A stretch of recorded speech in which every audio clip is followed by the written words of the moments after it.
Hey everybody, happy Wednesday. My name is Todd. Thank you so much for being here. I appreciate it. Whether it's your first time checking out the stream or you've been here 100 times, I appreciate you joining. It should be a good one for you today. These are all member requested videos off of toddreacts.com. And if you would like to request your own videos, you certainly can as I go ahead and select. Wait a minute. There it is. There it is. toddreacts.com. There it is in all its glory. Season tier gets you 2 video requests per month. Series tier gets you 3 video requests per month. So go ahead and check those out. And while you're there, go ahead and check out the summer collection of merch available right now. Limited time only. 15% off for all website members. You don't have to put in a code. It just automatically does it when you're logged in. So check all these wonderful new additions out. I designed them myself. I've sampled all of them. I haven't obviously worn some of them without obvious, explanation there. But go ahead and check those out. I'm wearing the graphic soft hoodie in the red coloring. You can see the front there. You can see the back. You go over the picture. It actually zooms in for you nice and lovely like that. There's a size guide as well, very inclusive sizing. And obviously the colors are there for you to select whichever one you want to go with and whatever fits into your wardrobe best.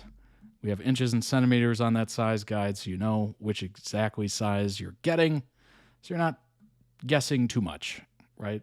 It's kind of one of the issues with a store that doesn't have I don't know if you've ever done this, but you go into a clothing store and you're expecting dressing rooms or somewhere to try it on, make sure it fits. There are so many times I've gone into stores that don't have those. And you're just like, well, you hold it up to yourself. You're like, I guess it might. What's your return policy like? It's just so aggravating. So hopefully that helps you out. And these top 6 items, check out the accessories as well. These top 6 items are brand new to the store. Lots of great stuff there. This is the Script Double Wall Tumbler. Hold that into frame there. There you go. It's got the double wall, so it doesn't have that condensation if you have ice in it, which I do. Keep my water nice and cold. So go ahead and check those out. And obviously all the older items as well are still there. We did lose the water bottle. It was discontinued, unfortunately, by the manufacturer. That is an unfortunate reality. So it's no longer there. It says sold out, so I just have to remove it from the store, unfortunately. But I'm going to add a different water bottle. So one leaves, one joins. That's a cycle of life, isn't it? One door closes, one door opens, all that good stuff. But I have the rocks glass here in front of me. That's still in the store. This is a very concerning color of this drink. I don't know if I particularly enjoy it, but we'll have it, I guess. And if you're already there on the YouTube channel, go ahead and hit the subscribe button. Todd Reacts on YouTube if you've never been. Over 1,100 videos in the backlog, so you got a lot to catch up on. There's been quite a bit of reacting going on there. And we do have, I like to bring this to your attention every once in a while, we do have playlists for everything. So if you're really I want to watch all the Twinkling Watermelon reactions. I want to watch all the In War. I want to watch all the Rookie. I want to watch all the One Piece and the Dragon Age and the Hunter x Hunter and the Charmed. There you go. Tons of them. They just keep going. And they will just keep going and going and going and going. So check those out. And certainly, last but not least, we do have to talk about the Discord. It's available for free. Over 240, I think 3 members at this point, 4 members, somewhere around there. Lots of great people in there, lots of fans just like you, fans of content and whatever, and lots of wonderful conversations. It's much cooler than the YouTube comments. It's a much better place. Number one, it kind of weeds out a lot of potential riffraff, which can find its way into YouTube comments from time to time. We haven't seen a lot of it here, which is awesome. Seems to be a very nice, hospitable place in the comments. So I do like that. But But this is just a much richer discussion going on. You can have photos, you can link to things, you can, have other videos and music videos and all that stuff. Like it's really a multimedia paradise for whatever you're into, whatever fandom you belong to. It's quite nice. And there's always somebody awake, which is fantastic. It is an international audience. So, I mean, somebody's got to be awake at some certain moment of time. But yeah, go ahead and check it out. As you see at the top here, it does tell you when I'm live, which is super handy. Nice little notification to your phone as well. As you can see, there's a bunch of different fandom channels. I'm not going to go through them, but you can obviously go through them yourself, of course. And then we have some fun ones as well. So go ahead and check that out today. And I don't have much to talk about. I mean, behind me, you can start to see some boxes going up, and there's some more boxes back here. I'm in the process of moving, so it's going to be more and more boxes behind me, probably. It's just going to block out the sun. Oh man, what an excursion. What an absolute excursion. But should be interesting. I don't know how it's going to work out over the next month or two. It's going to be a little weird for a couple weeks. There might be a stream, there might be a missed stream here and there. I'm not exactly sure. So obviously I will have to pack all of this, which is in front of me, which you can't see right now, but there's a light and monitors and mic and computer and all this stuff and stands for the mics and tons of stuff. I'm going to have to pack all that up and move it. So I don't know exactly what's going to happen, but I'll let you know in the Discord. So there's another good reason to join. But yeah, it's going to be very interesting. Very, very interesting. And I do have some news. Next week, we're going to continue on with Wednesday and Friday, but after that, it's going to be Monday and Friday. We're going back to the Monday and Friday streams and posts on YouTube. So it, nicely bookends your weekend, which should be nice. I'm definitely looking forward to going back for streams. Maybe not so much work-wise. Work-wise, not looking forward to it. Stream-wise, definitely looking forward to it. So keep that in mind. August 11th, we'll be going back to Monday, Friday. So let's go ahead and jump in. We have 5 amazing videos for you today, all member requested, of course. We're going to start off with General Hospital, and then we're going to move on to Shuffle, which is an anime. That one is entitled Falling Apart. It's a music video. And then we have the Kevin Langue. I have no idea how to say this last name. Langue? I'm not exactly sure. I have no idea. So I'll give you all the options, and hopefully it's one of them. Hopefully. And then we do have a JoongDunk compilation. And then we're going to end off with The Next Prince, which is a ZeeNunew production TikTok compilation. Looking forward to it. I hope you are as well. So that's the order. That's the order of operations, if you will. PEMDAS, for those of you in the know. But yeah, let's go ahead and start with Carly and Sunny, Dusk Till Dawn. It's a re-upload, and it's for Brooke, apparently. I have no idea who Brooke is, but I hope she enjoyed it. All right, let's go ahead and pull this up. And then, of course, as always, we have information after the videos, kind of educate ourselves. And as always, in the YouTube video description, there will be timestamps or chapters, as YouTube calls them for some reason. Everyone's got to have a brand name for whatever their feature is. It's just ridiculous. But this is Carly and Sunny, Dusk Till Dawn. It's a re-upload. Wow. Okay. All right. Oh, it's by Zane, featuring Sia, Dusk Till Dawn. All right. Let's jump in. I love you. I love the family that you've given me. I love how strong you are. You show me how powerful love can be, how powerful we are together. There's no place I would rather. No place I would rather. Yeah, this is get married gross. than right here at General Hospital, surrounded by my family and friends. You save my life every day, and I'm blessed that you chose me to share your life with.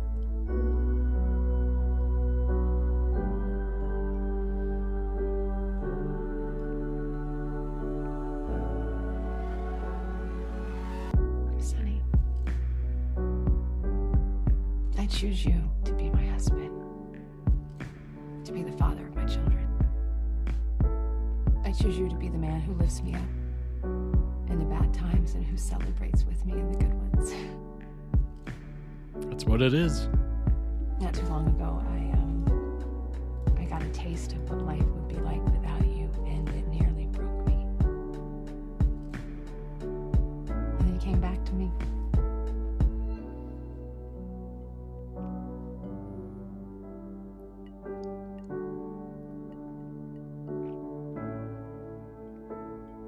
I love you, Sonny. I love you. And I promise you, neither of us is going anywhere without the other.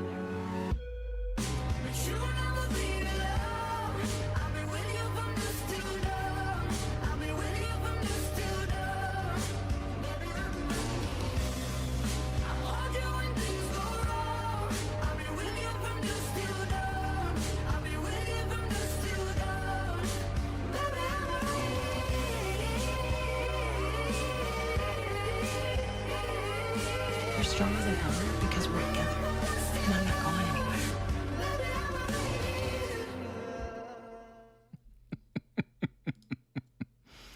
You know what's funny? There wasn't much in the way of any sort of story to that. It was mostly just declarations of love. But you just know. I've reacted to a few General Hospital clips, quite a few. Obviously, I'm aware of soap operas and whatnot. I've read some storylines of some of these. You just know they've been through absolute hell and back. No doubt about it. So having, those big declarations of love of, you're someone I want to be next to, I want next to me, and the ups and the downs. And soap opera wise, there's going to be a heck of a lot of downs. They probably went through more than, 8 of my lifetimes. But, those, it's quite a real connection if you can make it through a soap opera. Like, it is just, oh my gosh. I'm just remembering all those different times I read through the stories where it's just paragraphed out and it's like, shot this person, ran away, kidnapped that person, shot again, kidnapped. Like, it's just brutal burglary, just a rap sheet a mile long. And you're just like, oh my gosh, reading it out in word form and not watching it via the show is very different. It's very different. You get to see kind of how, big they make everything. It's just really something. So obviously these two have been through a lot, I'm going to say. Go ahead and throw that a link down below for the original video in the YouTube video description. Go ahead and throw out some love yourself. And if you're watching via chat, there it is. What's going on? Hey, welcome in. Welcome in. All right. Let's go ahead and pull up some information on Sonny and Carly. There we go.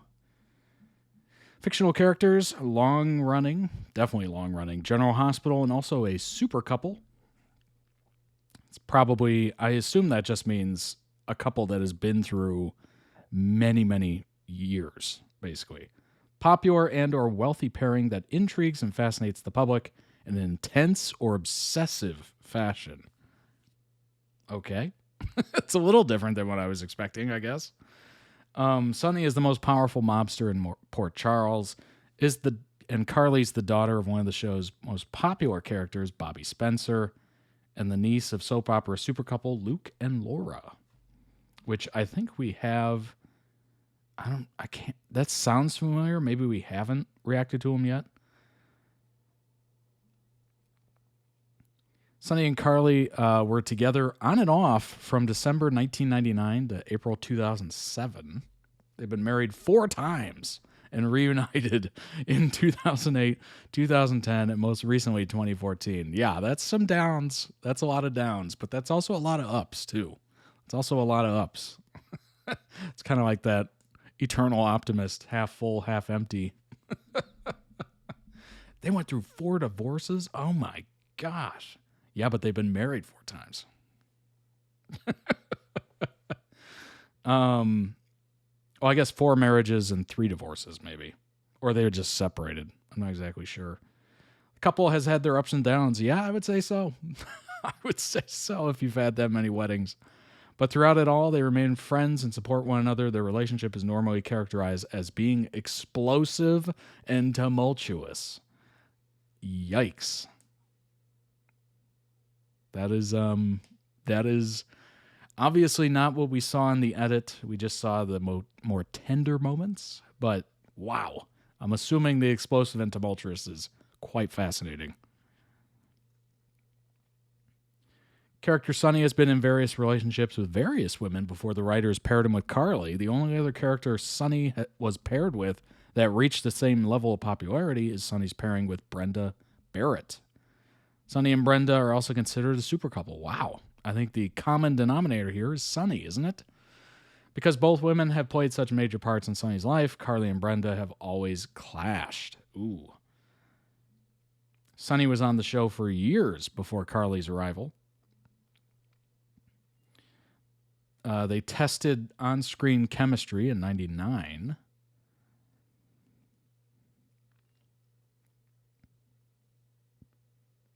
That's kind of interesting. It's like a live trial and error. They just kind of float it out there and see what people say. That's very interesting that that happens with these soap operas. Like, really, it's very fan-driven in a way, where if people are like, no, don't like them together, they're awful, people start tuning out or writing to them, I guess, or tweeting at them or posting about it. They just go, oh, scrap that. Nope. Forget we ever did it. Like, that's kind of interesting. That's a level of fan interaction that is rarely seen. Sonny's reeling from the portrayal of his most recent lover, and in 1999 has a one-night stand with Carly Quartermain. Whoa. The wife of AJ Quartermain. After AJ's brother and Carly's lover, Jason Morgan, leaves town, Carly learns she's pregnant, and AJ begins blackmailing her, of course. Of course. Why? Why not, I guess. In 2000, during an argument with AJ, Carly ends up falling down the stairs. Suffers a miscarriage. Oh, boy. Sonny then finds criminal evidence against AJ and forces him into granting Carly a divorce, and they move in together. That is a wild way to get together. How did you two meet? Oh, it's a story as old as time. Blackmail and threatening somebody, and we eventually moved in together. The two bond over the loss of their child, and Sonny also becomes a father figure to Carly and AJ's son, Michael. Carly later gets involved with Sonny's criminal business when she tries to get Joseph Sorrell arrested. However, when Carly overhears something she shouldn't, Sonny and Carly get married to keep Carly from testifying against Sonny. Oh. Sonny and his lawyer later get Xander Smith, Sorrell's former henchman, released from prison, hoping to use his testimony to put Sorrell away. However, Sorrell finds out about their plan and has Sonny shot in front of the police station, where he almost dies. But thanks to Carly's persistence with the doctors, Sonny recovers. Oh, that's what that was. After the chaos begins to settle, Carly and Sonny admit that they were truly in love and renew their vows. Okay. Vows renewal. Okay, not bad. Summer of 2001, after a bomb is delivered to their penthouse. Yikes. Carly teams up with federal agents to get Sonny into the witness protection program, hoping to save him. However, who could ever see that happening, huh? Betrayal? No. Sonny sees this as Carly betraying him, yep, and can't forgive. After breaking it off with Carly, Sonny's stabbed at the grave of his first wife, Lily, but he survives. When Carly and Alexis are taken hostage by Sorrel at Sonny's penthouse, Sonny sets off a bomb, but he is okay. He must redecorate the house, and Carly believes that they can work things out. However, Sonny still can't get past his betrayal, her betrayal, and their divorce is finalized in November. Despite the divorce, Sonny agrees to adopt Michael as his own son. Meanwhile, Sonny and Alexis had a brief affair, and Sonny is irate when AJ marries his paternal half-sister. Carly gets jealous when she sees Sonny with his former lover, Brenda. Carly also finds trouble after she's drugged on... What? Drugged on... Wait, after she has drugged one of Sonny's enemies and ends up in bed with her business partner. What is happening? Soon Carly tells Sonny she's pregnant and doesn't know who the father is. Oh boy. Sonny and Carly learn that Rick was actually Sonny's maternal half-brother and had come to town to destroy Sonny's life. What? Blaming Sonny for their mother's death. While preparing for the birth of their child, Sonny and Carly would also stand in as witnesses for Jason and Courtney's wedding, but the wedding's put on hold after Carly is kidnapped. Okay. And Sonny must work with federal agents to save her. Wait a minute. She worked with federal agents and he saw it as betrayal. Then he openly goes along with it. That is interesting. Carly was being held captive by Rick, who had planned to steal her baby and give it to his wife. Well, there you go. By the time Sonny and Jason get to Rick's home, Carly has been taken hostage by Lorenzo, the twin brother of the late Lewis. Carly's release depends on whether he's allowed a shipment of drugs to go through his territory, which he reluctantly agrees to. But Lorenzo still hadn't released Carly, which led to himself, Jason, and Courtney ambushing Alcazar on his yacht and rescuing Carly. But Lorenzo became obsessed with Carly and plotted to get her for himself by hiring a lady of the night. What's up, Megan? What's up, Megan? Welcome in. Lady of the Night, who resembled Sonny's late wife, Lily. Lily warns Sonny that he's in danger to Carly and their baby and to keep him safe. Sonny buys Carly her own home for herself, Michael, and their baby. Wow. It just goes and goes and just, it's the most, where's it going? Nobody knows, you know? It's just unbelievable.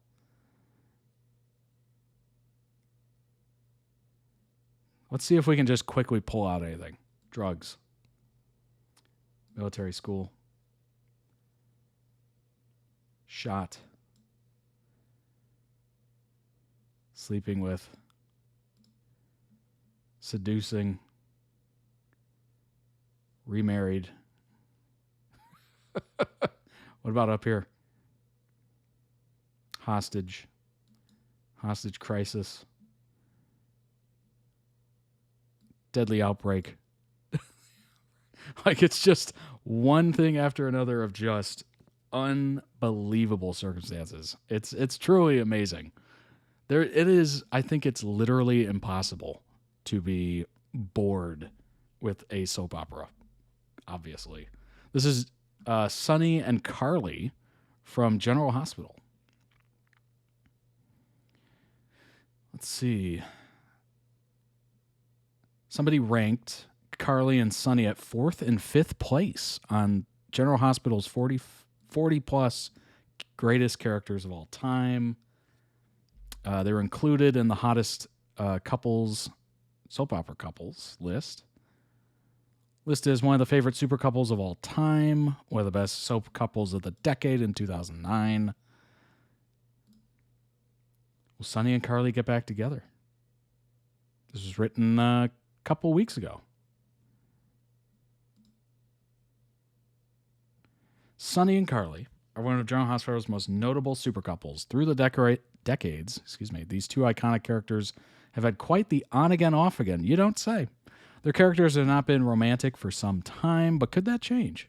Wright sat down with Bernard, her longtime co-star, for the new edition of his State of Mind podcast. Subject of Sonny and Carly getting back together came up as they were discussing Carly and Jason. Bernard asked if Carly and Jason ever got together, which prompted Wright to reply, "Not with me." She added, I missed out on that. The actress then explained that Sarah Brown's version of the Carly was once intimate with Jason. That's when Wright brought up Sonny and Carly reuniting in the future. People keep wondering if they're going to put us back together. And I get that all the time. And I think it's just always available, but we're not there yet. Bernard agreed with her about the relationship status between their characters. Even when they're not in a romantic relationship, Sonny and Carly have remained connected. Now that Michael's back in town, there's certainly a lot to discuss between them. Bernard was a little jokester and said that he thought she was talking about Carly and Jason. He does that all the time.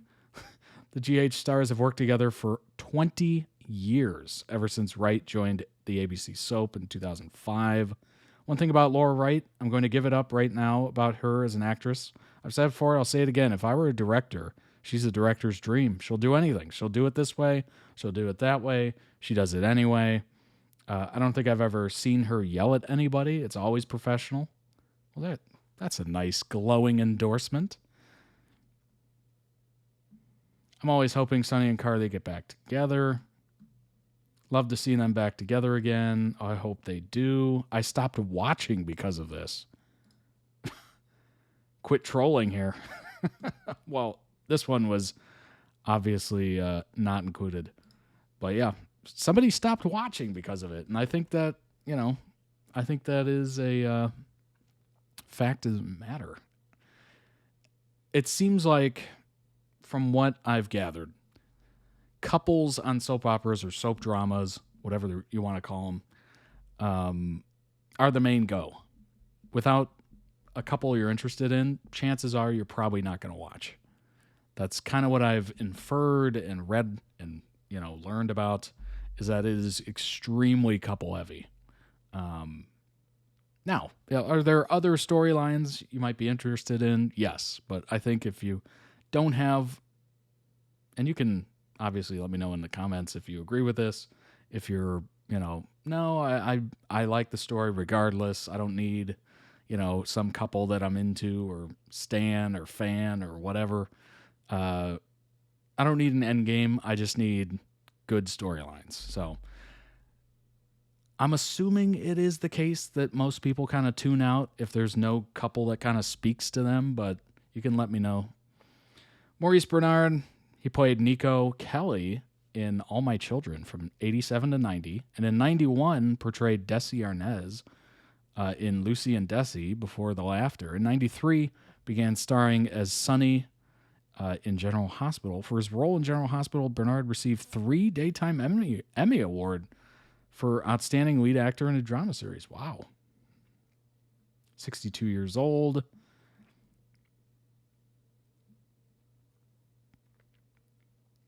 Began his career as a model before acting.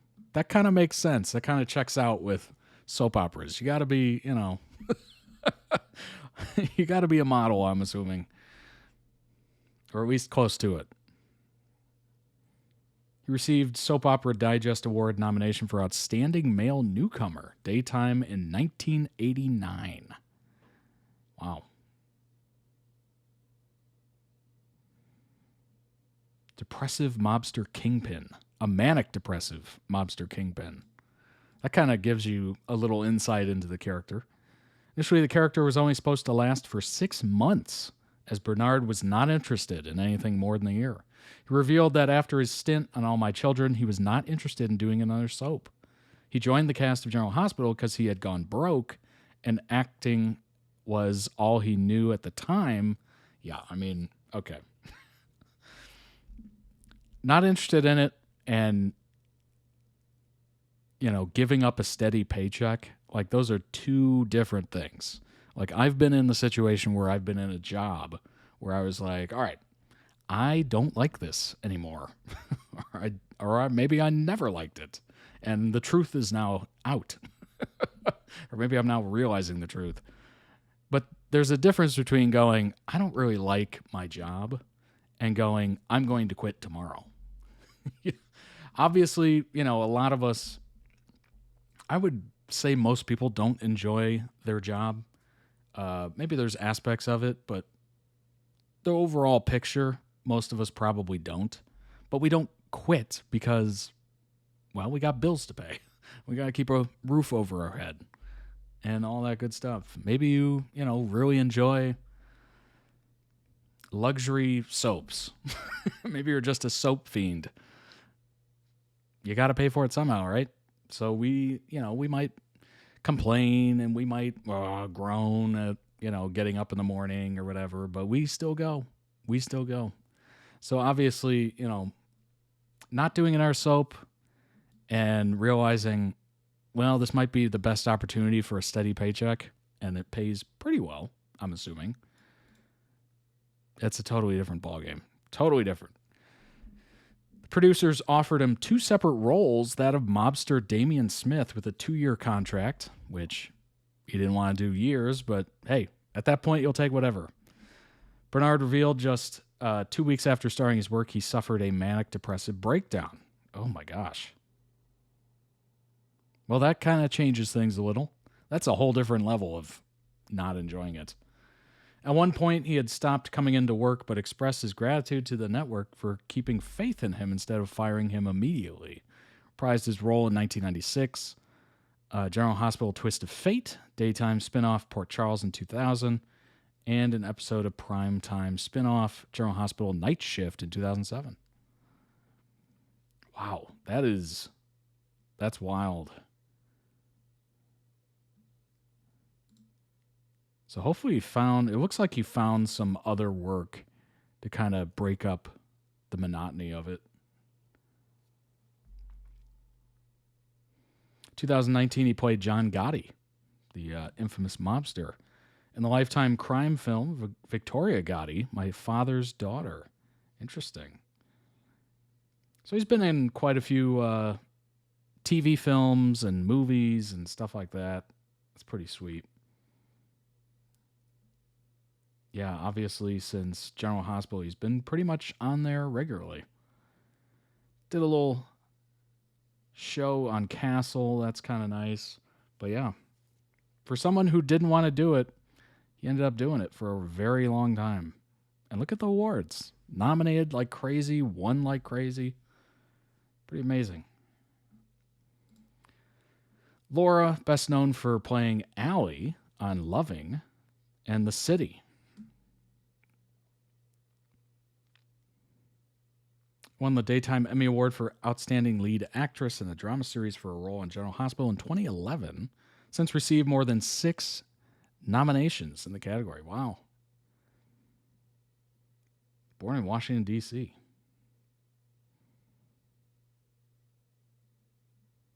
While working at her father's gas station, Wright took an acting class. The teacher submitted a videotape of her students to the ABC soap opera Loving. Wright almost missed the taping because she overslept. The show responded, and Wright, then using her maiden name of Sisk, flew to New York City for a screen test. Wow. She was cast as Allison Allie Rescott, playing the role from 91 until the show's cancellation in 95. She then played the same role on The City, spin-off, of course. After a cancellation of that, joined Guiding Light in 97. Won a Soap Opera Digest Award for Favorite New Character for her role on Guiding Light in 98. Decided to leave the show when her contract expired in 2005. She said her exit wasn't related to budget cuts or backstage drama. She simply wanted to try other opportunities. Her final air date was November 3rd, 2005. In September, so later that year, earlier than that, it was announced that she began playing Carly on the soap opera General Hospital. Interesting. So maybe she was just kind of over that character a little bit. I mean, she literally jumped from one soap opera to the next. So I'm assuming it not due to backstage drama or budget cuts. Maybe it had to do with, not liking the character anymore. Looking for a different change of pace or a different character to learn and inhabit. She was the 4th actress to play the role. Carly is a complex character, and we're excited to bring Laura's talent, beauty, and intelligence to the role. First air date was November 4th, the day after her final episode of Guiding Light aired. That's crazy. Wow. Not even a day went by without her on the air. That's amazing. That is perfect. That's sticking the landing just beautifully. Gosh, I've never been able to master that. I've always wanted to be able to jump from job to job. With one jumping on to the next, like monkey branching or whatever. Never worked out that way. Still hasn't. Hopefully it does. I would look forward to it, you know. Savings would take less of a hit if I had a job lined up and then exited the previous job instead of a different way around.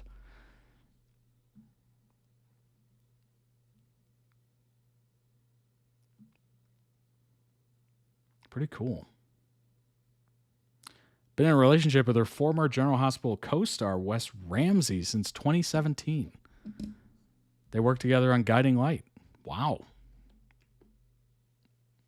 There you go.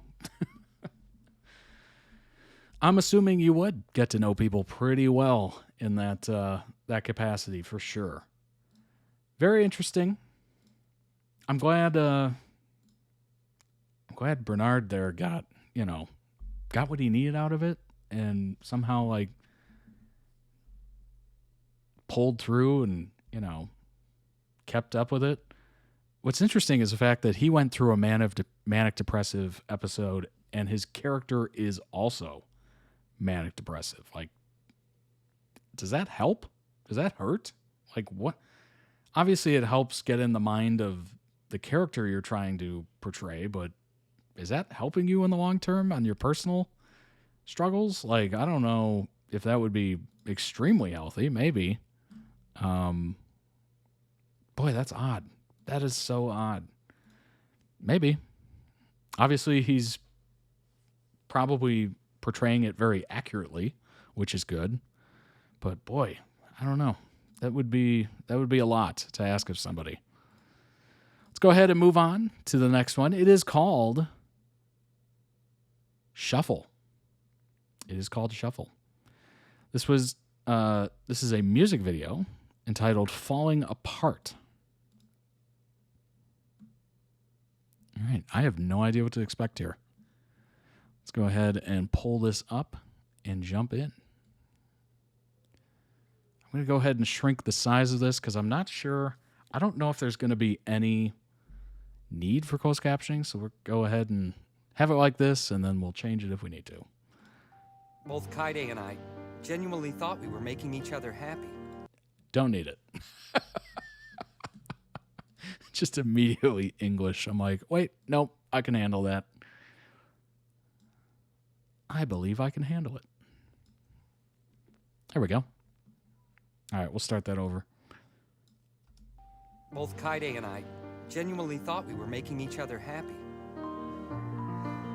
We were fooling ourselves, mistaking comfort for happiness. I should have seen it.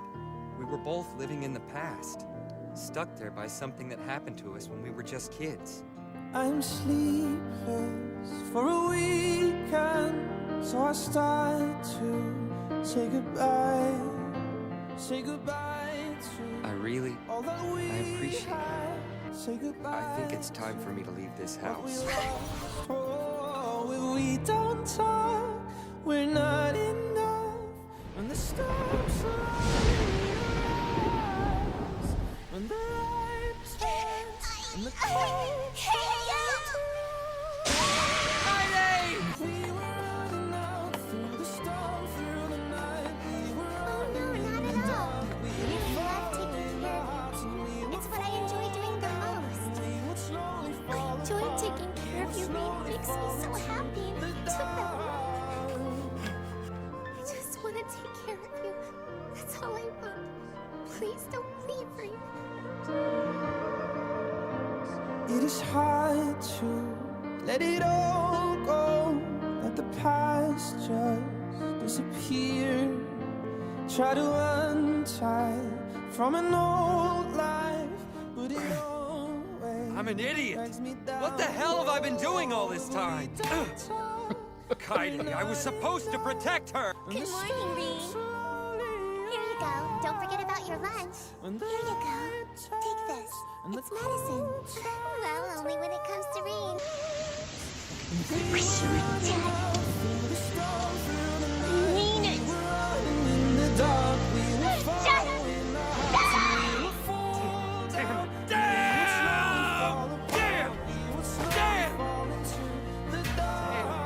Ow. Is it because you hate me for what I've done? I don't hate you.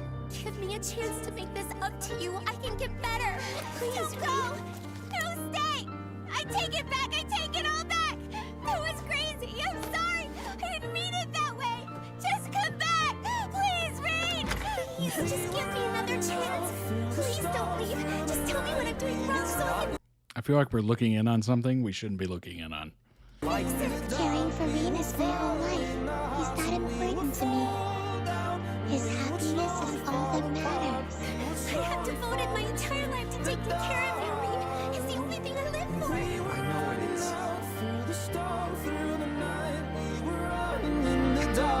It's the reason. What? That's why I've decided to leave. Understand? That's why I have You gotta to find your own life. No! It doesn't have to be like that! I'm begging you, don't leave me like this! I won't survive if you disappear from my life! I will always love you, Kaide. Please don't say you love me. Please don't, Rain. Don't you dare love me.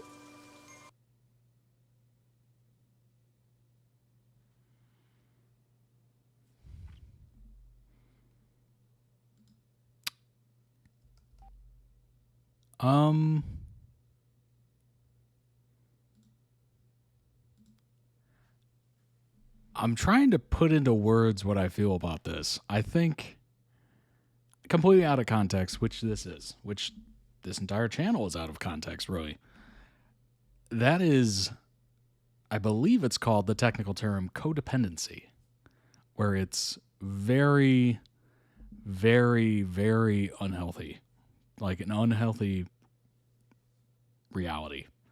I'm not exactly sure why he's leaving. Part of me is like, good.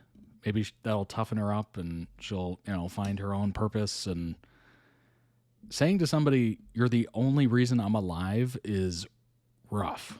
That is absolutely rough. It's sweet, kind of. I mean, it's sweet to begin with, and then you unpack it a little bit, and you're like, ooh, I don't know about that. That's a little weird. It's adorable. It kind of looks like she got a little brainwashed at the end there, like, you're the only reason I'm alive. And her eyes just got really big. It's like, what is happening? Boy, I'm going to need some information on this. Link down below in the YouTube description for the original video. Go throw it some much deserved love. And let's jump into that information immediately because I have a lot of questions. A lot of questions. For those of you watching live, there is the link. Let's go ahead and bring up Shuffle. Stylized in all caps. Originally released as an adult game for Windows. Okay. Subsequently followed by an all-ages release on the PS2 and an expanded adult release for Windows. I'm sorry, what?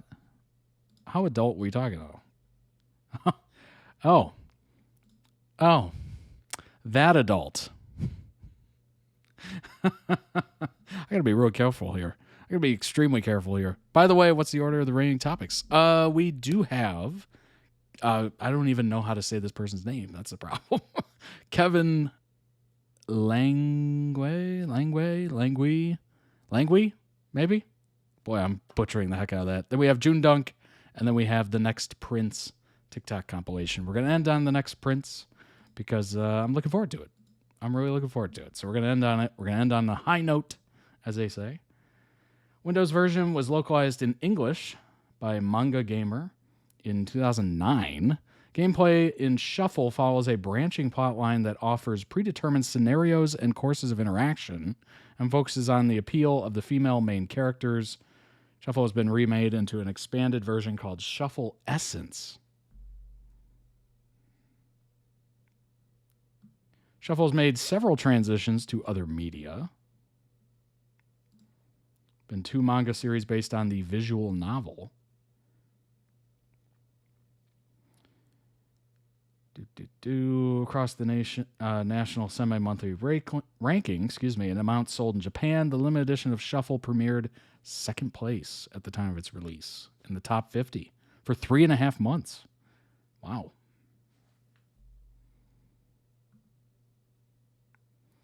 Gameplay mostly consists of reading and listening to conversations provided. Now and then, a please select your destiny event, aka you choose the dialogue, will occur, giving the player multiple choices on how to respond. Yeah, something tells me this is quite quite the game. Oh my gosh. Near the end of the game, 2 intimacy scenes will occur. After story's been completed once, players can view computer graphics artwork that they observed, skip scenes or endings for characters they have viewed, and listen to the soundtracks they've heard in the game. I do kind of like the fact that they have soundtracks like that. PlayStation 2 version varies. All the intimacy scenes are removed.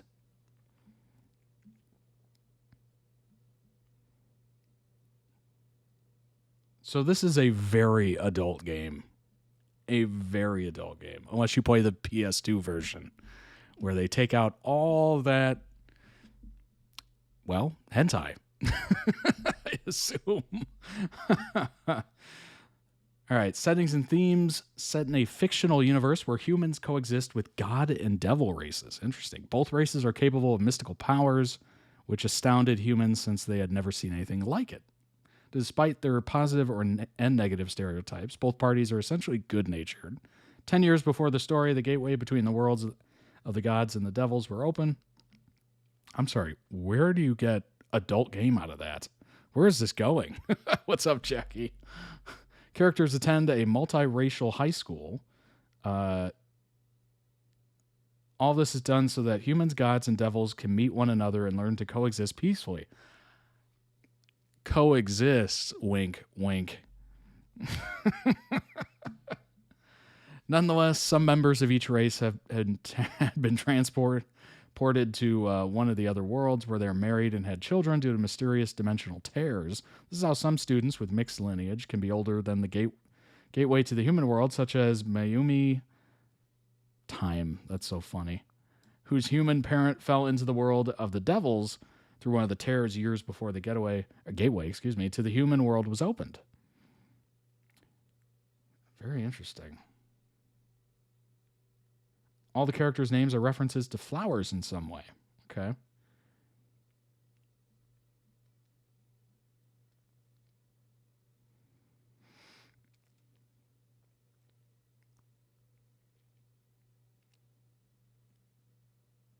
Okay, yeah. One of the heroines of Shuffle, Katie, believes her duty in life is to take care of Rin, which she takes upon herself to atone for her treatment of him in the past, and bears a one-sided love towards Rin. I believe that's who we're talking about here, and we just saw. Katie appears again as the heroine in Really Really, a sequel to Shuffle that continues from Katie's ending in Shuffle. In middle school, the two meet and later befriend Asa, another heroine of Shuffle, who's in her 3rd year of high school. While she has a weak constitution, she makes up for it for her energetic tomboy personality, is an excellent cook, and she has a habit of slapping Rin on his back.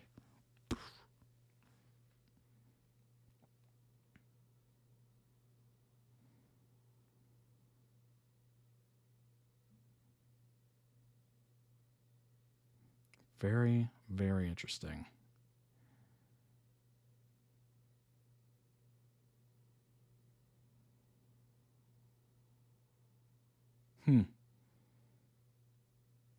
Honestly, when looking at it, I was like, oh, it's one of those dating simulator games, but like from years ago. But there's like this whole other plot of like tears in space and demons and gods, and you're just like, wait, what? Oh, this is a little different.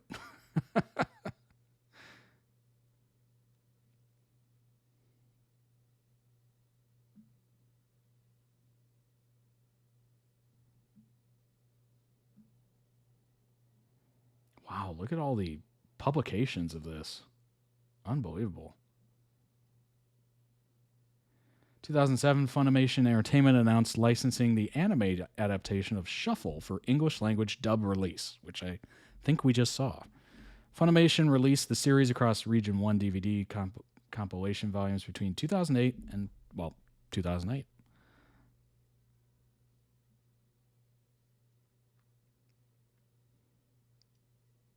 Pretty cool.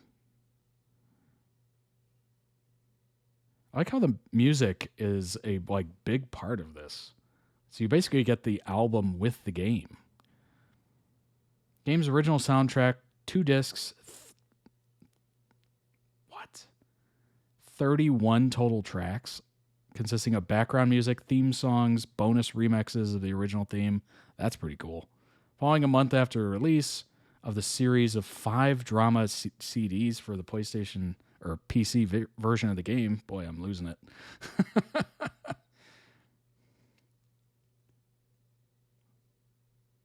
Wow.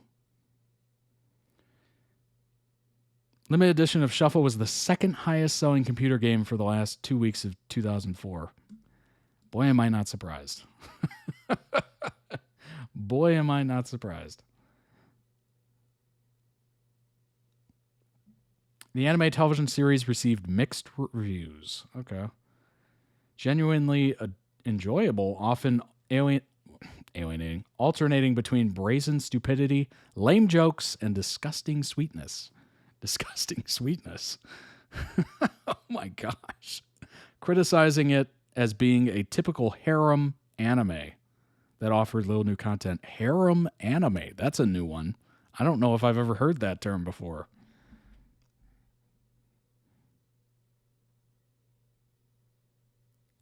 Somebody else disagreed and said it contained what she described as the most important ingredient, which sets it apart from other harem anime, heart.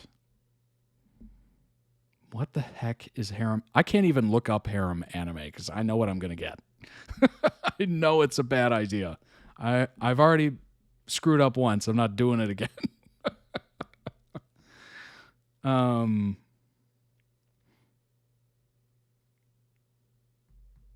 Somebody said, agreeing with the show's lack of novelty and stating that the highlight of the anime is its comedy, but that its romance is slowly running the series into the ground. IGN stated that it actually does well against other harem anime, as it may be ridiculous, exploitive, simultaneous, affront to good sense and good taste, but at least you get a chuckle or two. Good grief. That is a roast. That is brutal. God.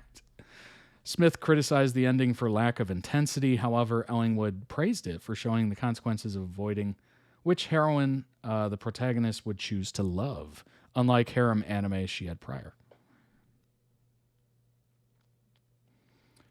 Praised the anime or the animation quality as high quality, wonderfully lush and vibrant color schemes used for the character designs, sharply drawn, colorful. Okay, nice.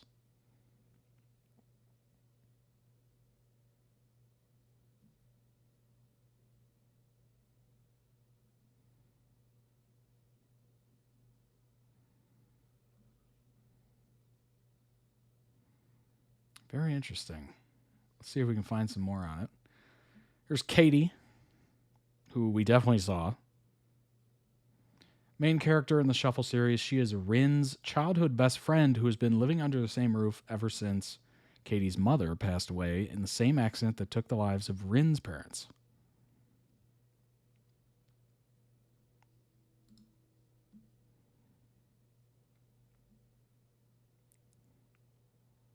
Oh my! Do we need the bust waist hips ratio? Do we need that? Oh my gosh! Oh Lord! Young woman who embodies the season of autumn with shoulder length, bright orange, just like autumn leaves. Sky blue eyes, slender petite build, delicate facial features that give her a fairy-like appearance. Attractive, okay, personality. An attractive young lady. Wait, what? Is that what people mean when they say, I really like your personality? They're like, you're attractive enough. Is there double meanings to that I've never been aware of until now? It's very modest. That's very interesting. That is very interesting. I really like your personality, meaning AKA you're pretty hot. Very modest, polite, and clear-headed. Also excellent at housework. Yeah. Nevertheless, she frequently prioritizes Rin to the point that she neglects herself. Yeah, I would say so. Depending on, all of that dialogue we just heard. Her eyes became soulless, and usually gentle face becomes hostile and menacing whenever she is in that state. She is seen shown to have severe mental distress and acts violently when a great shock upsets her. Obviously has quite a bit of trauma.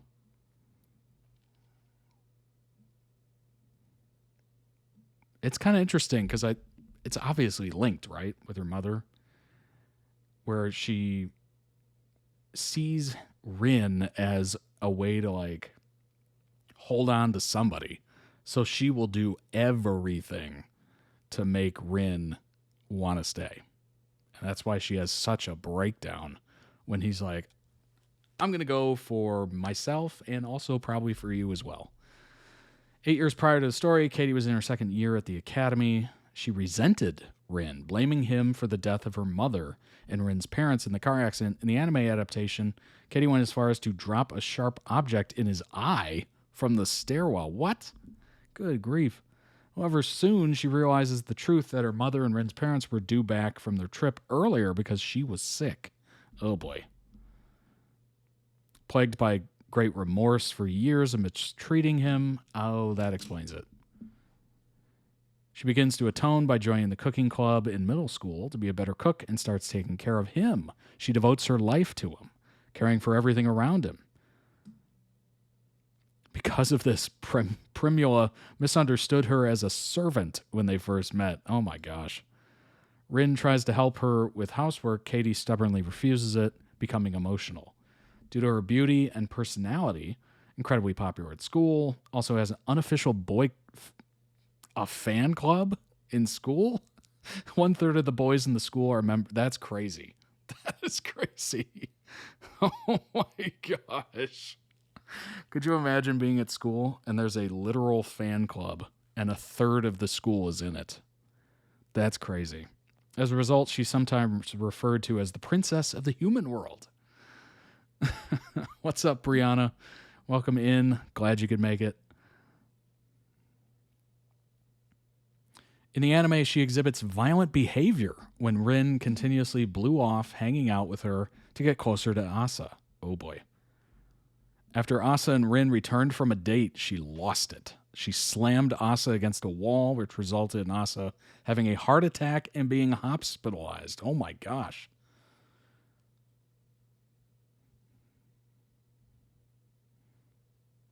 Though not in a romantic way, Rin cares deeply about her.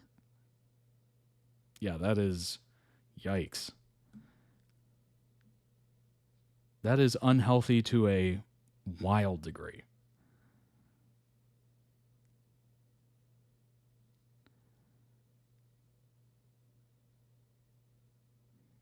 I love you, please don't leave me. Yep.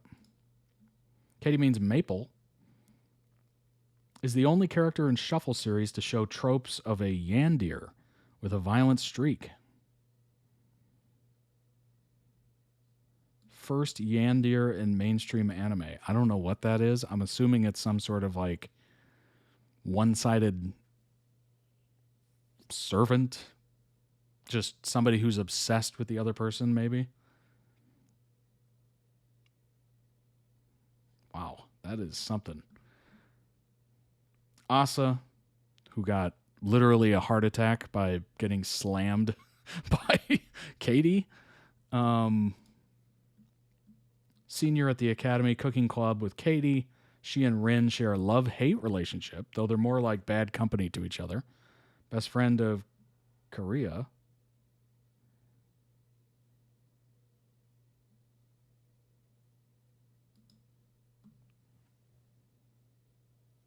Energetic personality. Uses English loanwords and is notable for her hello greeting, her catchphrase.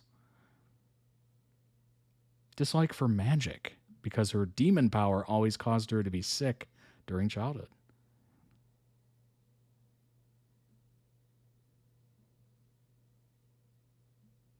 Asa is one of the most famous figures in history by this time in Princess. She has lived in the world more than 100 years as a time traveler. Very interesting. Primula, main character in the Shuffle series.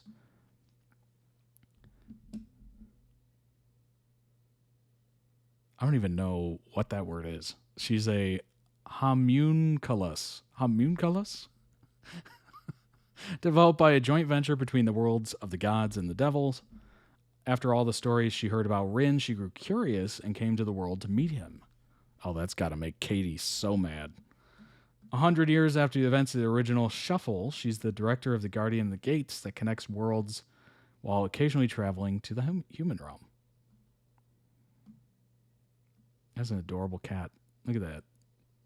Oh, look at that one. Oh my gosh. Noreen, main character in the Shuffle series, only daughter of Forbesy and Sage.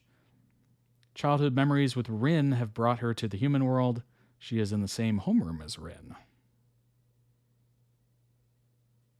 Having the bust waist hips is so interesting.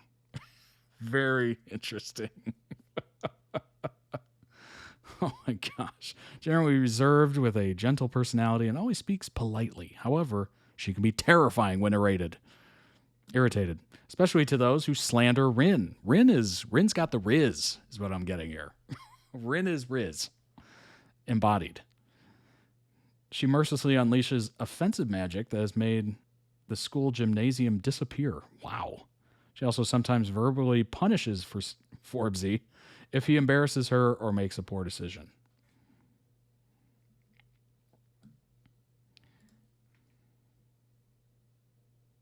Lysianthus. What a name. Sia for short. There we go. That's much better. That's much better for me. Main character in the Shuffle series, daughter of Eustoma and Cineraria, and the Princess of the Gods. Single memory of her childhood meeting with Rin has brought her to the human world to meet Rin. Come on now. Rin's Riz is otherworldly. It's other-timely. It is what it is. She has a second year at the academy. It's so funny.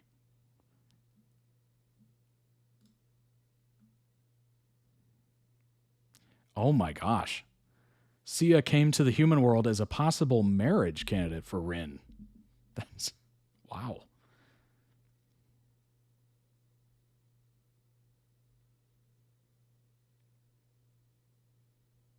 Sia shares a body with her sister. Kikyu takes over her body anytime Sia is depressed, when she thinks Sia should be more aggressive with her love for Rin, especially shown in episode 16 of the anime.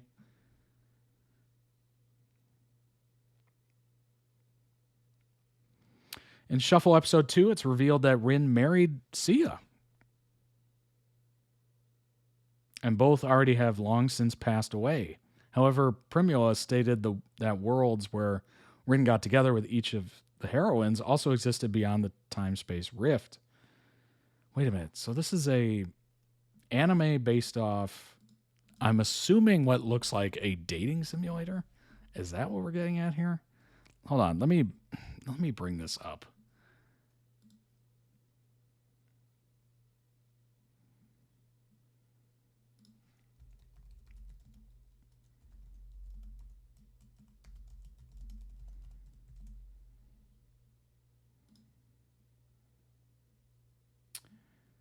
Let's see.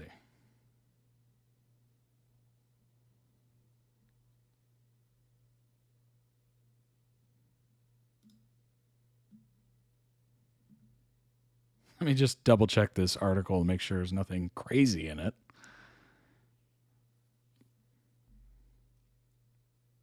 Okay.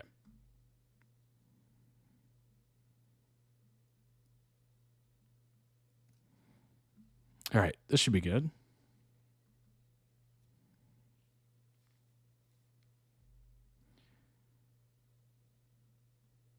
A union of worlds set in a world where two gates leading to the realms of gods and devils suddenly opened one day, bridging the human world with realities bursting full of magic and supernatural beings. Situation would eventually throw the world into a sequence of events that led to three realms agreeing to a peaceful coexistence with it, allowing travel from one realm to the others. Fast forward 10 years into the future, the world finds itself embracing new reality. Devils and gods with characteristically longer ears now roam human cities as if it was natural to do so. And the magic they brought with them is now part of life. Enter Rin, an average, come on now. With that amount of riz, average male high school student who studies at the academy alongside both fellow humans and those devils and gods. Along with his childhood friend, Katie, and his other buddies, he lives through every day minding his own business, trying to make the best out of his current student life. That is, until one fateful day when two exchange students arrive in his class.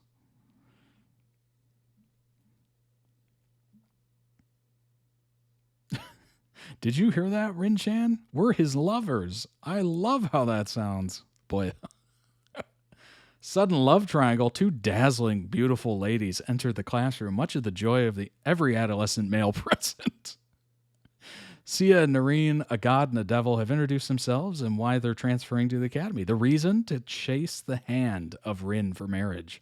And with their backgrounds being the princesses of god and devil realms, respectively, you have the start of this fantastical rom-com revolving around a guy who wants nothing to do with the scrutinizing gazes being cast on him by every other male student in the vicinity. And it's quite understandable, really, since Rin is now effectively surrounded by at least one of three otherworldly beauties in his every waking second.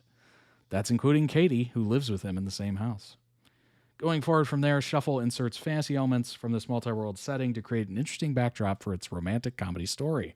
By incorporating harem tropes, such as flirty advances, accidental groping, and scenes that feature specific heroines, you as the reader are treated to a taste of what to expect from each heroine's route. This helps you decide who to pursue as you progress through the common route. Whilst a little bit predictable, the addition to the fantasy element helps subvert expectations to create an overall refreshing dating sim experience. There you go. Oh, quote, the world of gods allows polygamy.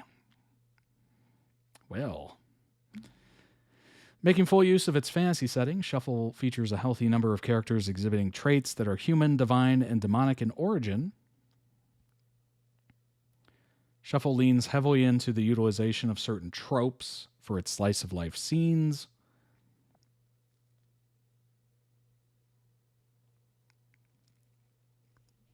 This type of thing usually isn't a problem since scenes such as sharing an umbrella, going to the beach, fighting over the protagonist during lunch are all standard fare for a lot of romance visual novels. Boy, what an interesting way to describe it. Romance visual novel.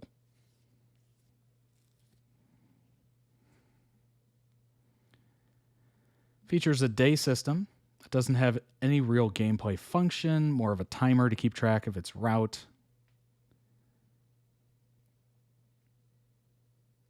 8 hours to read through the entire thing.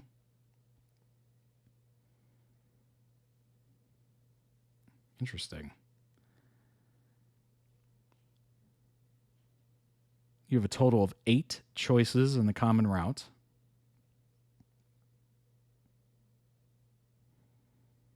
Sia, one of the transfer students. Despite this violent tendency, yikes, she's actually very caring. Oh, gosh. Ay, ay, ay. Innocent to a fault and knowledgeable about household chores, her relationship with Rin stems from an encounter they had 8 years ago where she fell in love with Rin, who played with her while she was lost in the human realm.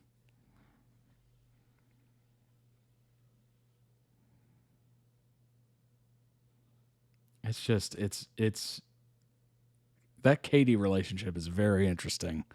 Very interesting. I'm glad we got to see that because that was, I don't know if I've seen that type of relationship back and forth ever put into content. Like, I don't know if I've ever seen that before. And it is, honestly, it made me a little uncomfortable. It made me quite uncomfortable.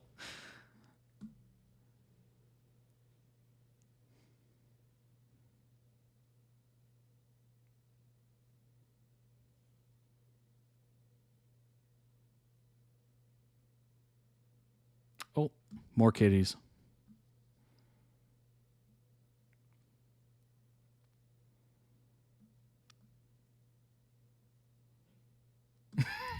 Look at that.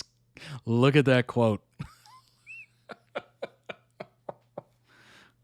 The version of Shuffle that I played for this review is the Manga Gamer release containing adult content. The visual novel features 2 scenes for each heroine, ending up with a total of 10 scenes for the entire game. None of the scenes were particularly out of the ordinary. Most of them simply featured the couple getting intimate with each other. In terms of naturalness, most of them felt appropriately placed within their respective routes. Their timeline was independent of each other. Instead of there being a common date in its day system where you can expect it to happen, it only transpires if their route progression makes it feel like it's appropriate time to do so. By the way, please be aware that the adult content for this game is mandatory to view. You can't skip it. Interesting. Very, very interesting. Well, I don't know what to make of that. I'm really trying hard here. Really trying hard. The game itself, obviously we were reacting to the anime, which is not the game. I'm well aware of that. The game itself, I mean, I think I've played some dating sims. Like, what's an example of this? Oh, gosh. I mean, The Sims is kind of, in a way, in a weird way. It's not like a visual novel game, but it's somewhat like it, I guess. I'm trying to remember. I think it was like some free demo or something on Xbox. I'm like, let's give it a shot. It didn't go that graphic. Like, it was not adult. And I only played it for probably a week. I was like, I'm done with this. But I don't think I've ever consumed any sort of... Yeah, I don't think I've watched any Let's Plays of it or anything like this. And the relationship between Katie and... I almost said Riz. I mean, it might as well be his name. Riz. Rin. Between Katie and Rin just seems so unhealthy. But I appreciate Rin like realizing that it's unhealthy, and he's like, I should probably just go. I should probably bail. It'd be healthier for you, certainly, and also it'd be good for me. So it's nice to see that apparently he took off and she had to kind of hopefully figure life out. You know, they always say it's better to, coming out of a long relationship or something like that, or even a short relationship, if you've been in like a bunch of them back to back to back to back, it's always good to take a step, take a moment, and just try to figure out what you want, who you are, why you keep making mistakes, who are these people, how do you pick better ones, how do you not let people in your life that are not there long term. Like, there's a lot of self-reflection that can be had in that moment. A lot of people don't give themselves that moment, which is unfortunate. But it's always healthy to do. So I bet, hopefully, my ideal situation for Katie is this. She goes into therapy. She starts getting some help. She doesn't live with anyone else. She lives on her own. She relies on herself. She finds her life. She finds her purpose that's not in anybody else. And she has a happy ever after. Boom. And then eventually is healthy enough to get into a relationship. But boy, there was a couple lines in there that just made me cringe so hard. So hard. I would never want to hear those lines. Like, you're the only reason I'm alive. or I live to serve you. Like, there's certain lines there that I was just like, ugh. Like, it was brutal to watch. Brutal. Oh my gosh. But if you played the game, if you've watched the anime, let me know down below in the comments your thoughts, your feelings, you know, how you see it, I guess. If I missed anything, if I got anything wrong, certainly. But yeah, let me know. All right, let's move on to the next one. I'm going to have to cut a little bit of that one. Wikipedia did me dirty. Did you see that? Wikipedia did me so dirty. Good God. Ugh. When you're just trying to find information, it's just like, oh, would you like to be taken down? Would you like to be against terms of service? Crazy. I'm going to have to edit that out. Unbelievable. All right. Gosh. Brutal. All right, the next one is the Kevin Langue. All right, I have no idea how to say this. The Denny Love Show. Out of context is wild. I don't even know if it's Denny Love. Kevin Langue. Langue. Hopefully we find out. Maybe it's Langue. It might be. Out of context is wild. Let's go ahead and jump into this. I have no idea who this is. I have no idea what this is. I've never heard of him. I've never heard of the show. So this is 101 reacting here. Oh my gosh. All right, let's bring it up. You love these guys. Dang. Am I that out of the loop? All right, let's go ahead and bring this up and jump into it. Great content. Say, go ahead. Oh, no. The nose done took him all the way down. God. Why is that? Because cornbread and thickness. Also, like, a lot of my UNICEF truck with the driver. That little Zane in my mouth. Oh, that's hurt my back. Somebody else. All right. Mister, I do play cards. It's your man. He was talking crazy to me. Your man was talking crazy to me. No, man. He was on dirt. Is Kevin looking at me? He is looking. He better avert his eyes. That handshake was hard. He couldn't wait. I'm getting another one. He said 8. I got the 8 now. I got the 8. I feel like you wanted a hug. Such a great opportunity ahead of what you are going to accomplish, and that is the good news. Okay.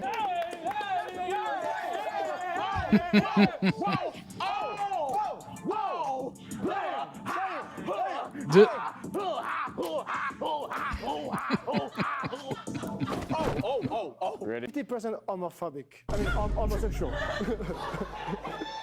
Aaron, say the thing you say about views. Our views don't match. So our views do not actually match the views and opinions of number 4. Who did that? Stop, y'all. This is tearing us apart. Don't you relate to Lori Lightfoot? Don't laugh at that, Zane. I don't know what that is. I don't know if I can show this. Darn it. Oh my gosh. Someone else would be like, yeah, you look like him. Same for her spectrum. Yeah, you do have a square head. And that's where Diddy goes. So Diddy's like, yeah, you know, it does kind of look like a square. And then the camera Why is it coming at me? then her. With that being said, Aaron need bigger airbags because he got a big head. Bro, 'cause you always pick up your 2 cards because you're talking a lot. Yeah. Say it like Kevin.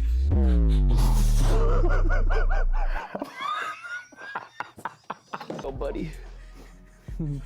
And I'll go ahead and let you put that right there. You have got to be close to people Go ahead, take it off. to roast each you was other talking- this bad. Airbender, you the ass bender. Yeah. I'm doing this. You're doing this. Win. Fire. Cousin, when we did the Jamie Foxx thing, my cousin Zach. What? No, he's lying. Thank you. Is that Tana?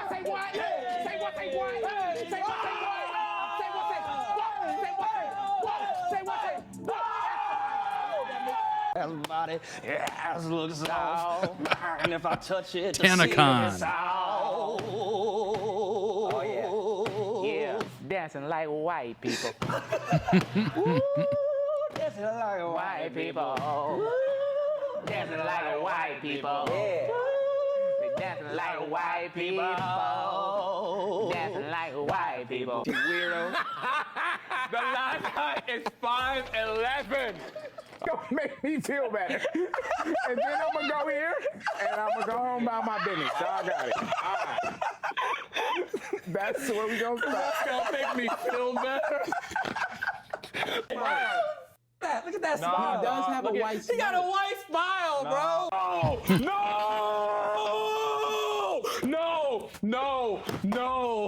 Ain't no way that's happening in real time. This feels like reparations. Yes! I'm like, damn. Is it February? Okay, hello, panel. My name is... He just called you thick. You don't think you're thick? Man, I'll be thick as Oh my God! Bro, what? He knew at the local pot roast. If it is him, Excuse me, can you maybe... Hey, cut him out now. Because I need to, you pissing me off. You know a little too much about musicals. That's all I'm gonna Okay, all right. Gloria. you lose your Rent. black around Dylan. Or maybe... And I gain my black around Dylan. I like to party. Hey. I like to dance. Dylan Sprouse. I thought it was. I like to dance. I wasn't confident enough to say it though. I was not. I like to dance. Twist. Nipple twist. Herm's last $5 in there. Man, let me get that back. Hey. When in doubt, crash out. When in doubt, crash out. When in doubt, crash out. Have you ever sucked a No chance. Well then. Not yet. Ain't you married? Touching over the pants is and I will never do that on a first date. You talking about? I will never do that on a first date. Nah. Why you laughing? It's not that funny. You've tickled me before. What? Ooh. Down. Get it. Down. Get it down. Stop. Down. Oh my God. Wow. I don't care. Oh, You see that? I want to feel You see how they treat the island? Happy that's birthday. so fun. I gives you more. Hey yo, what the fuck? He's standing up. Here, get it into the right lighting. This is the most intense Exactly what you want it. game of Uno I've ever seen in my life. I am Herb. I don't want toilet paper. I tell you what. This dude, bro, what? You gotta sneeze. Oh my God. Tickle. It was his center of gravity was like, whoa. It was a counterweight. You're like, his hand goes too far. You know you gotta stay centered, Kevin. We told you since you was a baby. Why is he the only one checking on me? You make Yeah, you need to come up off that cardigan. and the orange. Yeah. What is this, Denny? What did heart do? What does heart do? Didn't move. Damn it. You be cooking. You just don't be standing on business. I think that means he's a stranger. That's why his heart went That up. was almost the last thing I said. Why can't you commit? Why can't you commit? Why can't you commit? Why can't you commit? Do it one more time. Out of Victorville came out looking at damn. Those are weapons. Those are absolute weapons. Do you relate to rotisserie chicken? Say you dumb as fucking sign language. You know! No! You stupid motherfucker! My man. It's a wild food, tutti frutti. Oh, Rudy! Tutti frutti! Oh, Rudy!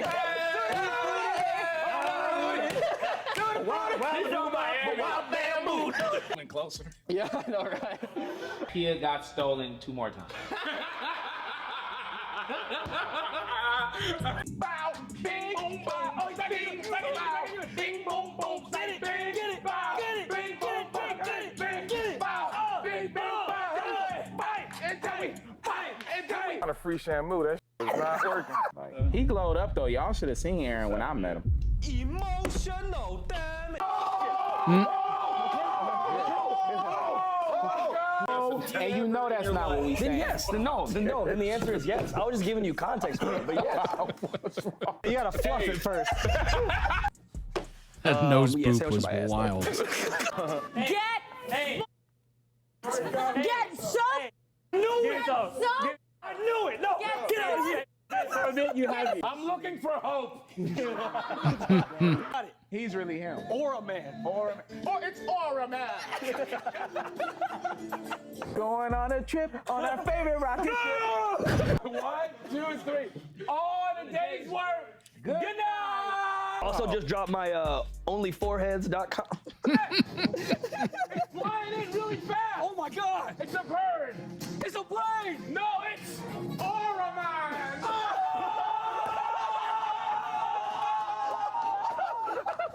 To get mayonnaise out of your hair. Exactly. Oh, Mel, wait, what?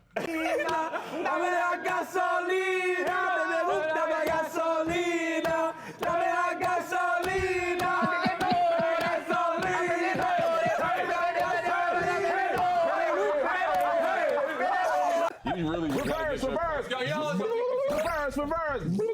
Cha-cha. You can't do that. Why? It's back to me. Listen, he went this way, right? Yeah. But then he had another one and it reversed it back to him. Cha-cha real smooth. Turn it out. Look here, brother. Let me give you that part. Oh my God. I'm gonna track this motherfucker. It's like GTA. I'm like, you know what? I'm gonna steal the car back. What you mean? Which one? How many personalities you got? Well, you're sniffing every stranger right now. Yeah. Do they give you gay energy? What? Who? Number 6? 3 and 6. 3 and 6. That's not a fair question. No way. Everybody's hetero on here, though. We asked that early on. Oh, did we? Yeah. Oh, okay, my bad. It's just Gucci and Eric. Why is she kissing everybody like? I love it. You love it. You love it. Over this time. Beat it up, Tyrone. Oh my God! Oh! You broke the freaking button! Oh! Episode The 1. first time I used the button, he broke the duel. Leviosa! Oh! Karma works fast!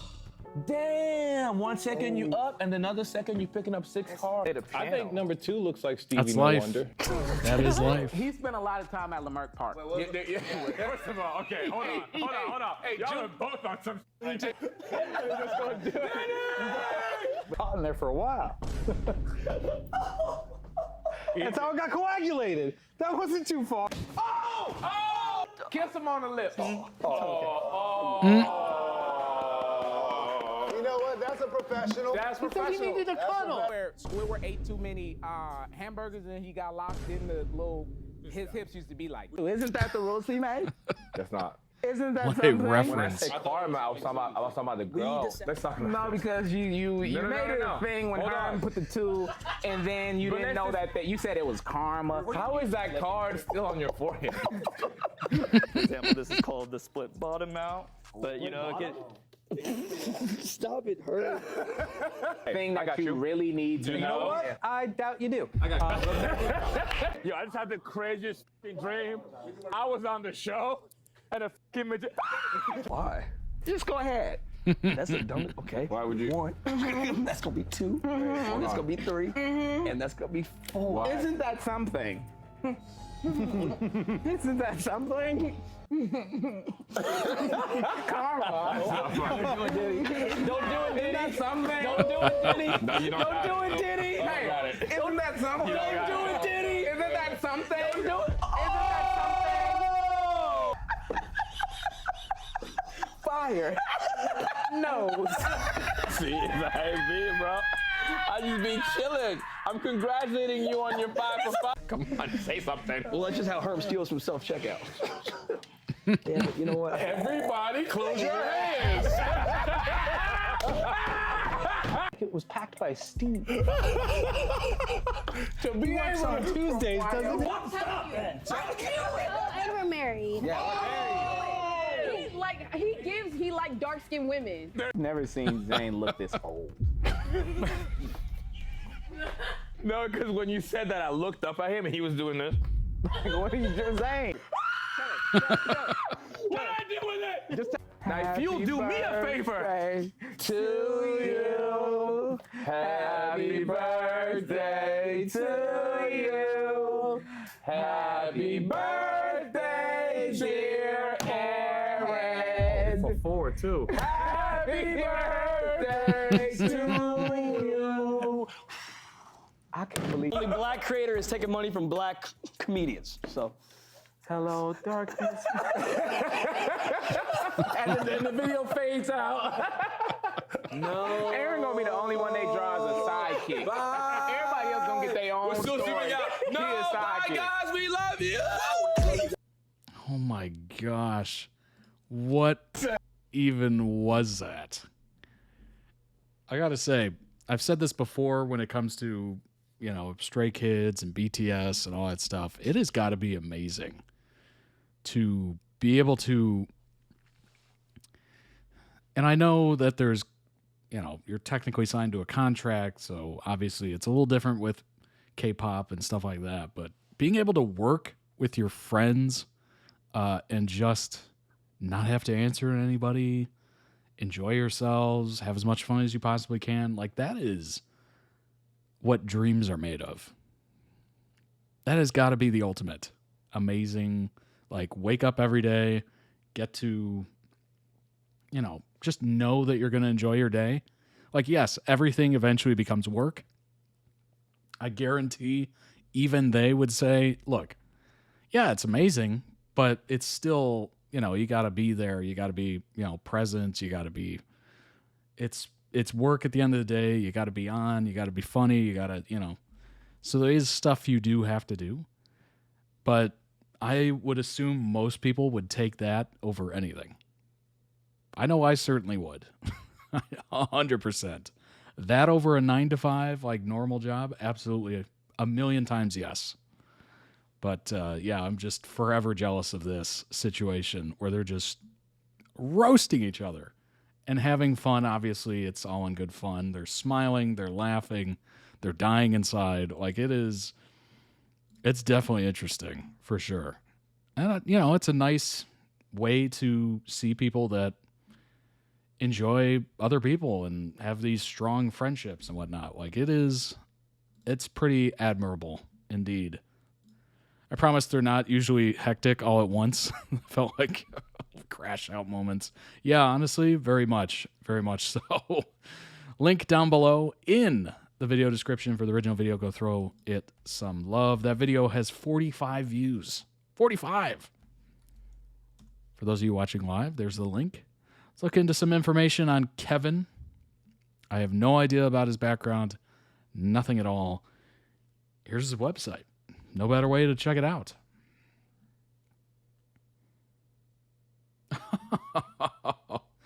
Oh, okay. All right. I see that down at the bottom. Powered by Fourth Wall. You might see that at toddreacts.com. Share same service here. That's awesome. So they got the mugs sold out.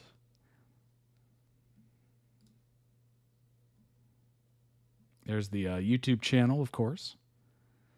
Every Saturday at 12 is what it looks like. All in a day's work. Literally a day, Saturday. Just over 3.1 million subscribers, 1,900 videos, 1.3 billion views. 1.3 billion.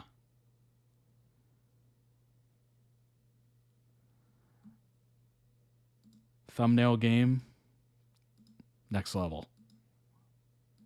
Simple, gets right to the point.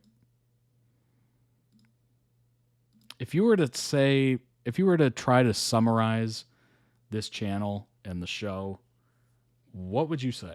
What would you say it is? What's the main gist of it? Looks like we got different seasons. Season 1, Season 2, Season 3. Looks like they're currently in Season 3, maybe? Season 1 was only a year ago.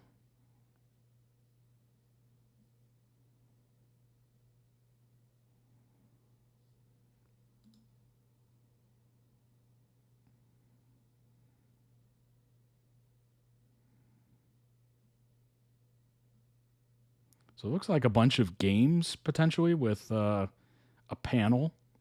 Obviously good friends, group of friends, guest people. Interesting. Very interesting concept there. Probably has a lot of shorts. Yep.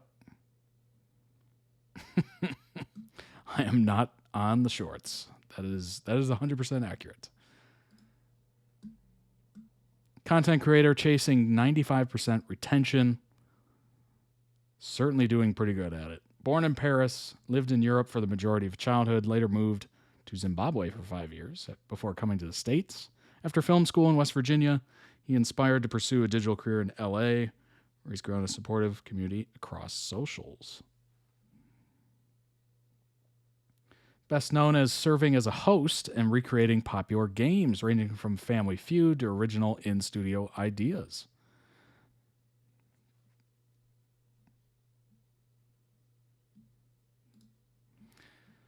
Kevin must think his viewers are stupid. Ooh. I don't know what this is. 5 actors versus 1 real police officer. Match the 5 sister wives to the husband. Obviously inferring that this is the same person. Looks kind of like the same person. Honestly, if you're not aware, a lot of these shows, I'm not going to call out specific channels, but I'm sure you could put them together. They're quite popular. They hire actors in LA who are unknown. They can pay them $100 to show up. So it's never truly, real in a sense. I mean, obviously the reactions are real. There's no lines. It's not scripted. But most of the people that appear in those videos are paid actors who just don't have much going on in the way of career. I've actually looked into that to myself. I was like, all right, I've seen that person before in one of their other videos, and now they're in this one. And I'm like, wait, what's going on here? So I looked it up, and time after time after time, these people had Instagrams, and you could tell because it literally says actor, aspiring actor, working actor, all that stuff. And I'm like, oh, okay. These are hired people, that probably have connections to maybe the agents that work with these folks. And it's all, it's not, maybe misleading, I suppose. It's kind of point of the show. Pick out the real person from the lineup with the real story background from all the fake actors. Well, there you go. If they don't portray it as that, which I'm not saying Kevin doesn't, but there are quite a few that don't let you in on that part of it, and it is completely bogus. But it's good to know that, they're trying to pick the real person from the actors, at least. Stumbled across Kevin's channel recently, and I watched the entire episode. It wasn't easy.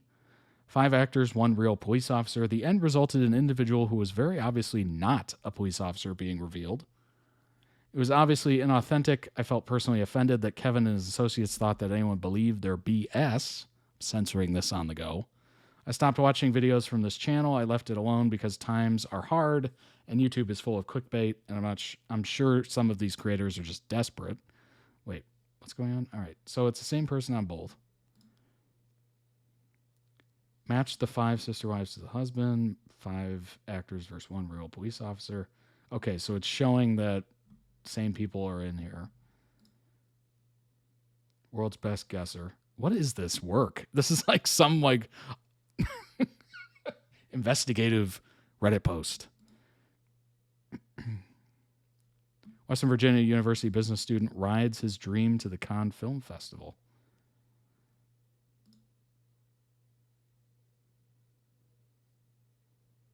I don't even know what this one is trying to get across. But then last week, a short from Match the 5 Sister Wives to the Husband popped into my shorts feed. In the short, one of the actors from the previous video I'd watched, disguised as a legitimate participant, caught my attention. At this point, I just could not let it go. I compared the guessers from each video. 3 guessers had participated in both videos featuring the fakery, furthering the fakery, which led me to Google search Kevin, who refers to himself as the world's best guesser, and was even sent to the Cannes Film Festival when he was enrolled at Western Virginia University studying business. So Kevin Langue studied a number of years for this to be his best idea yet, which almost made me feel bad for him.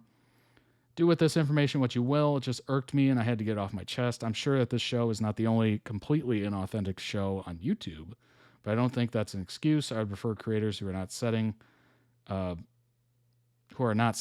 off false stage. Wait, what? Of false?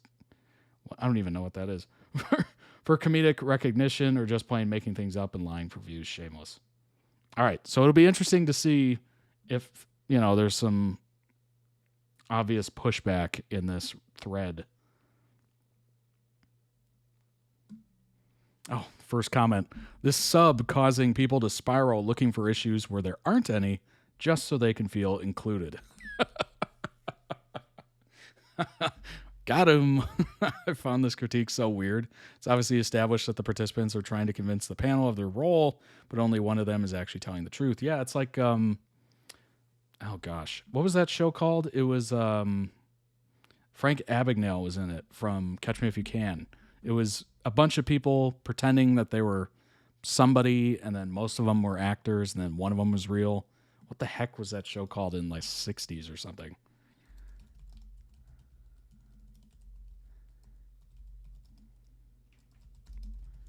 Oh, what was that called? To Tell the Truth, I think. Yeah, To Tell the Truth game show.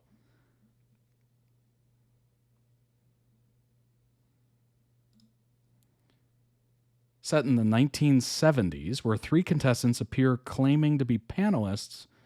Okay, claiming to be the panelists to be the claiming to the panelists to be the legendary Frank Abagnale Jr. So it was very much like, frankly, the same concept, really.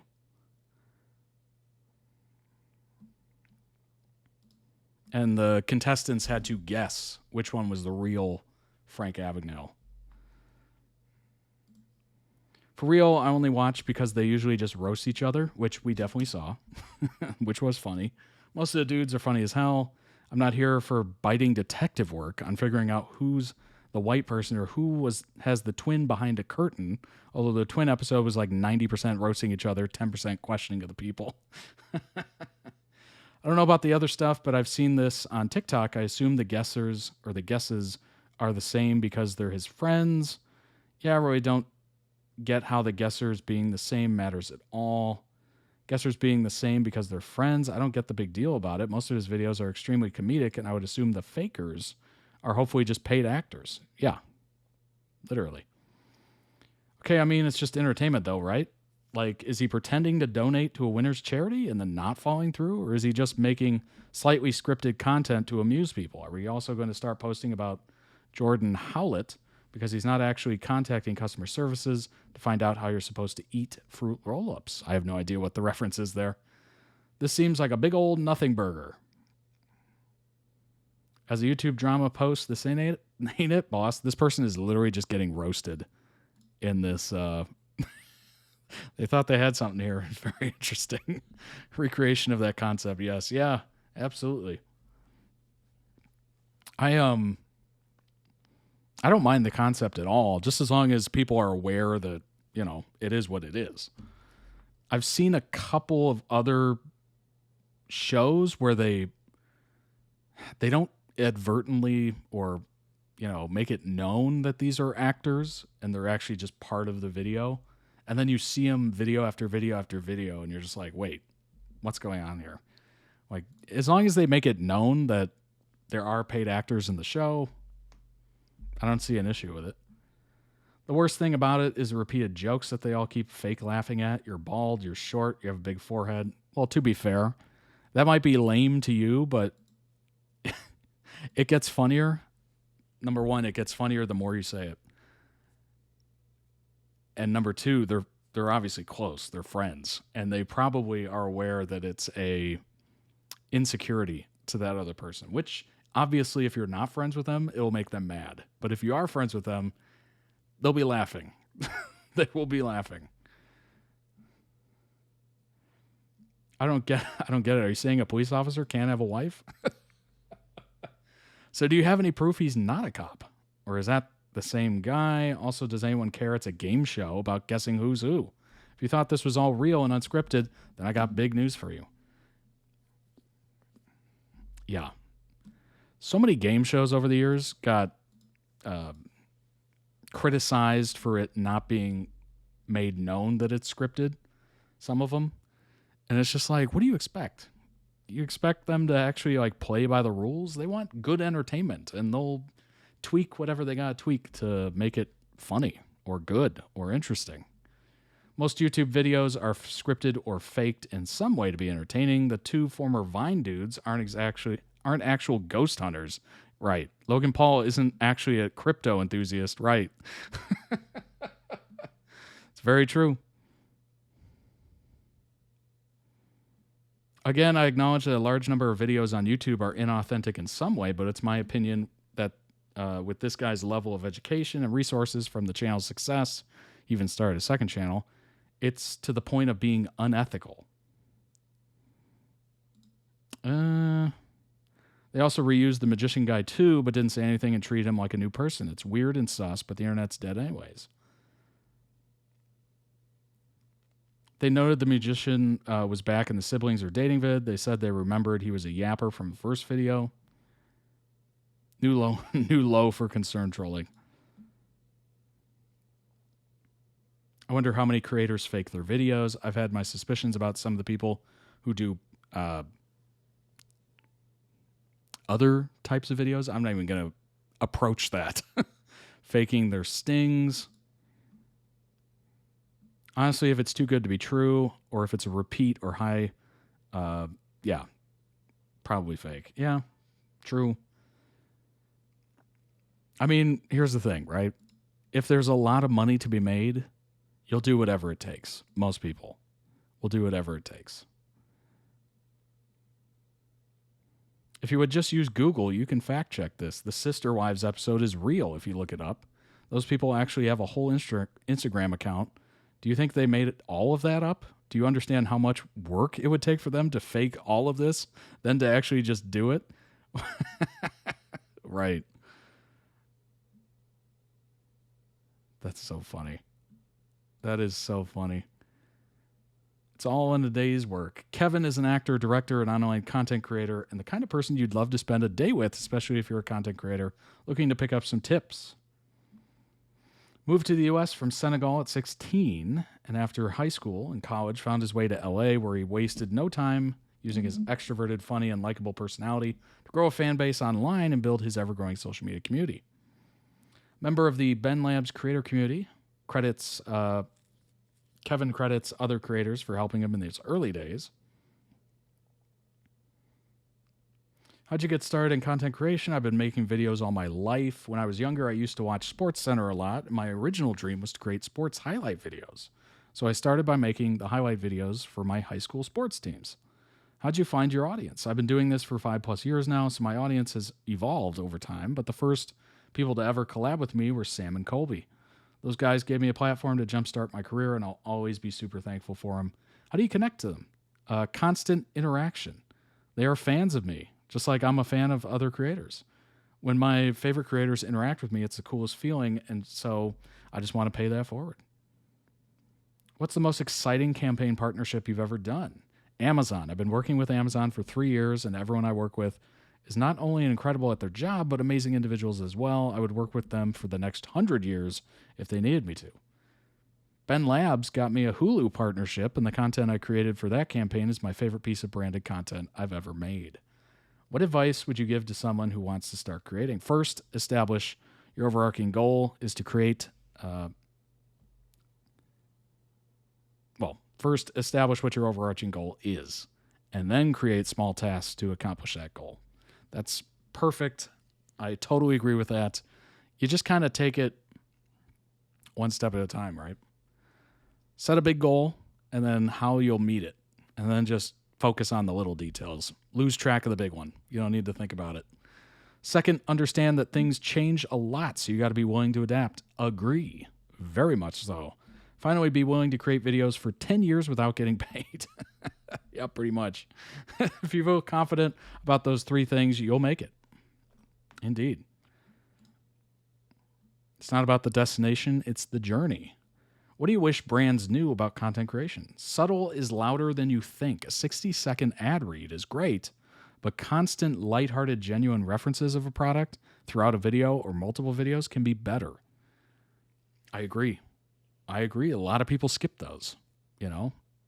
I'm sure you've been into a video before, or you're really into it, and then all of a sudden an ad pops up and you're just like, oh, I get it. I totally understand it.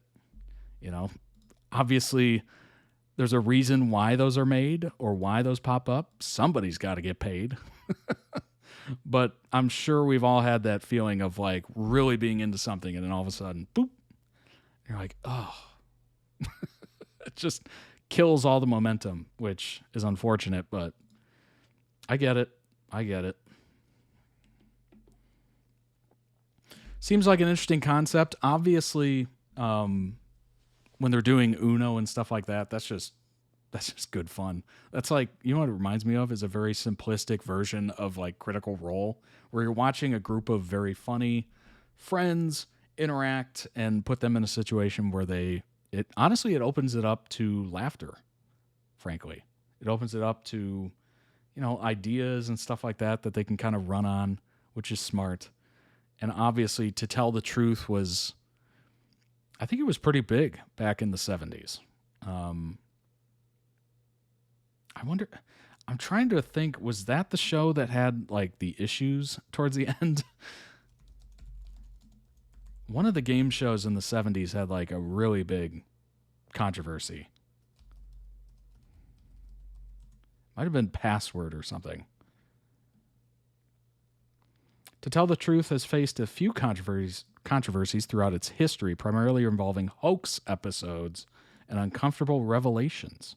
One notable instance involved Joey Skaggs, a prankster, infiltrating the show with a fabricated identity, leading to a public revelation of the hoax. Another instance involved a contestant on The Moment of Truth, a show with a similar premise, admitting to infidelity and theft, causing significant discomfort and debate about airing the episode. Yikes.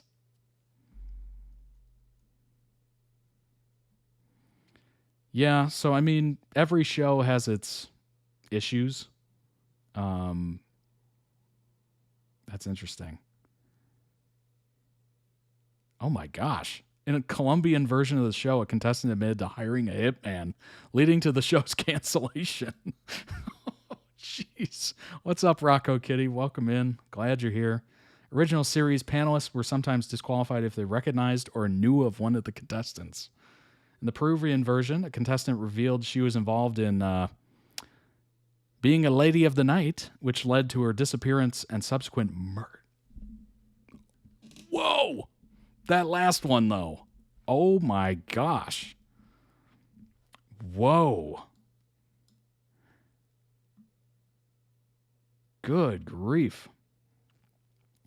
Well, hopefully Kevin's operation doesn't end like that, because that is pretty brutal. Good Lord. Whew. Obviously, it's a little more lighthearted than that. That is unbelievable. But interesting. I love how there's literally creators out there with millions of subscribers that you can just have no idea even exists. Isn't that weird? That tells you just the sheer hugeness of the internet, YouTube specifically, certainly the rest of the internet as well. Like, there's so much that each of us on an individual basis has no idea of on there. Like, it's just incredibly, just never ending. 3.1 million subs, and I have no idea who that person is. I've never seen him before. Isn't that crazy? And I'm always on YouTube. It just doesn't make any sense. I thought I've been around the block on YouTube. Even with this channel, I've done over 1,100 videos. More than that at this point. Although, you know, because 5 videos are in this one video. So at this point, it's so many more videos. But I've never seen or heard of Kevin before. Isn't that crazy?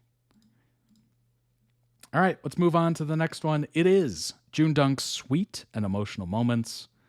Let's go ahead and pull that up and jump in. So just a programming note, we got JoongDunk, and then we have the next Prince. Let's get started.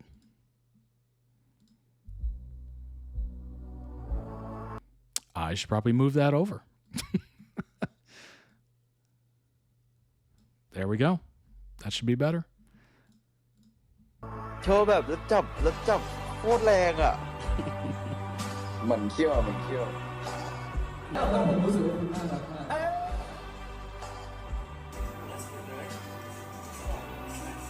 เอ็นดูเอ็นดูอ่ะมานั่นไหมแต่น่ารักมากเลยนะ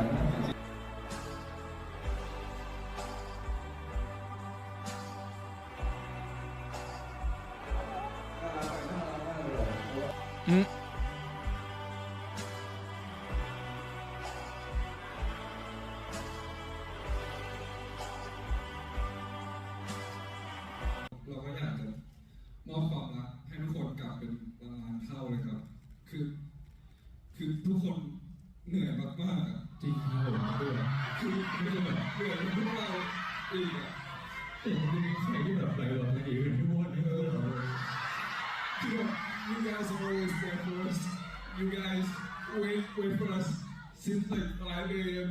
and like we wouldn't think that anyone would come just to meet us I feel really good and honored to That's a humbling experience. Like, without you guys, we wouldn't be here. So, thank you so much for having us, guys. ผมก็หวังว่าทุกคนจะอยู่กับพวกเราไปแบบนี้ Oh, they both lost it at the end. They almost made it.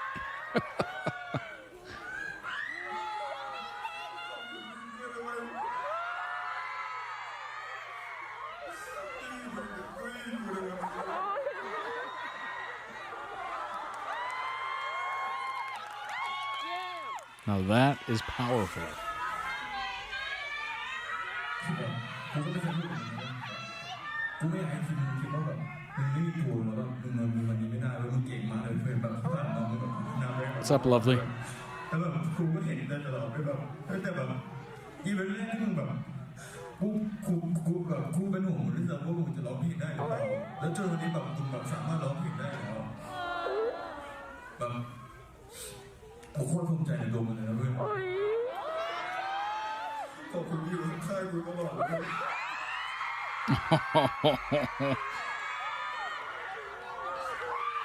ขอบคุณเพื่อนดังเนี่ยถึงแม้ว่าคือระหว่างทางมันจะมีอุปสรรคบ้างหรือว่าเราจะถึงแม้ว่าเรามีวันดีๆแล้วก็มีวันแย่หรือว่ามีวันที่ทะเลาะกันมีวันที่งอนกันแต่สุดท้ายไม่ว่าจะใครเริ่มไม่ว่าจะเป็นกูหรือเป็นเริ่มอะไรเงี้ยสุดท้ายเราก็ได้คุยกันแล้วก็เข้าใจกันแล้วก็เชื่อว่าอะไรทีนี้มันก็คงแบบไม่ได้เรียบง่ายแล้วก็การที่แบบวันนี้ไม่มีปัญหาแบบว่าอนาคตอาจจะไม่ได้มีปัญหานะหมายถึงแบบนั่นแหละครับ That's true. ไม่ว่าจะเกิดอะไรขึ้นก็อยากให้จับมือแล้วก็มานั่งคุยกันใช่ก็เชื่อว่า3 ปีนี้เรา2 คนโตกันขึ้นมากๆก็หวังว่าเราจะเติบโตไปในทิศทางที่ดีนะเพื่อนขอบคุณที่อยู่ข้างๆอยู่แล้วกันนะก็นั่นแหละพูดเยอะเขินเนี่ยพอพูดถึงดังโอ้เขินเลยเอาเป็นว่าเดี๋ยว14นี้วันไทยก็ไปเที่ยวด้วยกันเนาะ ให้คุณเลือกเลยว่าคุณอยากจะไปไหนเพราะว่าปกติผมเป็นคนเลือกอยู่แล้วปกติผมเป็นคนเลือกแต่ครั้งนี้ถือว่าเป็นครั้งแรกจริงนะถือว่าเป็นครั้งแรกที่ดังชวนก็ตื่นเต้นเนี่ยตื่นเต้นอยากรู้ว่าเขาจะทำอะไรอยากรู้ว่าเขาจะพาไปที่ไหนอยากรู้ว่าเขาจะพาไปกินอะไรนี่ Oh really? It's live on Instagram? Let me see. That was a beautiful message. You know, custard mellow, custard yellow. คัสตาร์ดเยลโล่คัสตาร์ดเยลโล่อยากกินคุกกี้ไหมครับอยากกินคุกกี้ไหมครับทักไป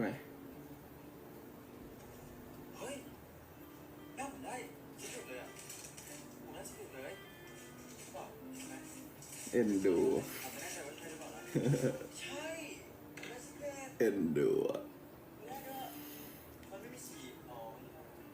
ซีเครตเหรอ Oh, is that Labubu thing?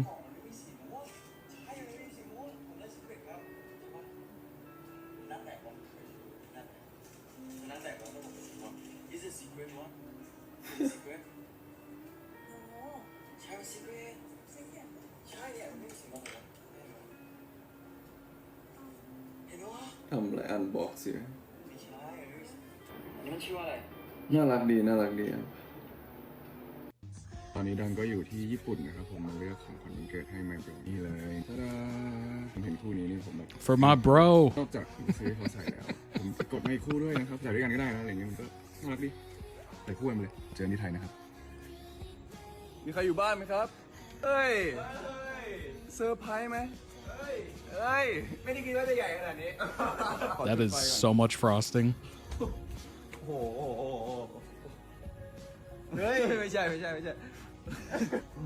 โอเคนี่ทำให้เองเลยนะกับมือครับอ๋อมีแค่อย่างเดียวนะครับคุณต้องชอบแน่นอน I was so disappointed. I bought one of those candles that's supposed to relight when you blow it out. It didn't even work. I was so mad. I was like, what? It's just a regular candle. ให้เขาเรียกว่าอะไรขอบคุณมากๆที่อยู่ด้วยกันแล้วก็เขาเรียกว่าอะไรมีอะไรก็แบ่งกันแล้วก็ขอบคุณที่ถึงแม้ว่าเขาเรียกว่าอะไรนะเราจะมีแบบเขาเรียกว่าอะไรที่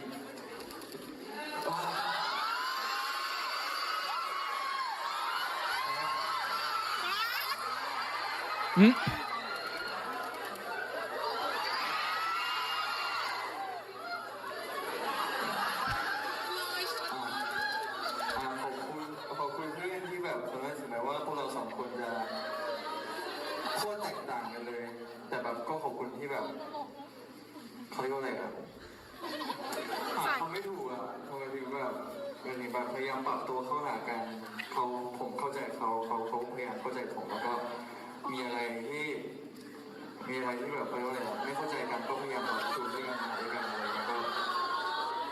ก็หวังว่าเราจะมีแบบนี้ไปนานนะครับผมอยากมีคุณอยู่ไปเรื่อยๆจริงๆนะผมก็นะ Group hug.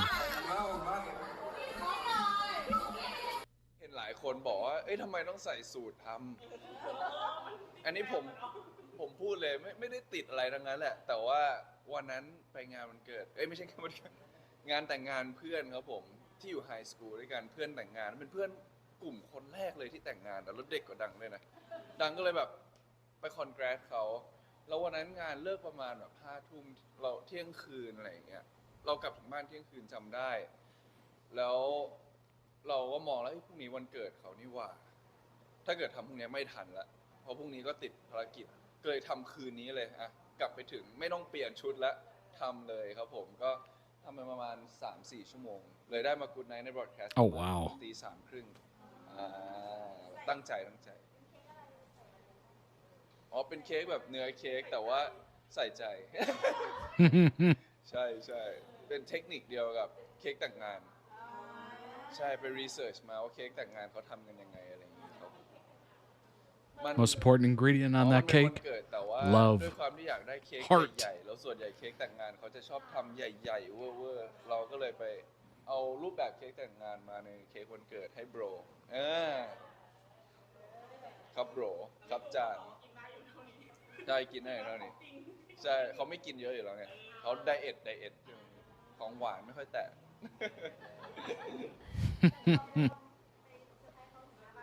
ใช่ครับผมใช่แล้วก็แฮปปี้เลยครับผมแล้วก็ได้ไปเล่นกับน้องหมานิดหน่อย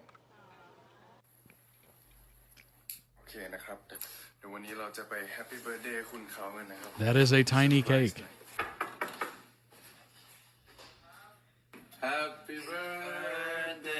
to you ครับ Happy birthday to you Happy birthday Happy birthday Censor. He says goodnight to Jung on his broadcast channel all the time. That's nice. What's up, Slayer Kitty? 3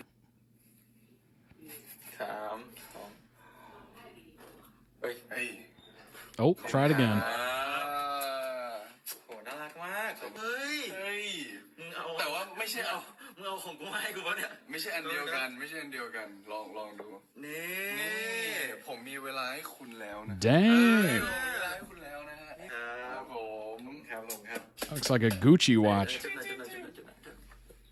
เดี๋ยวจะบอกไหมเดี๋ยวใครครับเป็นสายเทคแคร์มากกว่ากันผมรู้ว่าคุณจุงเป็นสายสกินแต่ว่าสายเทคแคร์เนี่ยใครมากกว่ากันต้องถามใครขับดีกว่าเท่าที่เห็นใครเทคแคร์กันมากกว่ากันครับจุงหมอจริงเปล่าเข้ากันใช่ไหมเข้าไหมแต่วันนี้ผมให้เขานะเพราะว่าเดี๋ยววันนี้เขาพาผมไปกินข้าวจริงๆเรามีวิธีการเทคแคร์คนละแบบครับอะไรเนี่ยเขาจะเป็นแบบฟิลสกินชิปอะไรอย่างงี้ใช่ไหมครับแต่ของดันอาจจะเป็นฟิลแบบเอ้ยเราจะนึกถึงเขาสมมติเราทำขนมนู่นนี่นั่นอาหารนู่นนี่นั่นเขาจะเป็นคนแรกๆที่ได้ชิมตลอดหรือไม่ก็แบบเนี่ยโหจริงๆอยากเล่านะแต่ว่ามันยาวเล่าได้ไหมได้เลยครับเล่าเลยครับมีเวลาฮะแรกที่เป็นของคุณครับเอาเลยครับตั้งแต่แรกเลยนะอันนี้คือ Stage is yours. ที่นี่คือที่แรกของผมที่เกาเดอร์มาครับก็คือตั้งแต่เราเจอกันวันแรกเลยตอนที่เพิ่งได้เล่นแล้วแต่ดาวตอนแรกเขามาจากตุรกีก็คือตอนแรกเขาก็คือเพิ่งถึงไทยยังไม่ได้แบบมีที่อยู่นู่นนี่นั่นอะไรอย่างเงี้ยครับเราก็คือไม่เป็นไรมานอนบ้านได้นะหรือว่าเราหาคอนโดได้ The audience is like, oh. ตั้งแต่แรกๆเลยไม่มีรถไม่เป็นไรเดี๋ยวขับให้อันพ่อขับให้พ่อไปขับให้เลยใช่ดีขนาดไหนใช่ครับผมก็คือเอาจริงๆเราแบบเห็นเขามาแล้วแบบเราก็อยากเทคแคร์เขาครับผมแล้วตอนนั้นใครอาจจะยังไม่รู้เดียวช่วงเข้าค่ายแรกๆอะไรเงี้ยครับเหมือนต้องไปบ่อยมากอะไรอย่างนี้ครับผมแล้วก็ต้องอยู่แล้วเขาเหมือนมีคอนโดของคุณป้าพอดีก็เลยแบบไปเช่าเขาอยู่เลยครับใช่เอาแต่ว่าชวนปุ๊บก็คือเราคิดก่อนนิดนึงแต่สุดท้ายเราตกลงไปกับเขาด้วยใช่แล้วตอนนี้ก็ผ่านเวลามา2-3 ปีก็มีบ้านของตัวเองแล้วอะไรอย่างนี้ได้ผมมีได้ครับผมมีได้อยากให้ทำแบบนี้นะฮะสุดยอดครับขอกลับไปโมเมนต์นั้นได้ไหมได้เลยครับครั้งแรกที่เราติดต่อจูไปจะให้ไปดูแลไปขับรถให้ไปอยู่ห้องรู้สึกยังไงทำไมถึงตัดสินใจไปผมรู้สึกว่าใครๆก็คงรู้สึกดีถ้ามีใครดูแลใช่ไหมครับใช่ไหมครับมีใครดูแลบ้างไหมครับ Who doesn't? That I saw him like. Although after a while, it feels like you're a charity case, for sure. There's no eyes at first, but like we talk to each other a lot.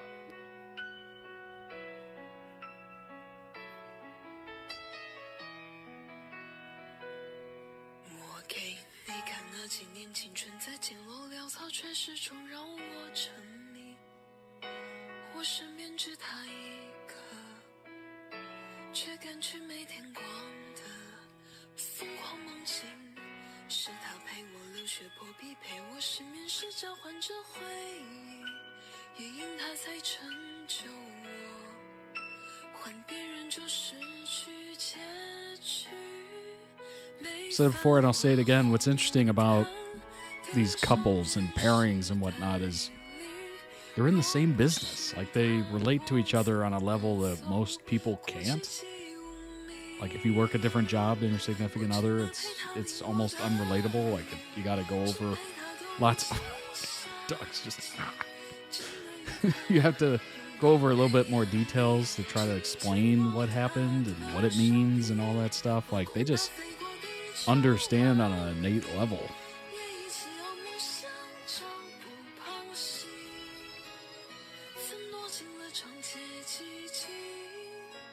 Contracts, you know, things to do for press and all that stuff. And it was a rough day at the set or in the studio.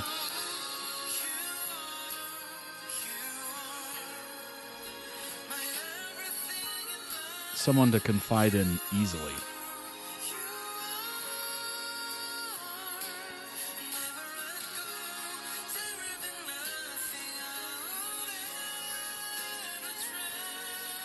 That being said, some people don't work well together. Like, they can work well, you know, at home or whatever, but if they are together 24/7, they crumble. Saw that a lot during the lockdowns for the pandemic. A lot of divorces, a lot of, you know, breakups because of that. Some people, you know, they're better in little doses, maybe. Which is not good, I don't think. I don't think that's very good.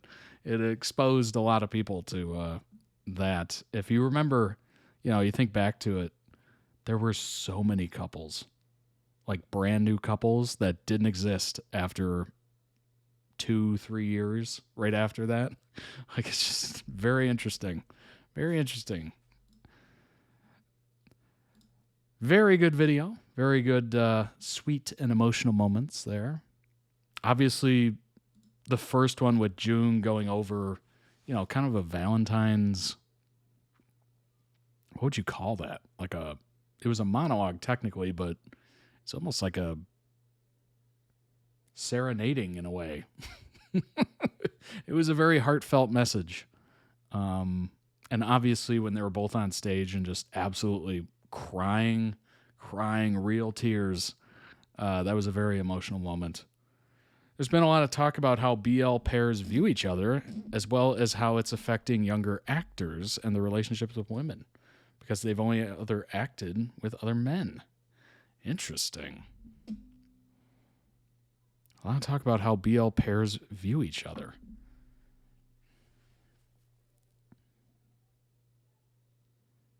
I'm trying to think, like,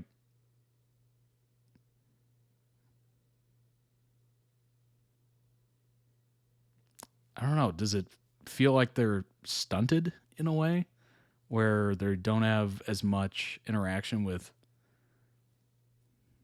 other folks? I don't know. Very interesting. What's up, Saram? Just came here, fortunately could catch the stream. Well, welcome. Appreciate you being here. Link down below in the video description for the original video. Go throw it some much-deserved love, and let's check out some information here on JoongDunk. And for those of you watching live in the chat, there is the link for you. Let's pull up some information here. Shout out to the mods of Todd Reacts that do unbelievable work. Rocco Kitty, Jace, and Luke. Shout out to you all. I appreciate it. They're the ones that compile all the links. They help me with countless items. Here we go. Here's one of them. There's been a fan meet tour, so separating by event makes the most sense to me. They may not be in chronological order, but I did my best. No worries, Jace. The Heart Killers Vietnam, April 2025, mostly covered last time, so just a few more highlights. Security thought they were protecting JoongDunk, but oh boy.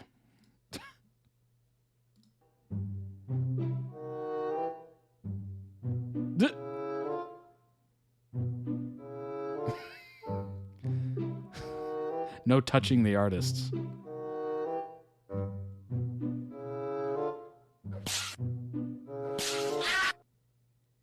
I gotta see that again.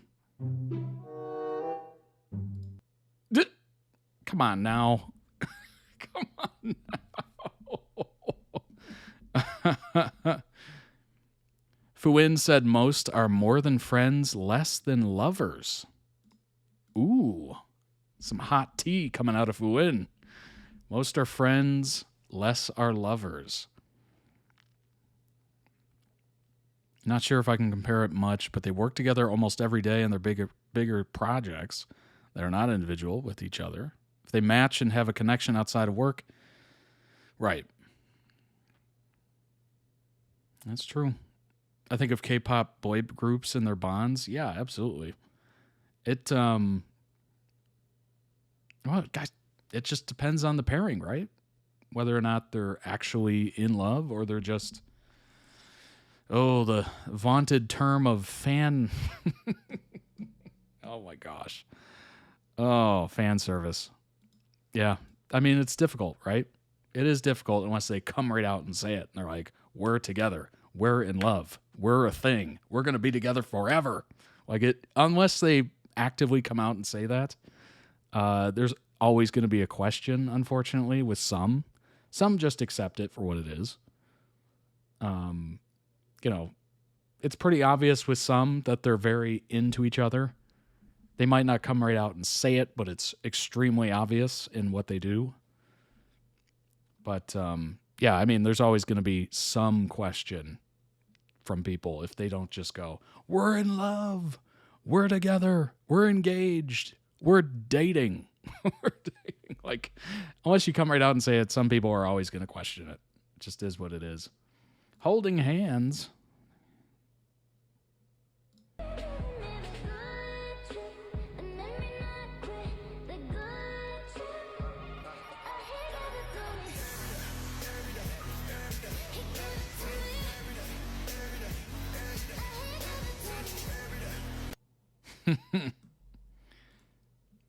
Getting ready to play a game. Oh boy. What's this?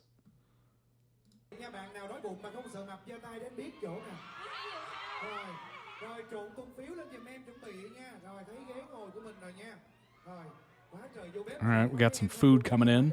I love the rotating burgers behind them. I might have to do that. Get a green screen. Just have rotating 3D burgers behind me.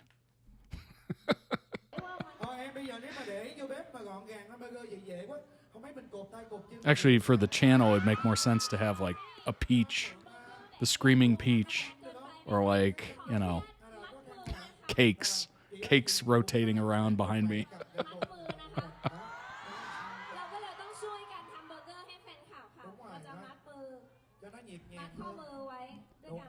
There's always going to be someone who says they're still in fan service. Yeah, of course.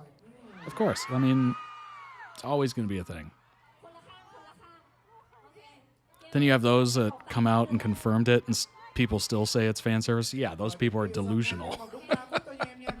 Hate to put a fine point on it, but if they came out and confirmed it, there's no questions at that point. It would be it would take an absolute crazy person to lie about that. Coming out and confirming it and, saying we're together and then lying to everybody, that's a whole scandal. That is huge. So at that point, I just take them at their word. If they say we're together, okay. All right. You told are engaged, people still say they're fan service? That's crazy. That's crazy. That's nuts. At that point, you are deep into the conspiracy. Deep. The Hercules cast seem to have had so much fun in their fan meeting tour. Nice. Now you have to do the green screen. Let's just say I've been thinking about it. Let's just say I have been strongly thinking about it. So, that might be a thing. Keep an eye out. Knowing that they get double hate for saying they're together instead of saying nothing. Yeah, that's, oh my gosh. Heart Killers Brazil in July. Arriving. And if you hear this sound, then go and bend your back. Go and bend your knees, baby, shake it to the max. With the DJ, please turn up the bass. This would be so wild. Go through an airport and you just have throngs of people just oh my God, welcome. Thank you. Yeah, I did it. I didn't fly the plane, but I'm here.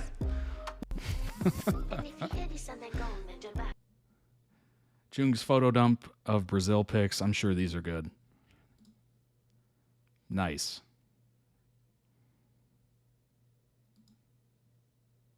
Look at that caption. Hola, mommy.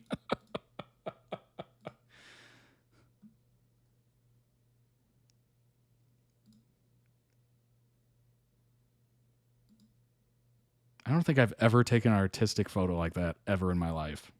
Like, look at this. This could be in a magazine.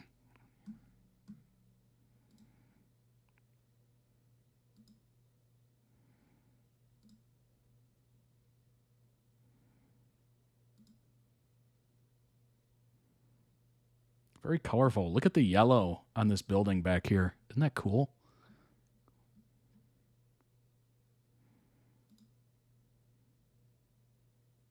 That is an interesting angle. That is a very interesting angle there. Wish my IG was aesthetically pleasing. Yeah, I mean, me too. Me too. I keep thinking how I would react if I saw my faves in real life. I would stand there awkwardly. Yeah. Oh, yeah. I've never had the situation where I've met somebody famous that I was a big fan of in person. That would be weird. That would be very weird.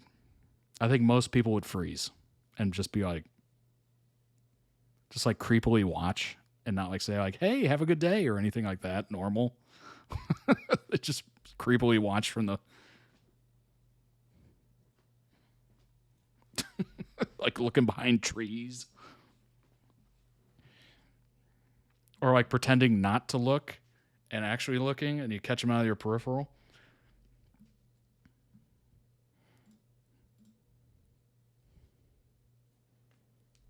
The ever famous danged if you do, danged if you don't. Right. He goes to school for this? Well, he's passing his classes is what he's doing. That is what I can say for sure. He's passing his classes. He will graduate. Dang. I got to step my game up. Big time. Big time. On stage, posted by Joong. It's from the Brazil meetup.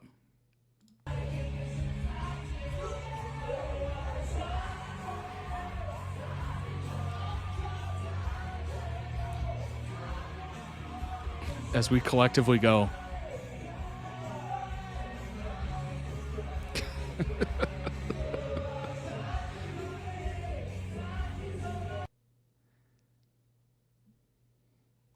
He ends it with that. That's so funny.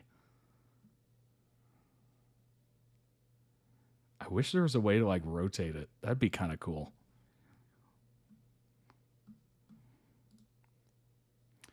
Dunk posting Brazil pics. Okay, let's see the difference here. Well, there's no difference. What's up, Amos? The caption, Ola Mommy.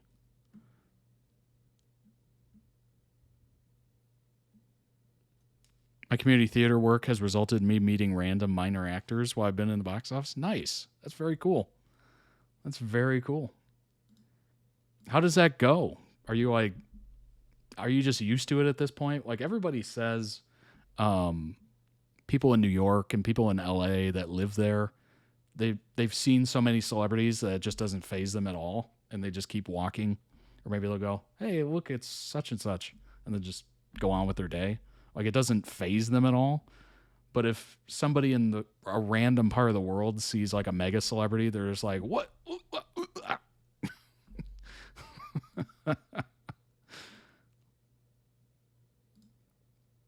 Look at the dog.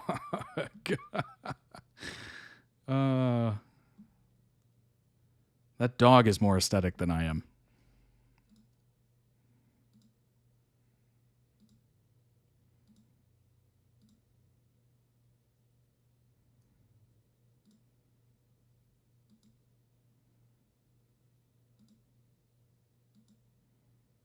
The belt over the shirt is a interesting choice, I gotta say.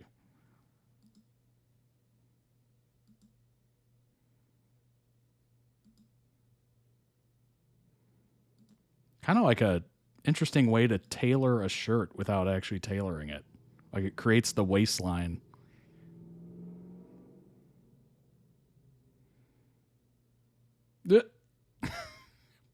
Posted a gee emoji. Threw me a couple times. You see someone out of context and take a moment to realize who they are. Yeah, absolutely. There's like that initial second of like, is that? Oh yeah, it is. I recognize you but don't know where. Right. And more. Dang, Dunk was like, I'm getting my money's worth out of this trip. Your favorite big boy. Your favorite big boy. What a caption. Caption for his bro, of course.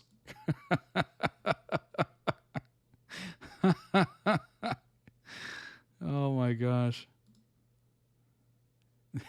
This photo says, what is this, a pumpkin? A squash?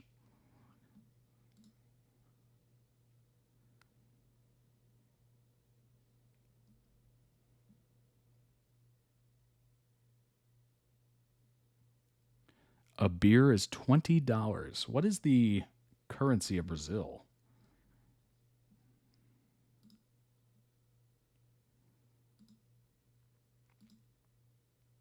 Now I got to find out these prices.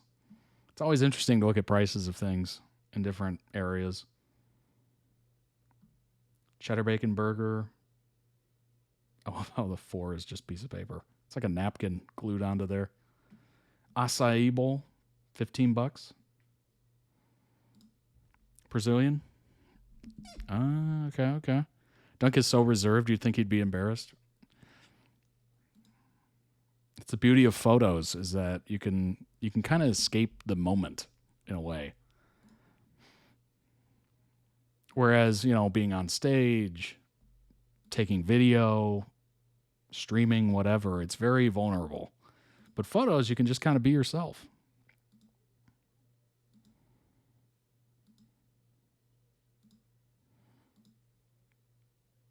Oh, look at those spherical ice cubes. Those are so cool.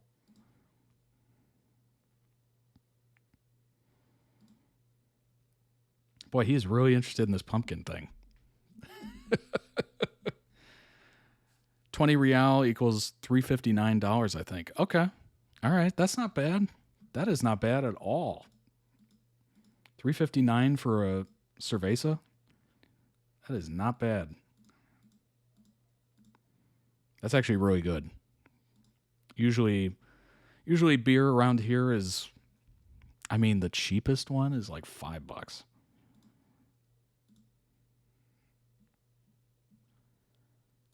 And it goes up from there. I think I paid in Las Vegas, I paid $7.50 for a Coors Light, which is, if you're not familiar with that is, it's not a great beer. It's one of the cheaper ones in the U.S. Joong posted this on Twitter. And that was a couple years ago, by the way. It's probably even more at this point. Who said that? What? Who said that? He's your bro, but he is cute as fuck. Who said that? Who said that? Was it one of you? He says bro, but he's cute as fuck. Who said that? He's your bro, but he is cute as fuck. Must have been the wind. Indeed.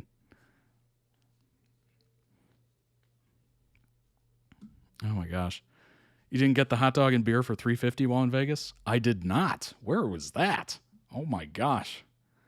I was at the I think I was at the Mandalay Bay when I got that beer. Yes, I was. I was at the Mandalay Bay, and then I went to, I think the deal I got was, I got a tall boy, which is a pint of beer, for, I think it was $5. And I was like, ooh, what a deal compared to the $7.50 I just paid. I think that was at the Luxor, the Pyramid Hotel.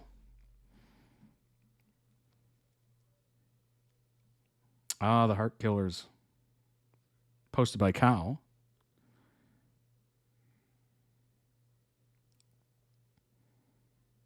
Wow, that is a lot of confetti. That's nice.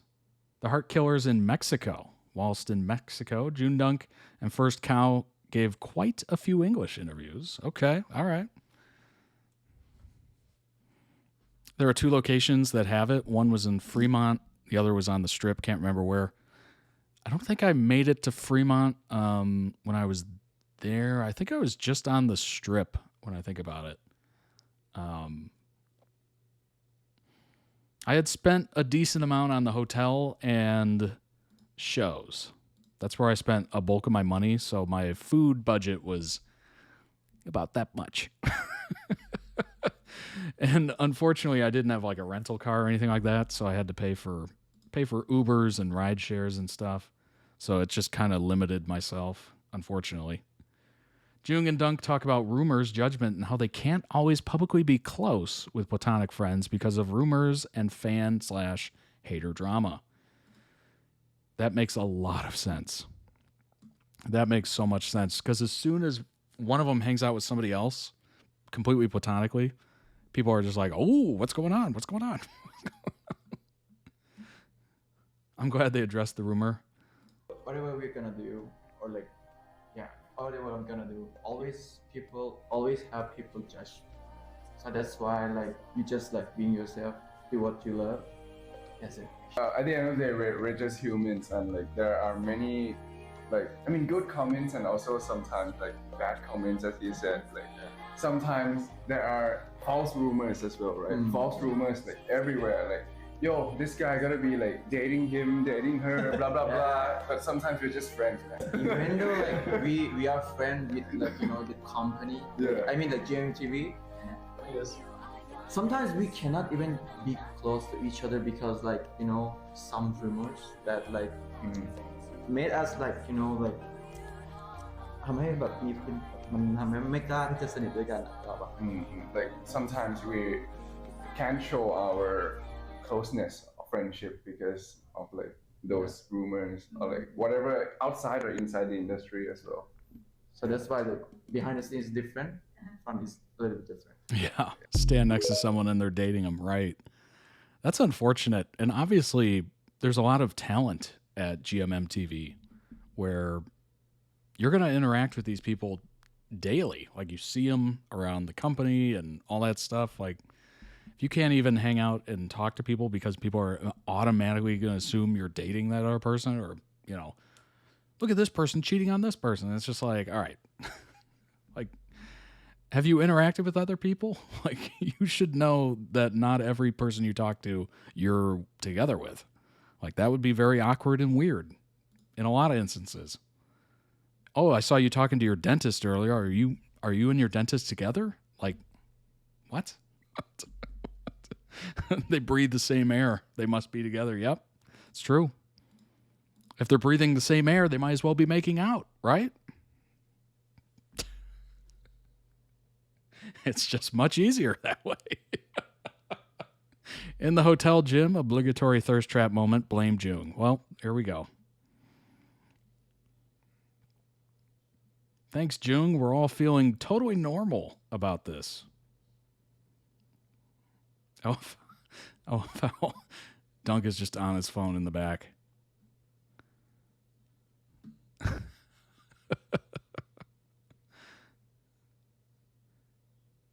Again, Joong, how are people going to take your workouts seriously if you're not wearing the proper attire? This is very distracting.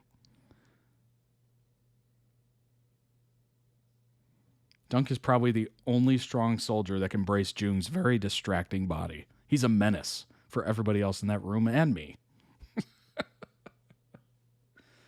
I'm distracted by Joong working out in jeans. Yeah, that is, honestly, that's the biggest part of this photo is, what? You are in full jeans, like baggy jeans.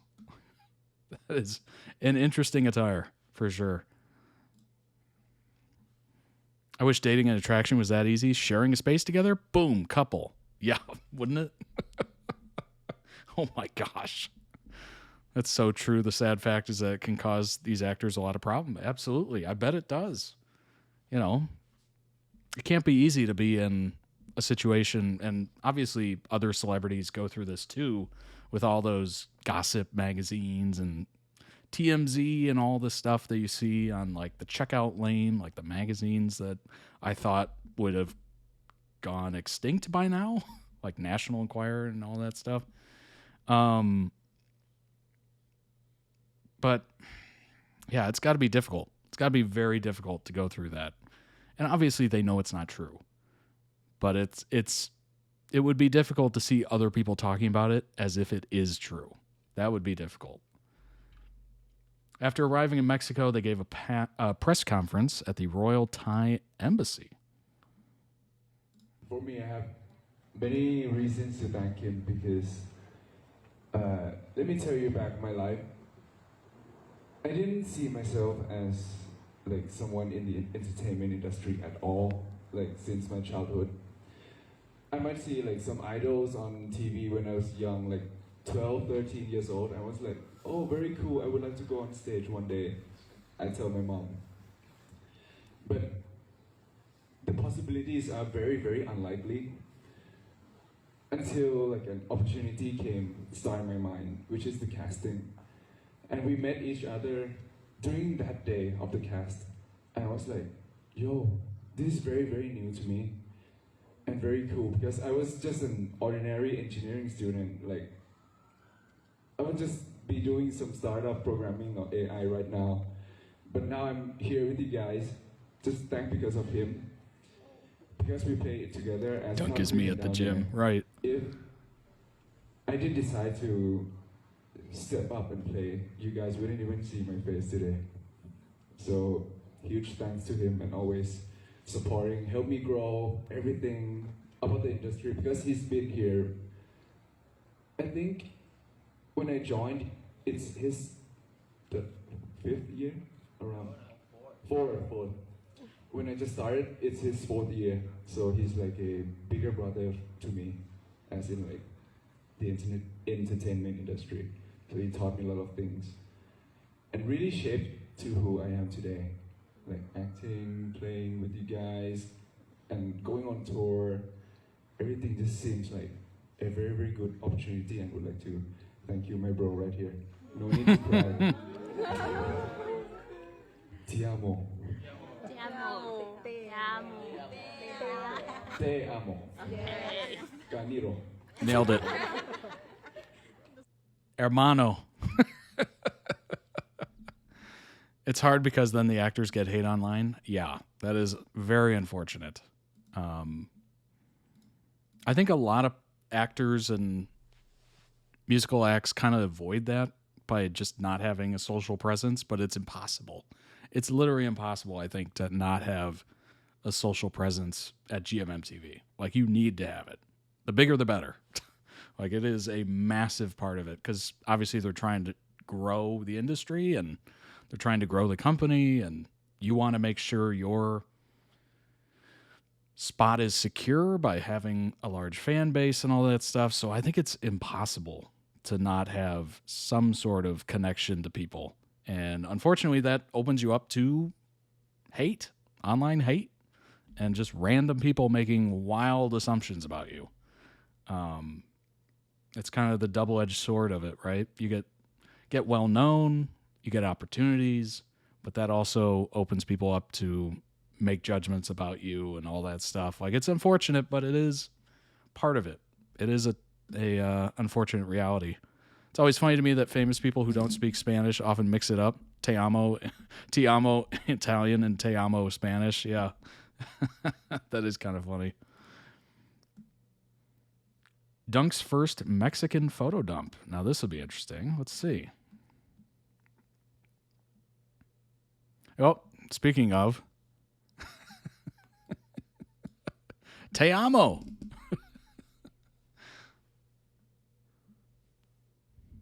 Te amo corazon. Some sectors have started pushing back when that happens now. Some actors. That's good. That is good. I love to hear it. Hola.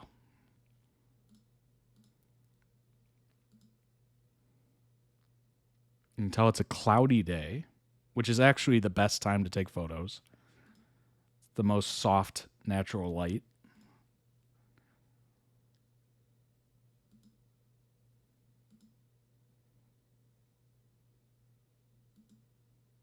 Dang, these photos are good. I got to rethink my whole life. Rethink it all.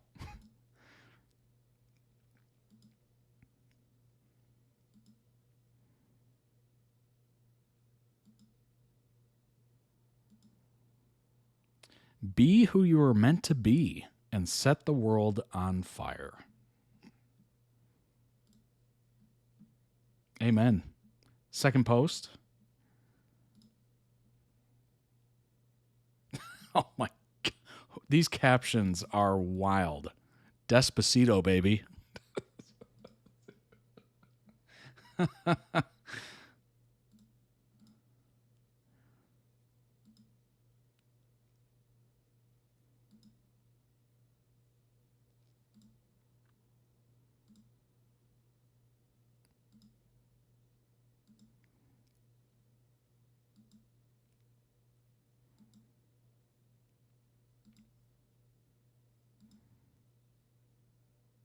Cool.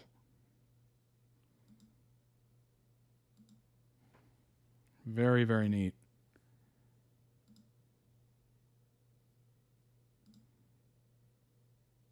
Dang.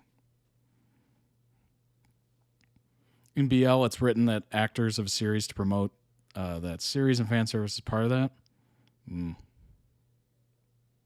Oh, the contracts. Yeah. Yeah, I could see it. I mean, obviously, it makes sense, right?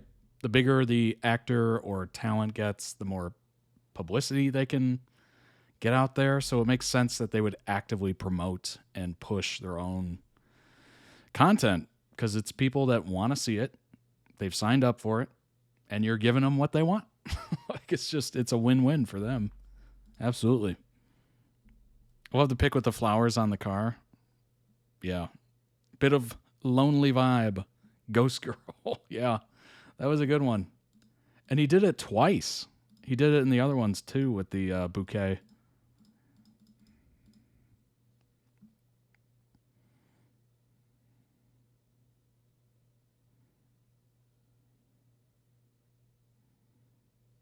Very, very cool. Very neat.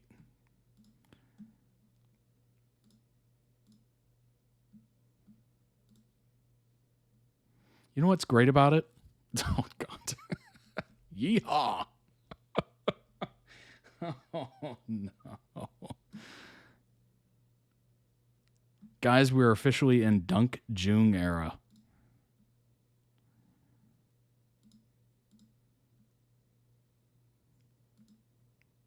What's great about it is the fact that it really, like, you know, this is kind of a weird artsy way to think about it, but it's a nice way to pay tribute to the location, the area, the people, the culture of where you're visiting.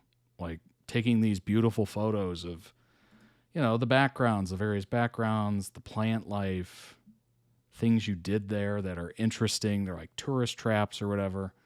Like it's a nice way to pay homage to it. And promote yourself, of course.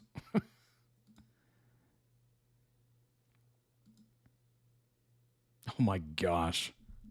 Oh my gosh. What is that? Naturally, they promote products and their shows with fan service, but the contract thing of obligating them to do something is a bit of a reach, but I get what you mean. No, it's actually in their contracts. Interesting. I'd be interested to look over like a sample of one of their contracts. I know that'll never be like public information, but it'd be kind of interesting to see some of the clauses in it. Traveling's so beautiful, but tiring and expensive. Oh my, tell me about it. Tell me about it.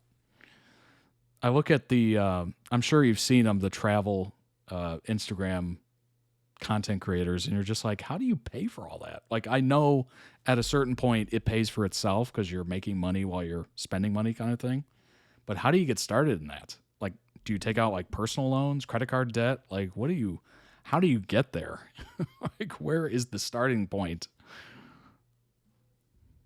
How much and what kind's usually up to the actors? I'm going to research a bit about this. Nice. Let us know.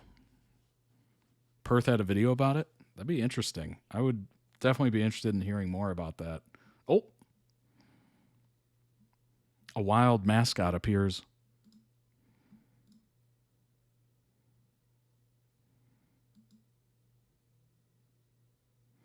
You don't have to be perfect to be at peace. You just have to be honest with yourself. Interesting. Oh, this must be what everyone was referencing. A Dunk June era.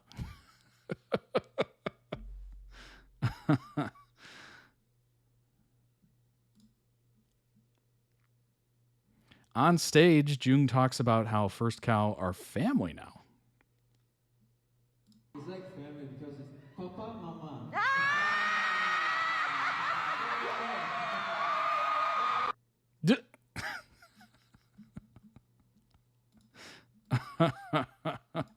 His home. Papa, Mama.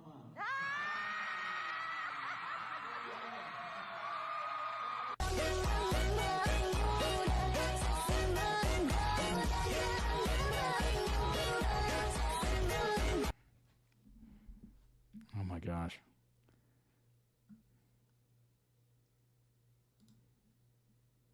Jung's Mexico photo dump. I'm sure these will be great, per usual. I mean, come on now. It starts off with a banger.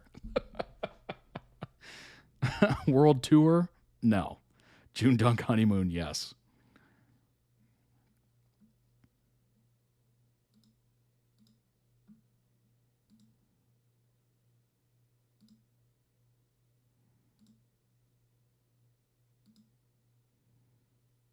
You know what's interesting is it's all the same. It's all the same locations. It's just different styles, different poses, obviously different outfits. It's kind of almost a way that you can travel with them in an interesting way.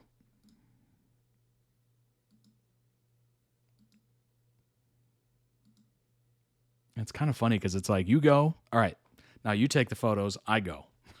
It's like taking turns.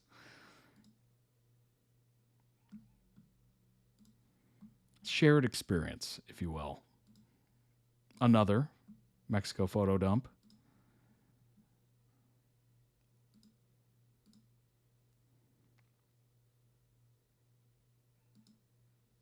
Dang, I saw that lens. That is an expensive lens on there. That is a beautiful photo. Good Lord. It's so simplistic, but it is so perfectly executed. Jung in his cool shoes.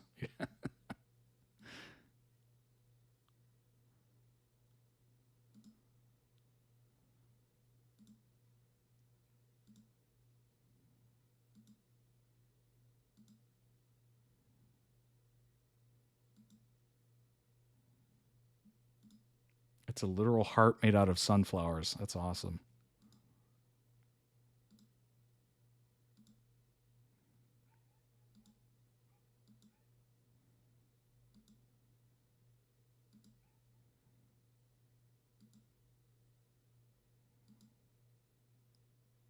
Back to the shoes.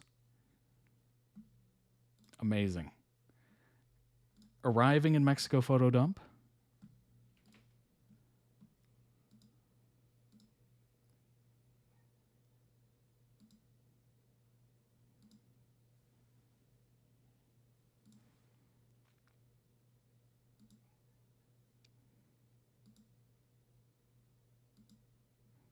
I'm realizing I gotta start taking more photos. Oh my gosh, look at all that cheese. Cheese and salad. Oh my gosh. That's how you lure me into a booby trap, is how you do that. Just like a mouse. Cheese, salad, bread. That looks like garlic bread almost. Oh, good Lord. Yeah, that's my favorite photo, unsurprisingly.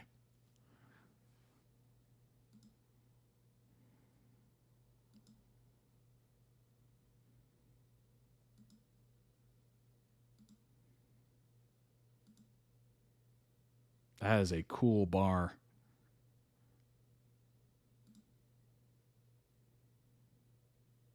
Mahatma Gandhi.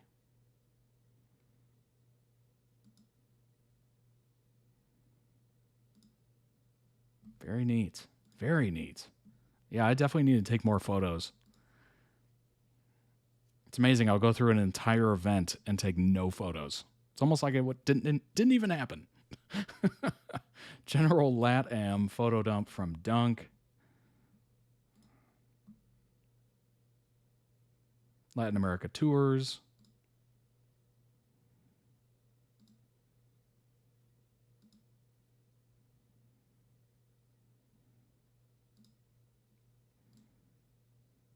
To stage and green room. Wonder if he has a writer. Stuff that he wants in the green room. It's always fascinating to hear people's writers lists. Like, oh, I would love salted pecans and spring water and, you know, I don't even know. Like, they could have anything on there, which is kind of crazy.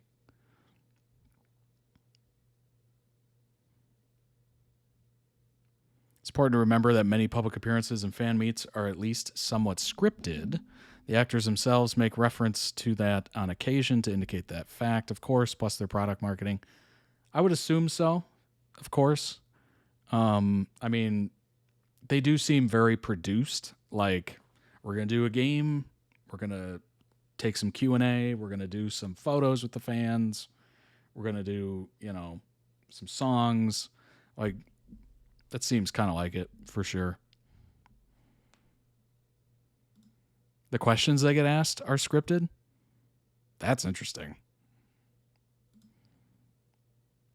And, of course, the brands have expectations, and you got to kind of weave that with some spontaneity. It is a production at the end of the day. It would be terrible. By the way, it would be terrible if it wasn't scripted and they just kind of showed up and nothing was planned. Like, it would just be complete chaos.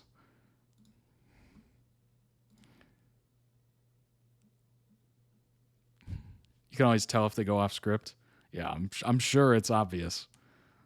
Often in line with the choice of image they want to project. Thai hosts are great at producing moments. Hey, that is the art of the interviewer. If you're a good interviewer, you will create moments. Joong shares a story of a scary moment in Mexico, part 1. Ooh. สิ่งนี้เกิดขึ้นที่เม็กซิโกโดยเฉพาะเพื่อนผมนัทชัยคือด้วยความที่เพื่อนผมชุดหมดใช่ไหมก็เลยใส่ชุดเบเนฟิตมาเดินผ่านพวกเราไปแล้วหน้าเขาไม่แบบเหมือนเงยคอว่าจะดูเหมือนแบบเขาเดินมาจากข้างหลังใช่ไหมเขาก็เหมือนจะเงยคอมาดูว่าคนข้างหน้าหน้าตาเป็นยังไงนึกออกปะเป็นไม้ในหนาแบบประมาณนี้หนาประมาณนี้อยู่ข้างหลังยาวๆก็คือเดินผ่านมาข้างหลังเราใช่ไหมแล้วก็มองหน้าอยู่เว้ยวางไปบนนั้นเว้ยแล้วก็เดินมาขอตังค์เว้ยเดินมาขอตังค์ดังเขาแต่งตัวเป็นสูทไงเราก็ไม่มีให้ใช่ไหมเราก็แบบอ๋อ sorry อะไรอย่างเงี้ยเขาก็เลยพอเราเดินต่อไปใช่ปะเขาก็อยู่ข้างหลังเราเลยใช่ไหม That is an interesting way to panhandle. Ask for money with a big stick behind your back. Because the implication there is, give us me money. Give us me. What? All of a sudden he's a pirate. Give us me money. Give me your money or I'm going to beat you with this stick is pretty much the implication there. Part 2. เขาก็เดินกลับไปหยิบไม้แล้วก็วางไว้บนหัวเหมือนเดิมแล้วก็เดินตามเรามาเว้ยน่ากลัวมากแล้วเขาก็เดินตามเรามากูจะโดนฟาดตัวเหมือนคนนี้แบบไม่รู้เหมือนกันก็เลยข้างหน้าเห็นเป็นซูเปอร์มาร์เก็ตอะไรเงี้ยก็เลยวิ่งเข้าซูเปอร์มาร์เก็ตกันก็เลยแบบ นั่นแหละพวกผมก็เลยพอออกจากตรงนั้นก็เลยแบบรีบกลับโรงแรม Yeah, that's terrifying. That is pretty terrifying. That is so scary. Yeah, that would be absolutely terrifying. I've had people walk up to me when I'm pumping gas or petrol, for those of you who call it petrol. You got to keep your head on a swivel. Like it's pretty terrifying sometimes. It was weird because it was like, walked up to me. Obviously I saw him because I'm keeping my head on a swivel at all moments. But he goes, "Hey, can I borrow a few bucks off you?" I'm like, number one, in my head, I'm like, borrow? You're gonna give it back? I doubt it. Wrong word choice. I'll let it go. And I was just like, "Oh, hey, sorry, I don't keep any cash on me," which I don't. And he goes, "I mean, come on, clearly you can afford it." And he points to me filling the car with gasoline. And I'm like, I told you I'm not paying with cash. It was and this is not an expensive vehicle. Like, it's not.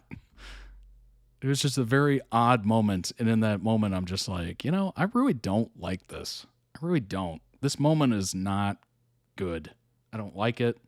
Obviously, it's not an ideal situation, but just the situation itself, I wanted to astral project out of my body and just somewhere else. Like, in that moment, I wanted to be somewhere else. It was very awkward, extremely awkward. Heart Killers NYC, Dunk's first Insta post in New York. I'm sure this is just full of gems.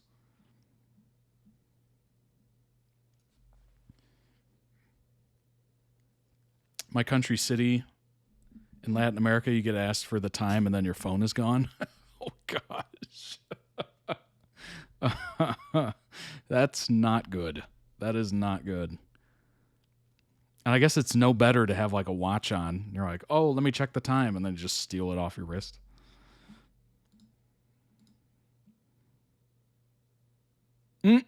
MJ, my Joong. Not them recreating it. That's so funny.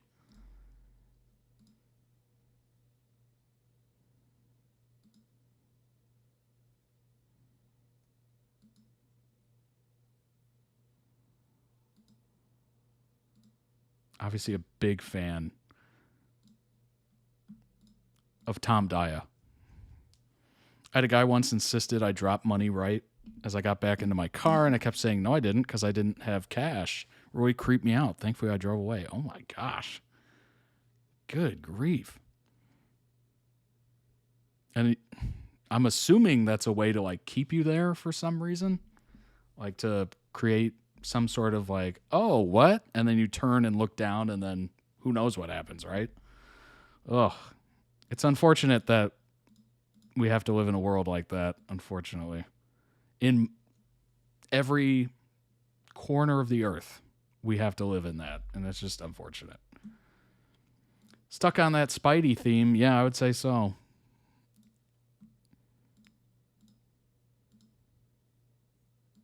Obviously in the New York subway station.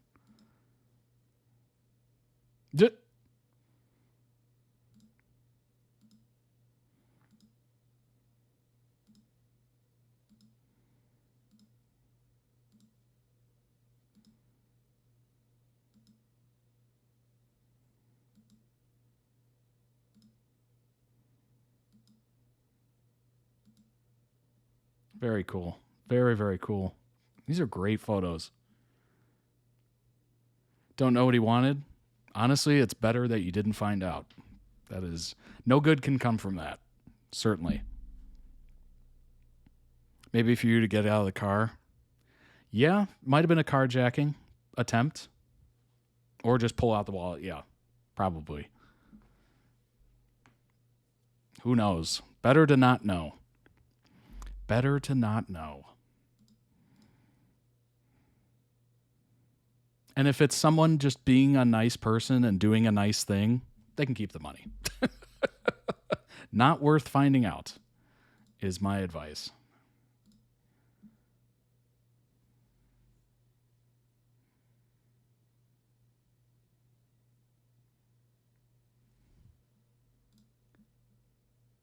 Third New York Post. What happened there? What's going on, Dunk? Why is it restricted? What did you take a photo of?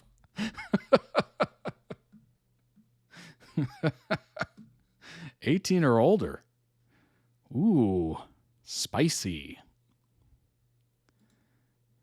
Spicy. Spider-Man and MJ. Story behind the picture.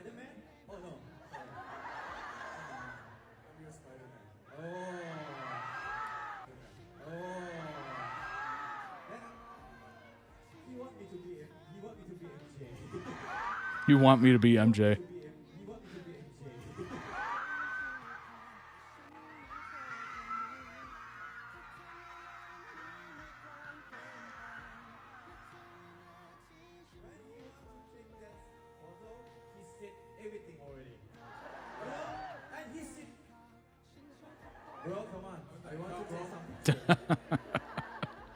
First jacket is so interesting. Yeah, it's kind of cool.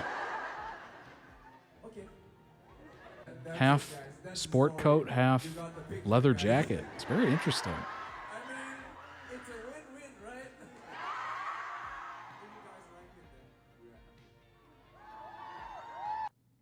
Actually, it looks like alligator leather. Almost looked like scaly in a way.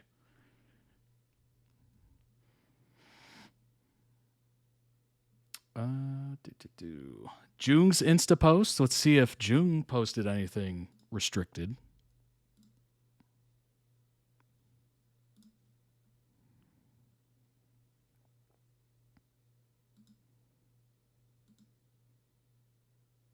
Yeah, these are so artsy and well done.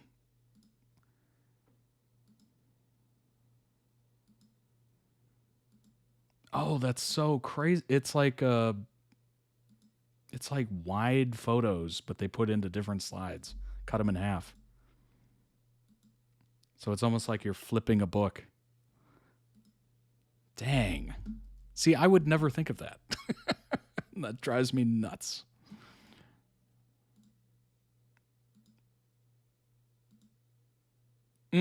Oh my gosh. Yeah, they were definitely in Times Square. These character photos always cost money. Always. And they are not cheap. That's what I've heard, basically. Nice, nice. Starting with the thirst trap. Oh, boy.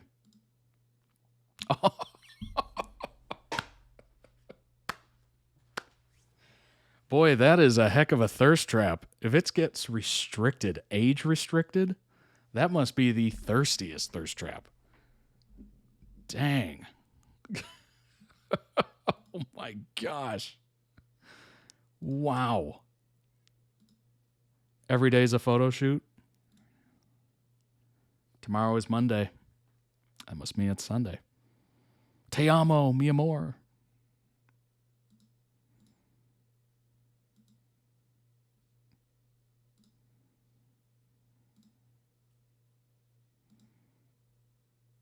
Those people had no idea they were in a photo shoot.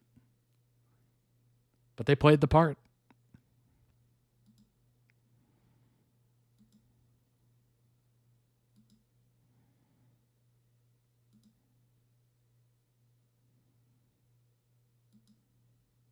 That is brave to go into Times Square. Monday is Wednesday.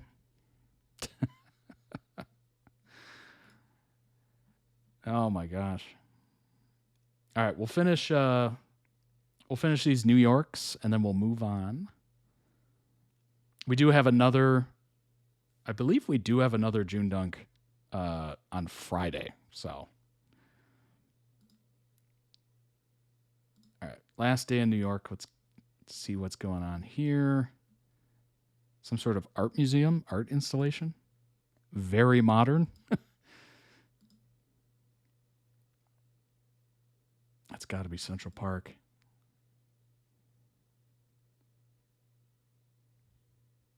Wow. Nature trusts them. Ballet. Yeah, that's definitely Central Park, for sure.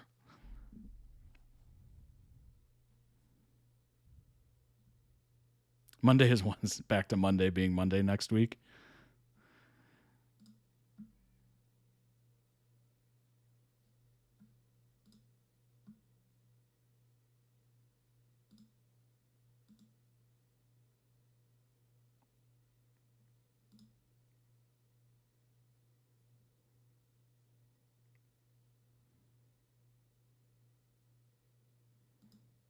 That's super fun. Last day they went to Central Park. That's a good idea, honestly. Jung being an actual Disney princess signing to wildlife in Central Park. Oh, singing. Excuse me.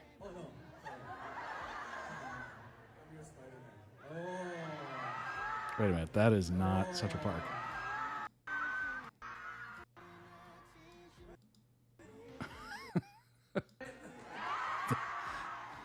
That is not Central Park. It's okay. Jung helping Cow with technical difficulties.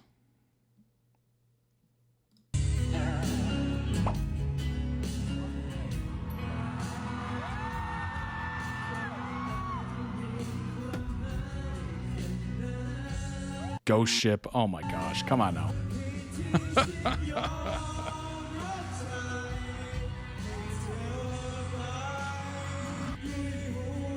What's up, Garmadon? If you become a member at toddreacts.com, I'd be happy to.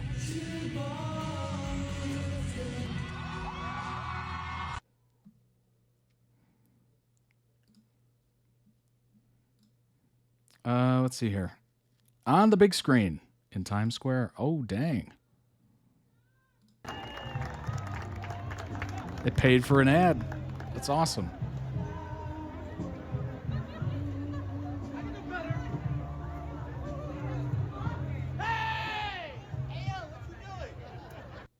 Very cool. That's awesome.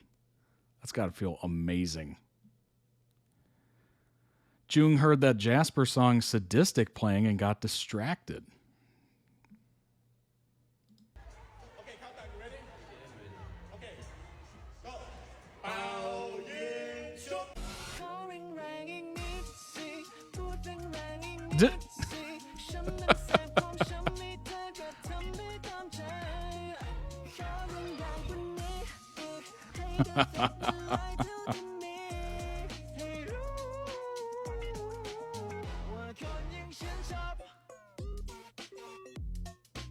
He's like, I did not train to do this for nothing.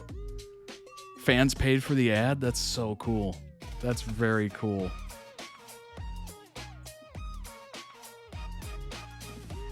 I love that. That is so neat. I bet they were so happy about that too. Oh my gosh. My daughter, when she was a volunteer in the U.S. Brig Niagara, and when it was in the port, she used to pull her violin out and sit in the park and play for the rabbits. She would sit on one of the benches and she would have a couple bunnies come and sit by her feet while she played. That's amazing. That is Disney princess activities right there. That's very cool. That is adorable. Oh my gosh. All right, we'll save the rest of that document for Friday. I believe we do have another JoongDunk coming up on Friday, so shout out to that. Keep that on your calendar. Real life Disney princess indeed. Let's go ahead and move on to the final video. It is The Next Prince TikTok compilation, obviously starring ZeeNunew. Should be interesting. I don't know if I've seen a lot of scenes. I've seen obviously previews and the trailer and all that stuff. So it should be very, very interesting. I'm looking forward to it. I hope you are as well. It's a bit of a longer one, which is nice. It should give us a good taste of it. And for some of you, it should be a nice little memory. Let's go ahead and jump in. Woohoo! I'm cranking it, babe, but I don't wanna คุณจะอยู่กับผมไปตลอดเลยได้ไหมอย่าไปจากผม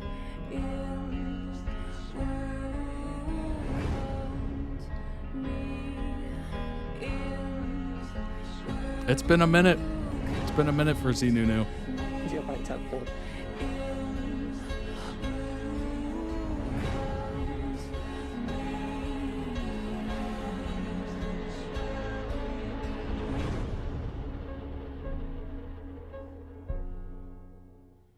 Can I hold you in the street? Why can't I kiss you on the dance floor? I wish that we could be like that. Why can't we be like that? 'Cause I'm yours. I'm yours. Oh, why can't you hold me in the street? Why can't I kiss you on the dance floor? แต่ความห่วงใยที่มีมากเกินไปกว่าฐานะนั้น ดูไม่ดีหรอกชรัน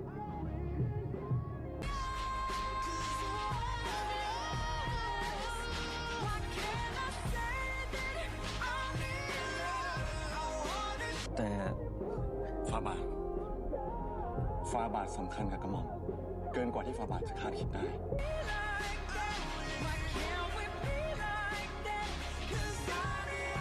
I should move this. I'm going to move it. I don't want to cut off the creators' names. It's not a good look. Not a good look for me. Okay, here we go. That should do it. Let's continue.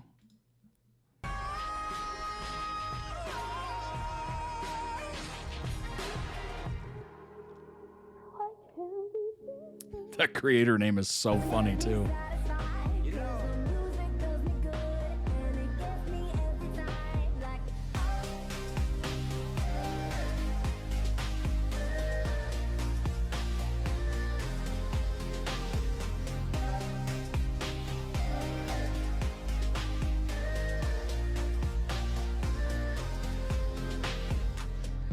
I guess the big question is this your favorite ZeeNunew series to date? Where does it rank? ก็ยังเป็นตำนานที่แสดงถึงความรักที่น่าประทับใจพะยะค่ะ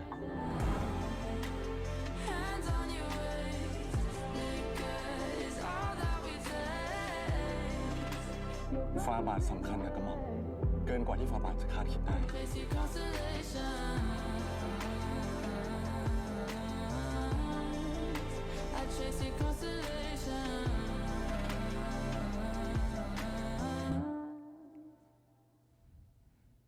แต่ตอนนี้คุณกำลังทำลายชีวิตผมอยู่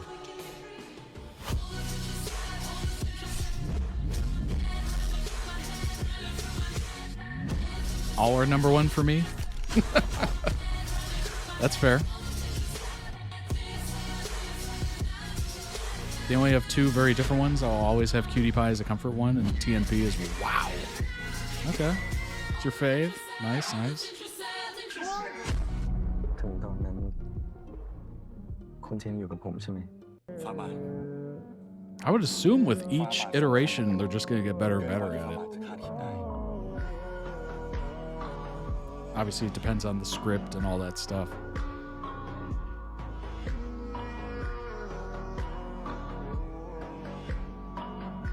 Performance-wise, they're killing it. Show has flaws, not as many as some may suggest. Okay. As long as their performances are, you know, improving and getting better and, you know, really good, I think that's not all that matters, but it helps tremendously. ยิ่งเป็นสิ่งต้องห้ามก็ยิ่งอยากเป็นเจ้าของ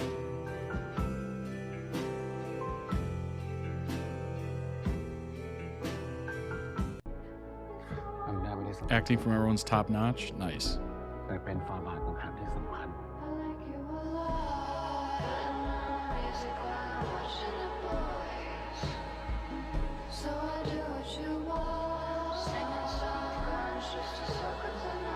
It's just, honestly, it looks like this was shot very beautifully. Like, it's super cinematic.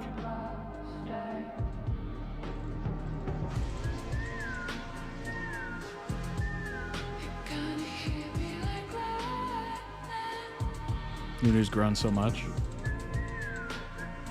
I think the thing that stood out with me the most about Nunu is the confidence boost. Like, just in interviews, you can kind of see it.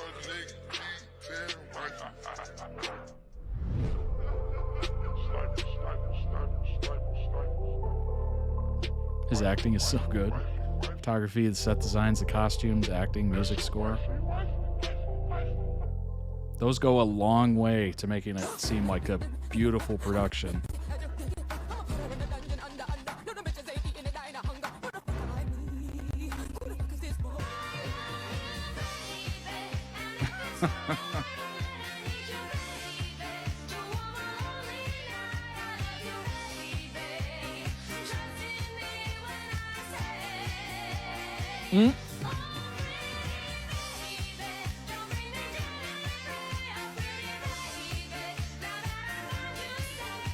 There's no sound effects in it? No, come on. I don't believe you.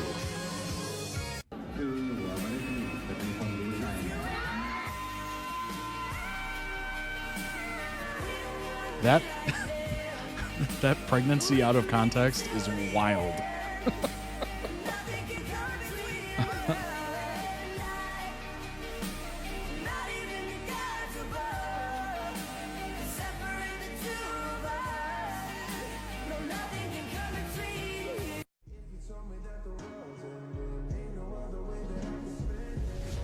I forgot you have no context with the pregnant cut. Oh, absolutely none.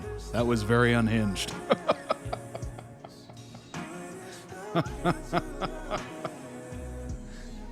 I don't know what to think there.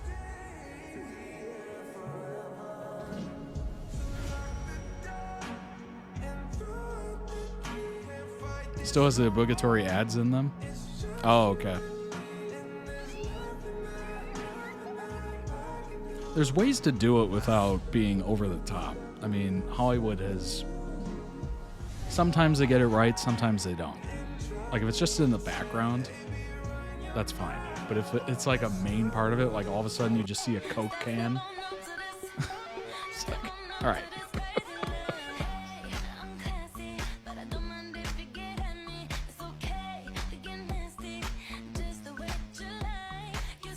Like if you walk into an apartment from the outside and you go into the fridge, grab a Coke, start drinking it, put it down. That's normal behavior. It's not out of the ordinary. You can look past it or whatever. But if it's just right in your face, it's completely out of context. Just all of a sudden they're, talking to somebody and then they just pull from the side of the table like a Subway sandwich, and it's like got Subway written on it. You're just like, all right, come on now.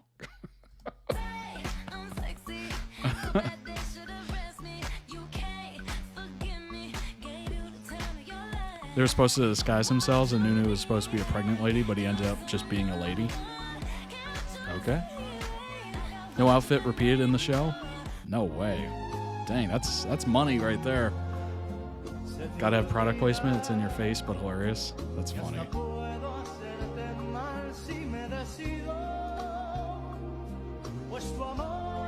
I do wish they would try a little harder to, like, disguise it a little. Like, make it in context. Make it not as abrasive. Because it pulls you out of it. Unfortunately. Wait, which is weird because in normal life, there's advertisements everywhere. But when we see it in content or shows or movies, like it's jarring. Why is that? Because we don't typically see it, or we haven't seen it over the years. So it's just like, all of a sudden you see it and you're like, what is that? But in real life, you're like, brand, brand.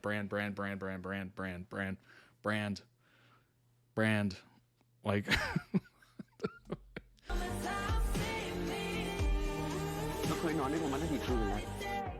remember the iconic Coca-Cola ad in World War Z?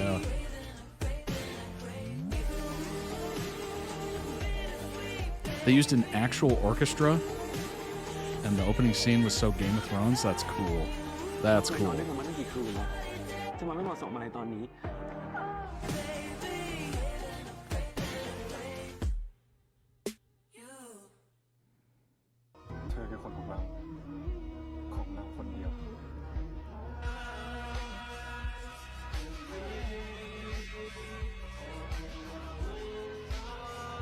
Is this the same show? Golly. Where did that go? This is a side storyline that I was not aware of.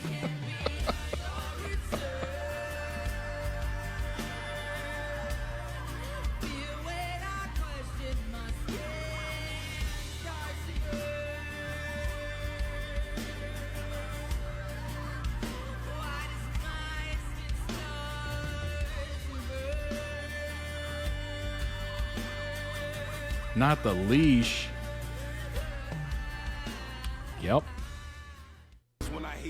Contrast to the lovely couple.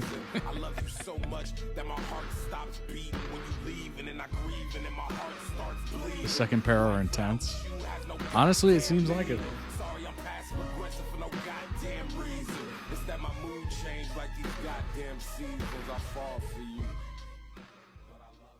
Good Lord. That caught me so off guard. I was like, what?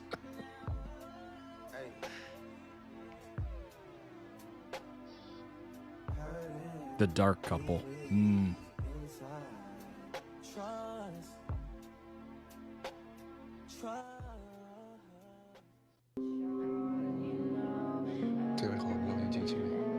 Sweet and innocent, and the dark and devilish.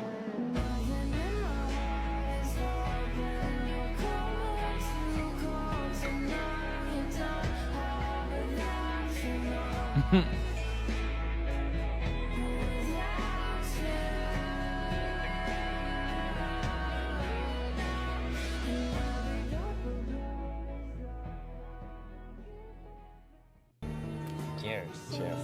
Give me all. Give me all.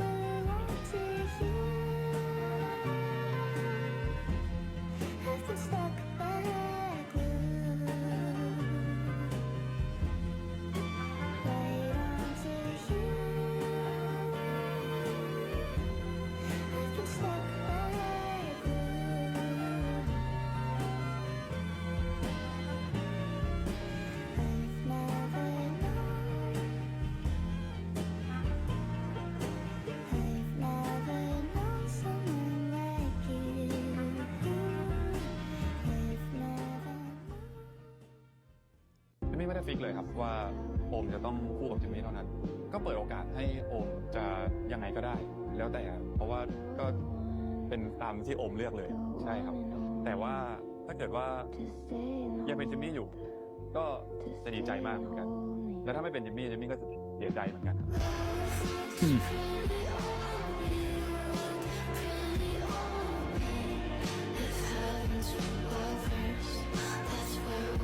That's so funny that they're like this in real life, and then you see their characters and you're like, what's the... All of a sudden, it's Christian Grey. Jimmy's hairstyle's giving Wolverine. Full on 3, yeah.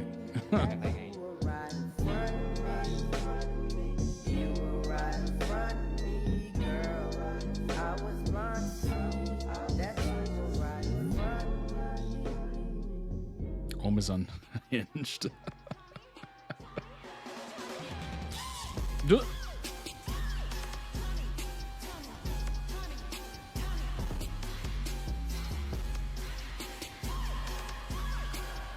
right, okay. I'm starting to see where it comes from.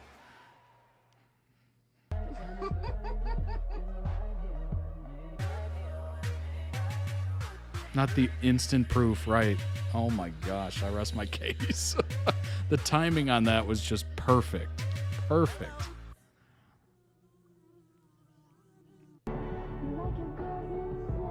ผมสัญญาว่าผมจะปกป้องคุณด้วยชีวิตของผม That was beautifully done. Beautifully done. We've had a couple of those.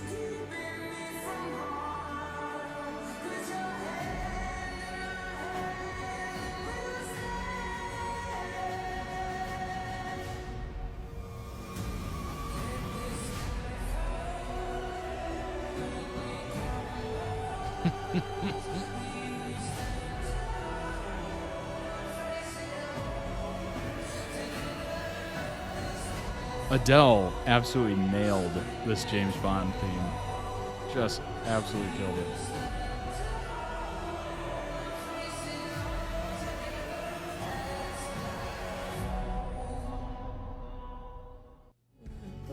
Yeah, the costumes look really good. And it's so easy to do them like cheaply. You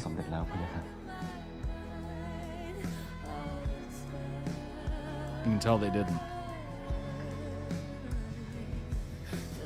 คุณจะอยู่กับผมไปตลอดเลยได้ไหมอย่าไปจากผม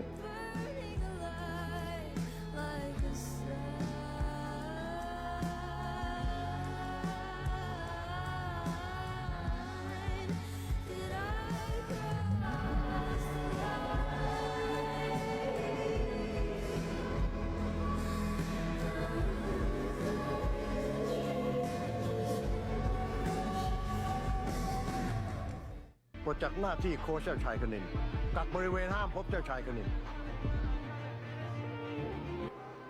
โชคดีที่คุณชรันเข้ามาช่วยและตั้งข้อสังเกตเกี่ยวกับพิษขึ้นมา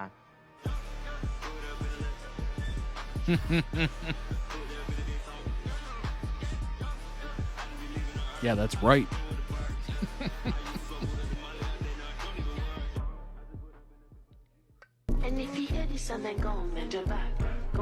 That old man.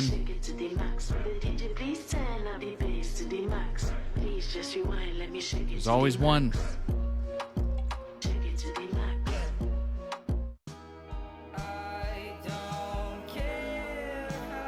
The actor was so good it made me hate the character. That's how you can tell the writing was good and the acting is great. You should hate the character you're meant to hate.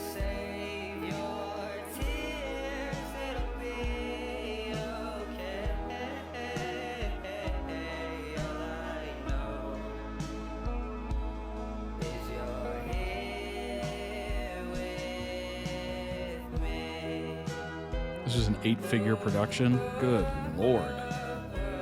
Well, it honestly comes off like that, so money well spent. It'd be terrible if it was an 8-figure production and it didn't seem like that. You can tell they put it in the right places.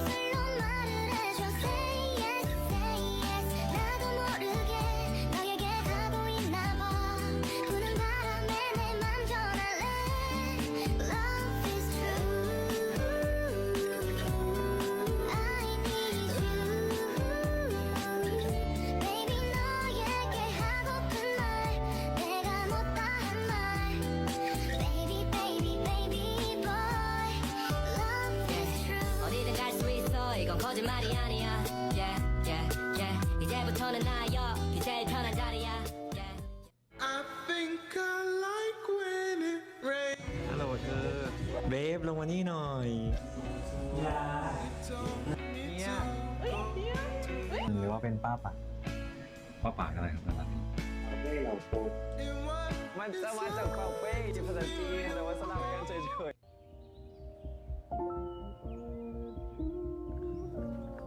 เป็นแบบนี้ก็ดีนะนั่นอยู่แบบนี้เป็นนานเลยนะ Son was a paid actor.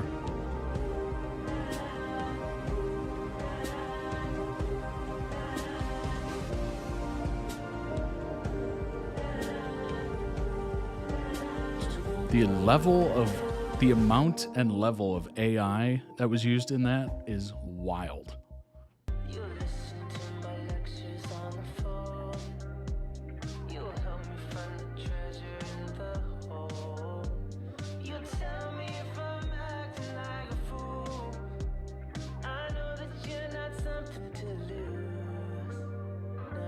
I think they were running out of time with that scene. They had to shoot it in one take or nothing. Oh my gosh. Well, they nailed it. They nailed it.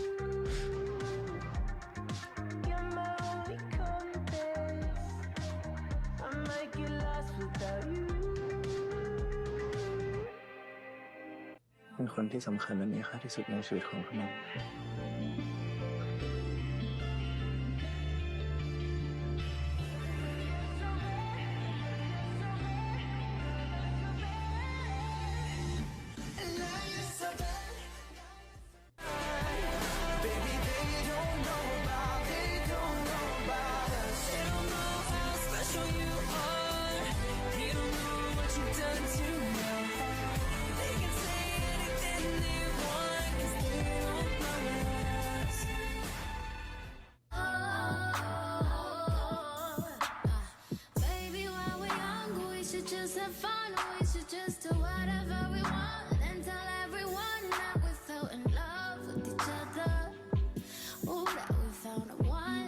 I think what I really love about behind the scenes is that you get to see just how fun a production it is. Like, there's a lot of laughs and, you know, just good moments in between all the scenes. Like, it might be a serious scene, but they're still enjoying themselves.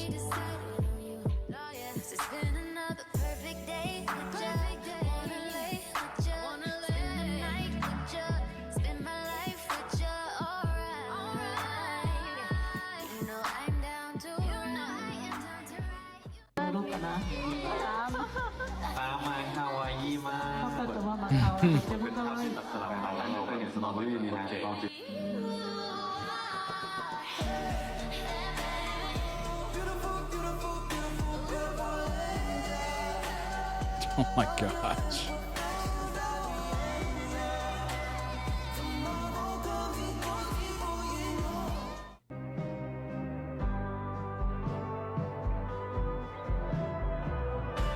Premium series, right? You're chasing the shot because you only have a set time when the sun is where it needs to be. It's true. Boy, and when you nail it, it is a beautiful thing. Beautiful. It's just so impossible to recreate that. ไม่ใช่ความผิดของเธอ What's up, Keisha?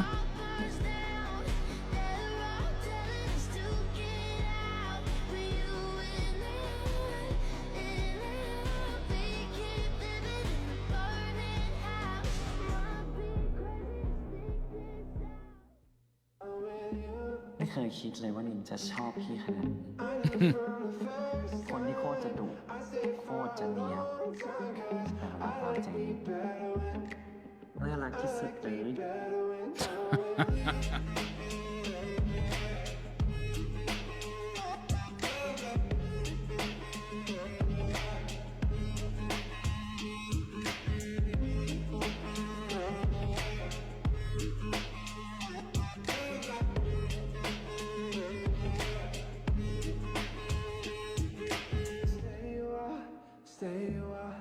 Top characters this year. Honestly, it's so nice to see them put that amount of money into that production to just make it better. Like, you can only advance in your productions and how people feel about your product if you're willing to go that extra step. So kudos to them for putting that money into it and spending it wisely, by the way. You know, I'm sure there's quite a few examples of shows that overspend on their budget currently in the theaters right now. and they're just completely mismanaging it to the point where they will not break even. Like, they would have to go absolutely crazy on ticket sales to break even, and they just won't because they've completely blown the budget. So it's nice to see a well-produced, it looks great, it looks like an eight-figure production, and it didn't go overboard, you know. It didn't go overboard to the point where it just lost them crazy amounts of money. Like, clearly it was popular. People love it. We go to the docs for this. I've had a picture of an X interaction between ZeeNunew and a little add-in from, okay. Sounds good.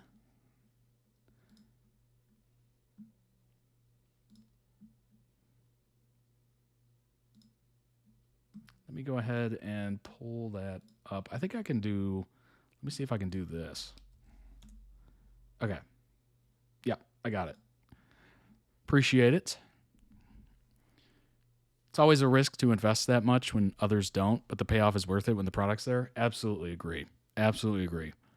Appreciate making something new. This royal theme is not as frequent. It was such a breath of fresh air. I agree.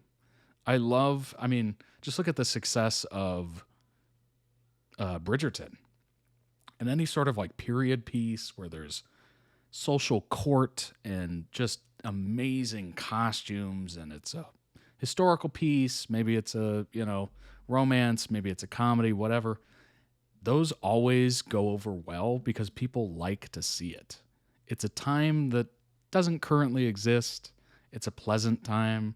There's little, there's a lot of drama to it as well, little like secrets and rumors and little plottings and all that stuff. Like, it's so interesting. This is period, but not period. Right. I appreciate making something new, adding to the passion the team had. Right. Talent of the actors and the cinematography, music. They nailed it. They absolutely nailed it just from what I've seen. Like, obviously I haven't seen the show. I don't have like the context of the scenes, but just from the overall look and appeal of it, they nailed it. They ain't making this money back, but it's worth it. You know what it does? It opens this up to people that might not have consumed it before. It truly adds it to like another level of production that they can go, we've done it all. Look at that. Like, that is our A-list. We spent tons of money. It looks phenomenal. Like, it looks like it's coming out of Hollywood and all that stuff. It's a modern show with a fictional country, such as Genovia. Oh, Genovia. I saw a lot of people watching the show who didn't watch BL or Thai series before, including family. There you go. Yeah, as long as you make it appealing, you'll get surprising viewers in there. There's a lot of people that went to see, I mean, this is a pretty decent example. There's a lot of people that go to see superhero movies that never read comics before, but word of mouth spread. That's why, Endgame was so big, and Infinity War and the Avengers and stuff. Like, you had a lot of people going to those that had no interest in superheroes before that. Like, zero. Just because it was a cultural thing. People were into it. They wanted to experience it. It looked great.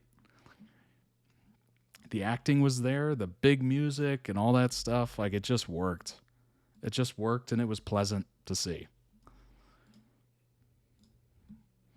Link down below in the YouTube video description for the original video. Go throw it some much-deserved love. That was very beautifully done. And, of course, for those of you watching live, there is the link. I will post it in the chat. Let's pull up some information, courtesy of Rocco Kitty, about ZeeNunew. All the current, all the latest. There we go. Nunu is to perform at the SBS Summer 2025. All right. K-pop meets Thai pop. Nunu, the beloved Thai actor-singer who's been melting hearts across Asia, is officially set to perform at the SBS. I don't even know how to pronounce those words, so I'm not going to try. Summer 2025, July 27th, making him the only Thai artist invited this year. Whoa. That is an honor. The annual music festival hosted by South Korean broadcaster SBS, long-standing tradition since 96. While it used to be the ultimate year-end bash in December, starting last year, the show was split into seasonal editions. That's great. So it's going to run from, it already ran, July 26th to the 27th. What day is it? What time is it? Where am I? The theme is Unipop. Okay. Fans can look forward to a mix of explosive stage collabs, genre-crossing performances, international flair. There you go. There's a list of day one folks. Melting pot of styles. That's very cool. Please give me your support. I will do my best. I'm excited and looking forward to it. Please send your support. I will try my very, very best. Cool. Fans across Southeast Asia are already buzzing with pride, with many calling it a milestone moment for Thai representation on major Korean stages. Nunew's rise in popularity, especially in his roles in BL dramas and soulful vocals, has made him a strong ambassador for Thai pop culture in the region. It's not just a win for him personally, it's a sign that K-pop events are opening up to more Southeast Asian acts. Very cool. What an honor. And being the only Thai artist in the lineup, that's huge. That's very huge. Yunu sang part of his new Korean single. Cool. He did amazing. Nice. Has a collab with K-pop idol Paul Kim. Very cool. 누뉴가 한국에서 데뷔합니다. 여러분 많이 기대해 주세요. Dang, that's a clear video. I will sing just a short version of my new song, which will be my official debut song here in Korea. That is such a clear video. In This one? September. Please look forward to it and give it lots of love too, okay? I'm so nervous. So the title is Leave Me With Your Love. Let's go.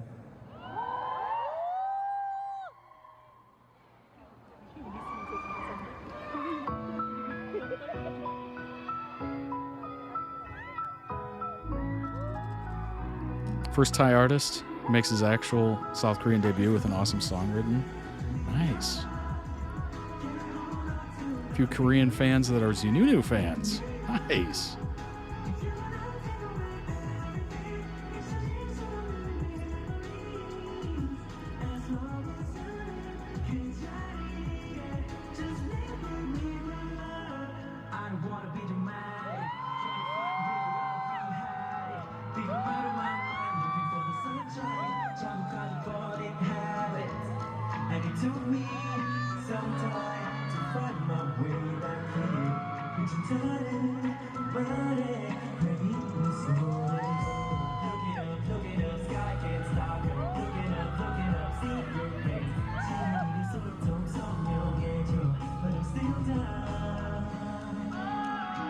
This is a fan cam.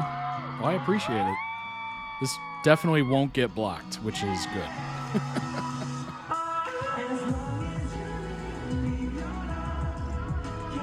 Z was there too? Nice. Waiting for the full version. It sounds really good.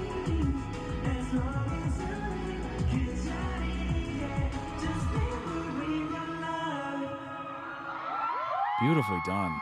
Dang. He killed it. Killed it.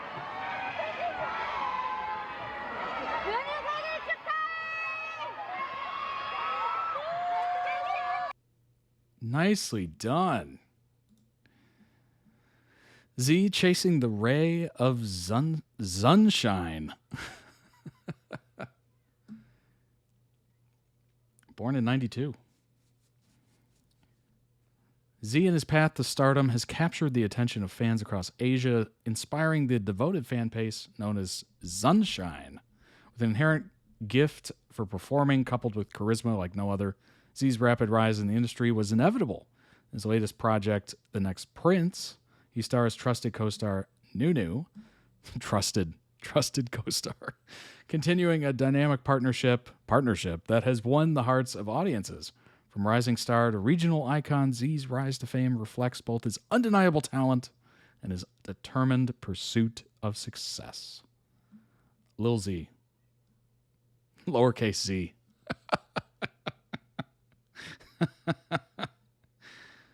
Growing up, Z always dreamed of becoming an actor and visiting himself on the big screen someday, taking up modeling, small-scale music projects years before fame, steadily built the foundation for a career that would eventually become one of Thailand's most celebrated.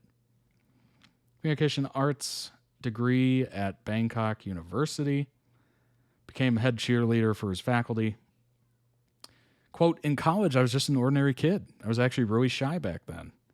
People usually assumed he was stuck up, but in reality, Z was simply not the extroverted type. Relatable. Relatable. Moving to Bangkok, Z's life changed dramatically as a freshman living alone for the first time. That is always a wake-up call, for sure. That is a moment in time where you kind of learn to, be your own person, and it's scary, and you're doing things for the first time, and you're just like, am I doing this right? Am I living right or correctly? And the answer to that is nobody has any idea what the heck we're doing out here. We're all just kind of winging it. Then you realize that fact, and you're like, oh, all right, I'll just do whatever. The thrill of city life with new social circles led to reckless spending. I mean, we all go through that phase, and some of us never grow out of it. But there was a silver lining. Through his friend Max, Z joined an upcoming show that would later mark his ascent into stardom. Stepping into the spotlight began gaining recognition after joining Demundi's YouTube program in 2018. It was during the time that Z met his co-star ZeeNunew, marking the beginning of a long-term collaboration. Feeling the natural chemistry between the pair, fans urged producers to create a boys' love series for the couple to star in. This emerged the Cutie Pie series, which won Z countless awards, such as Best Actor of the Year. The actor also appeared in multiple leading roles of other famed BL series, such as Why Are You?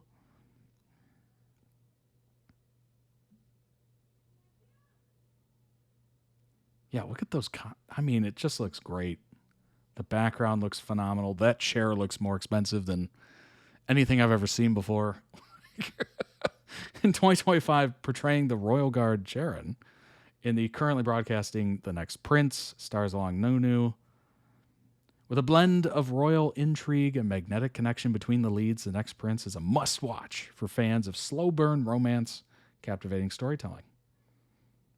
Popularity's taken them across multiple nations in the East, through the ZeeNunew Asia Tour, sold-out venues. Obviously, many brand deals. Vocal performance, Z came out with his debut single, Blank. It's a collaborative work with Pete Pohl in 2021. Discography grew since then.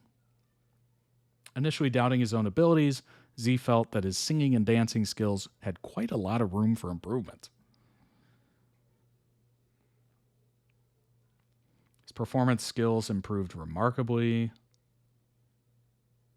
Quote, I believe that everyone makes mistakes, myself included. What matters is how much we learn from them and use those lessons to improve ourselves in the present, Z said. Absolutely. What did I just hear? I heard, what did I just hear? It was like, the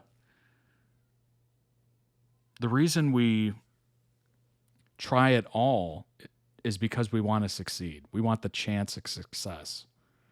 But if you don't take the chance, you don't try, you automatically fail. So you might as well try so you don't fail. Failure is 100% if you don't try. It's less than 100% if you actually give it a shot. ZeeNunew's concert in October will be ace as well. Nice.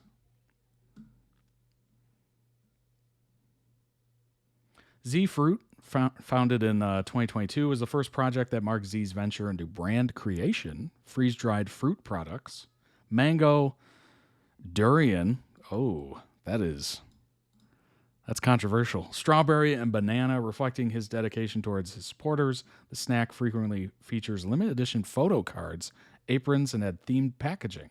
Nice. Obviously, his fashion brand, Super Sun. We've checked out the Super Sun website before.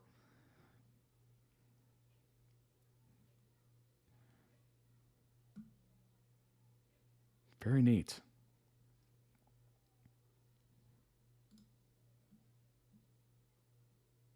Oh my gosh.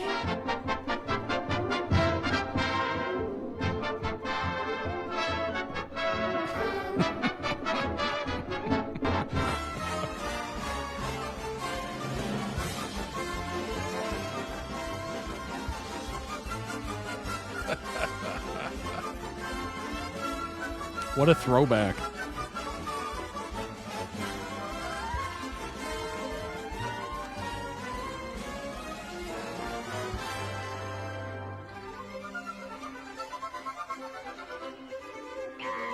Oh.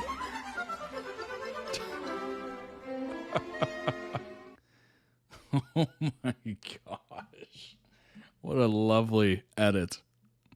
The author of Cutie Pie specifically wanted Z for the role. At first, Z did not want to do another BL, but then he met ZeeNunew and said he would do it if ZeeNunew would be his partner. Now that's adorable.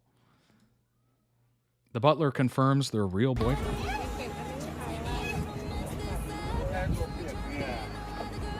I mean, at this point, do you need more confirmation? กอดกันแล้วได้อะไรกอดกันแล้วดีใช่ไหมพี่อย่าหัวเราะไปแล้วพี่บอลทอนยังไงนี่ไม่เกรงใจคนอื่นเลยจริงเขาไม่ได้อยู่แฟนงงเขาไม่ได้เหมือนสองคนปะเขาอยู่กันหลายคนปะสงสารคนอื่นบ้าง He's like, get a room. He's like, some of us are lonely out here.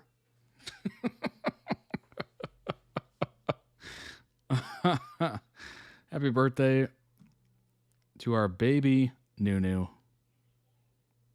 July 1st.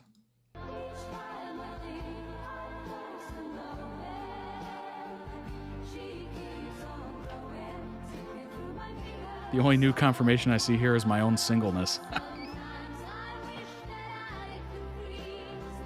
Oh, God. Yeah, that is an unfortunate reality for a lot of people. It doesn't make the content any worse, though, honestly. It gives you hope. It should give you hope, right? What's interesting is Rocco Kitty sent me some AI-generated responses from, I think this is Copilot, Microsoft's Copilot, their AI interpretation. Apparently, it's pretty good. I've been using Copilot with work recently just to try it. They've been pushing it on me like crazy. I'm like, I'll give it a gander. The Next Prince is a 2025 Thai romance and BL drama set in a fictional kingdom featuring a compelling story of royal duty, political intrigue, and a deep romantic bond between a prince and his royal guard. The series is set in the kingdom of Emile, where heirs from noble families compete at a fencing tournament to determine which of their fathers will become the next monarch. Story centers around Kanin, the crown prince who grew up unaware of his royal heritage while living abroad in London. Reluctant to claim the throne, royal bodyguard Sharon, from a family long dedicated to guarding the... What? is tasked with bringing Kanin back to Emily, preparing him for the royal competition. As Kanin adopts to palace life and navigates political dangers, absolutely, getting backstabbed. It's all the beauty of those things. ZeeNunew turned 24 on the 25th. Okay, nice. A couple days ago. Oh, to be 24 again. Nothing special about 24. I just, want to be younger, I guess. Main cast, ZeeNunew, the reluctant heir and skilled fencer raised in London. Charon, loyal royal guard, art teacher. So premiered May 3rd. 14 episodes. Episodes explore the transition from exile to heir, court conspiracies, romance, and societal unrest. Based on the novel Across the Sky Beside You. What a title. Commissioned specifically for the lead actors by the director. High production values reflected in custom-made costumes, props, and a full orchestral soundtrack. That's great. Cast underwent training in fencing, piano, archery, and dancing to portray their roles. Pairs strong political themes with tender romantic development. Praised for its nuanced characters and depth beyond typical BL dramas. This weekend's the last. I'm sad it's ending already. Oh my gosh. Well, it's unfortunate.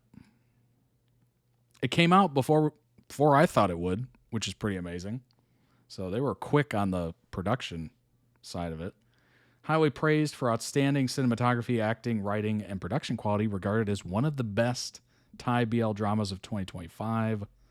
Viewers highlight the intense chemistry between ZeeNunew and Z, sophisticated storytelling, including political intrigue, environmental and social issues woven into the romance. Considered a milestone for its scale, attention to detail, and emotional impact. Soundtrack features original music such as Above by ZeeNunew, I Trust You by Dao, and Still You by The Toys. Soundtrack complements the series' tone and emotional arcs. Nice. Honestly, that's a pretty good summary by AI. Not bad. Next Prince is a high-budget Thai BL series renowned for its meticulous production, elaborate costumes, intense choreography, deep character development, all backed by a dedicated and experienced production team. That almost sounds like a press release. Series took nearly 3 years from announcement to release, reflecting the careful planning and dedication involved.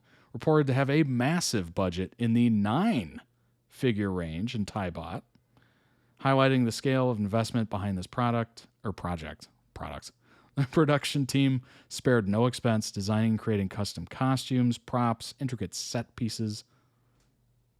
Yeah, it looked beautiful. Literally, from every angle I've seen it so far. One standout feature is the completely custom-made embroidered royal costumes, crafted to both be historically inspired and also visually stunning. Sets are lavish, immersive. Authentic props such as sculptures and paintings. It seems like they got the lighting done well, which is not most productions these days. A lot of productions are pretty bad at the lighting. Fencing and swordplay are central to the storyline, and their choreography was handled with great care to ensure realism and excitement. The fight scenes are professionally staged, visually captivating.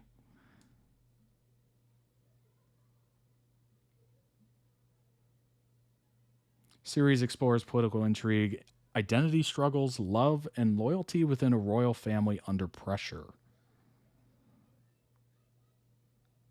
Behind-the-scenes footage available on platforms like YouTube offers fans insight into fittings, rehearsals, interactions among cast members, showing a harmonious and professional environment on set.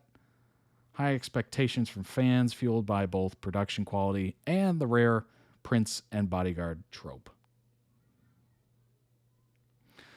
Okay, here we go. Despite such a grand scale, some viewers noted pacing issues in the early episodes, possibly due to juggling multiple subplots. However, this reflects the care to balance intricate storytelling with visual spectacle. Interesting.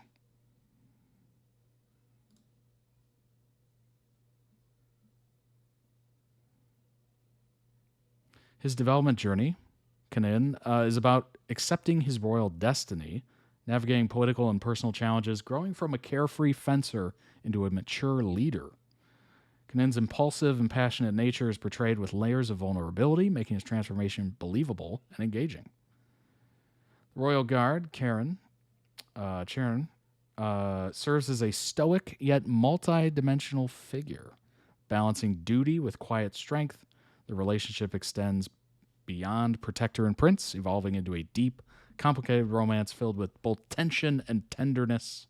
The chemistry between the actors adds rich emotional depth, elevating the characters' interactions from mere dialogue to palpable moments of connection. Oh, some of those scenes looked real palpable.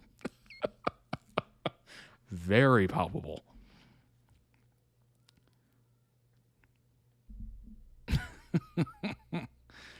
Oh my gosh. This series stands out by avoiding typical BL cliches, favoring complex emotional storytelling with cultural metaphors and rich symbolism. Relationship dynamics explore traditional and modern ideals, with the prince's growth reflecting broader questions of duty versus desire. Interesting. Viewers and critics alike praise the series for its layered characters. Interesting. Huh.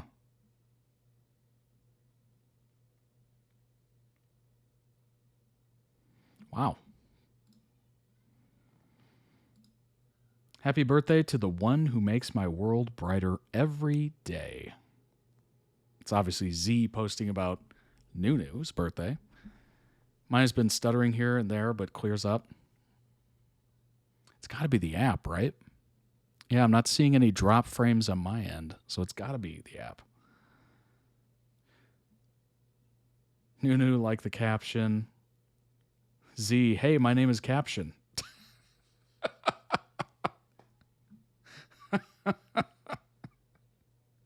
Oh my gosh. That's wild. That's wild.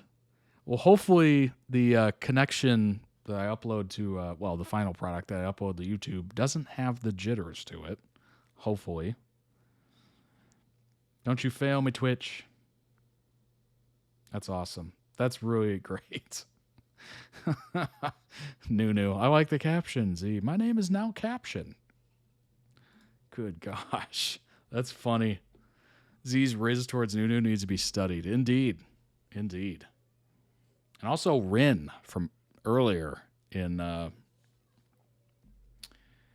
Shuffle, the anime.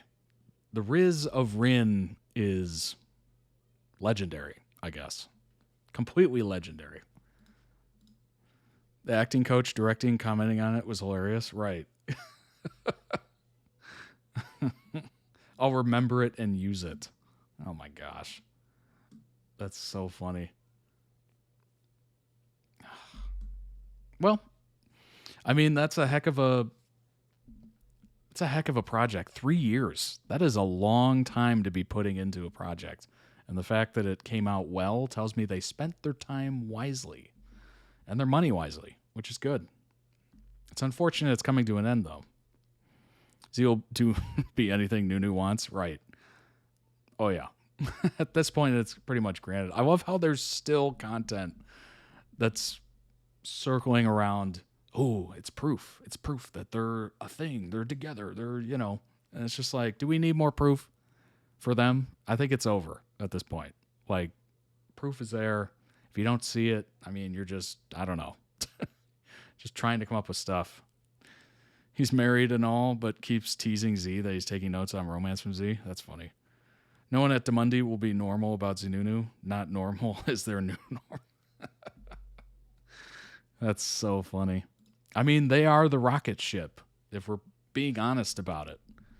Like, they seem to be the ones that capture the most attention, at least from what I've seen. Maybe it's different, and I don't know, but it definitely seems like they're kind of the golden children of Demundi. They just kissed on the lips after the last cue from TNP. I hate being lonely. You won't be lonely forever. That is a guarantee. It's just a timing thing. It's an issue thing with, who you meet and all that stuff. It's just, we've all been there. And some of us, I mean, some people are literally lonely in a crowded room. So we all experience it. It's a regular human emotion. Don't be too down on yourself about it. It is literally a timing thing, and it could happen tomorrow. And then all of a sudden you're just not lonely anymore. And there you go. It's literally that easy. So don't put too much pressure on it. Next thing you know, you'll be there for 40 years. Exactly. That is 100% accurate. You know, my parents met at a apartment complex. My mom was managing it. And my dad moved in. He was a tenant. That's how they met. And then all of a sudden, boom. Decades later. It's just amazing how that works. You never know. It could be any moment. You just bump into somebody and all of a sudden, oh, hey, let's spend the next 50 years together. Obviously, it's not that fast, but you get what I mean. I have hope and love after seeing cute stories like theirs. Absolutely. Yes. It should give you hope. It shouldn't give you pause. I don't think anyone could have planned for what ZeeNunew would become, but Demundi have definitely benefited. 100% yes. Yes. They are the golden child of Demundi. And I don't know what the future will bring. Whether they'll continue on with Demundi or maybe they'll go somewhere else. Who knows? It's going to be interesting to see kind of how they go. I mean, they could completely go independent and then do their own thing, and maybe they become really big and huge. I don't think anyone could have planned. Yeah, they had that spark from the beginning. That's impressive. That is really impressive. And it's legitimate too. Like, I don't feel any reservation in going off and saying that definitively. Sometimes when we're looking at some of these, I'm looking at it a little side-eyed going, I don't know about that one. I don't know about it. But I have no problem saying it with them. So that's pretty good. That is pretty good. Z put the bullet where he put his eyes. That's funny. I don't know, the saying goes in English is not my native language. Put the bullet where he put the eyes. I don't know what that means. I legitimately don't. Set the target.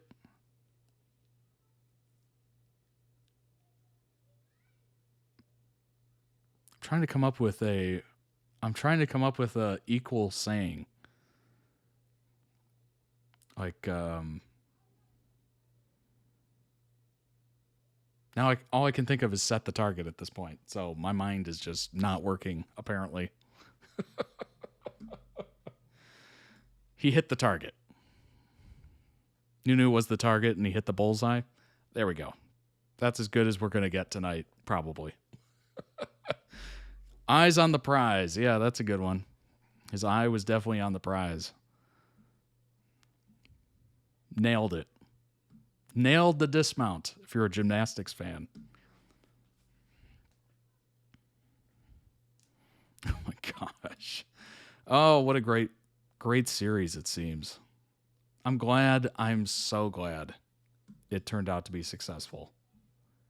Do we have any idea of like the numbers of like how many people are watching it? Has that been released? Like ratings or anything?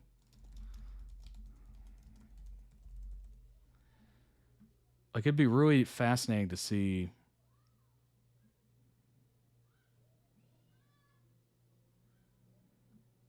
It's unfortunate with the internet that we don't have really accurate numbers or like consistently see numbers.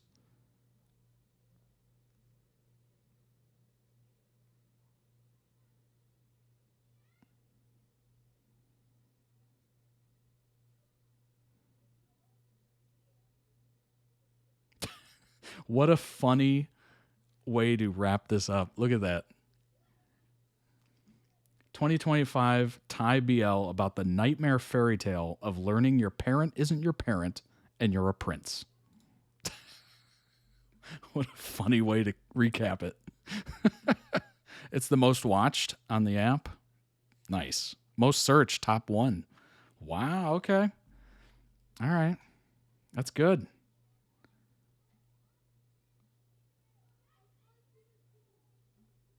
That's awesome. Yeah, it's got a 4.8 on Google.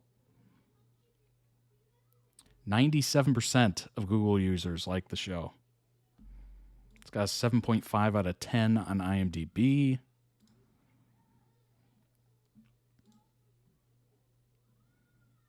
Not bad at all.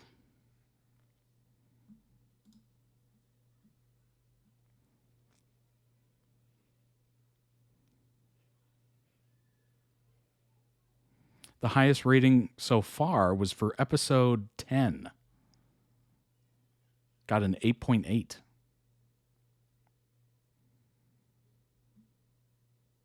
Interesting. All right.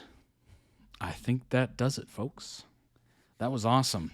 I enjoyed every one of those. It was a little, I will say, the only time I felt uncomfortable this stream, which doesn't happen often, the only time I felt uncomfortable was during the shuffle edit. I was definitely uncomfortable. I don't know if it came across visually, but boy,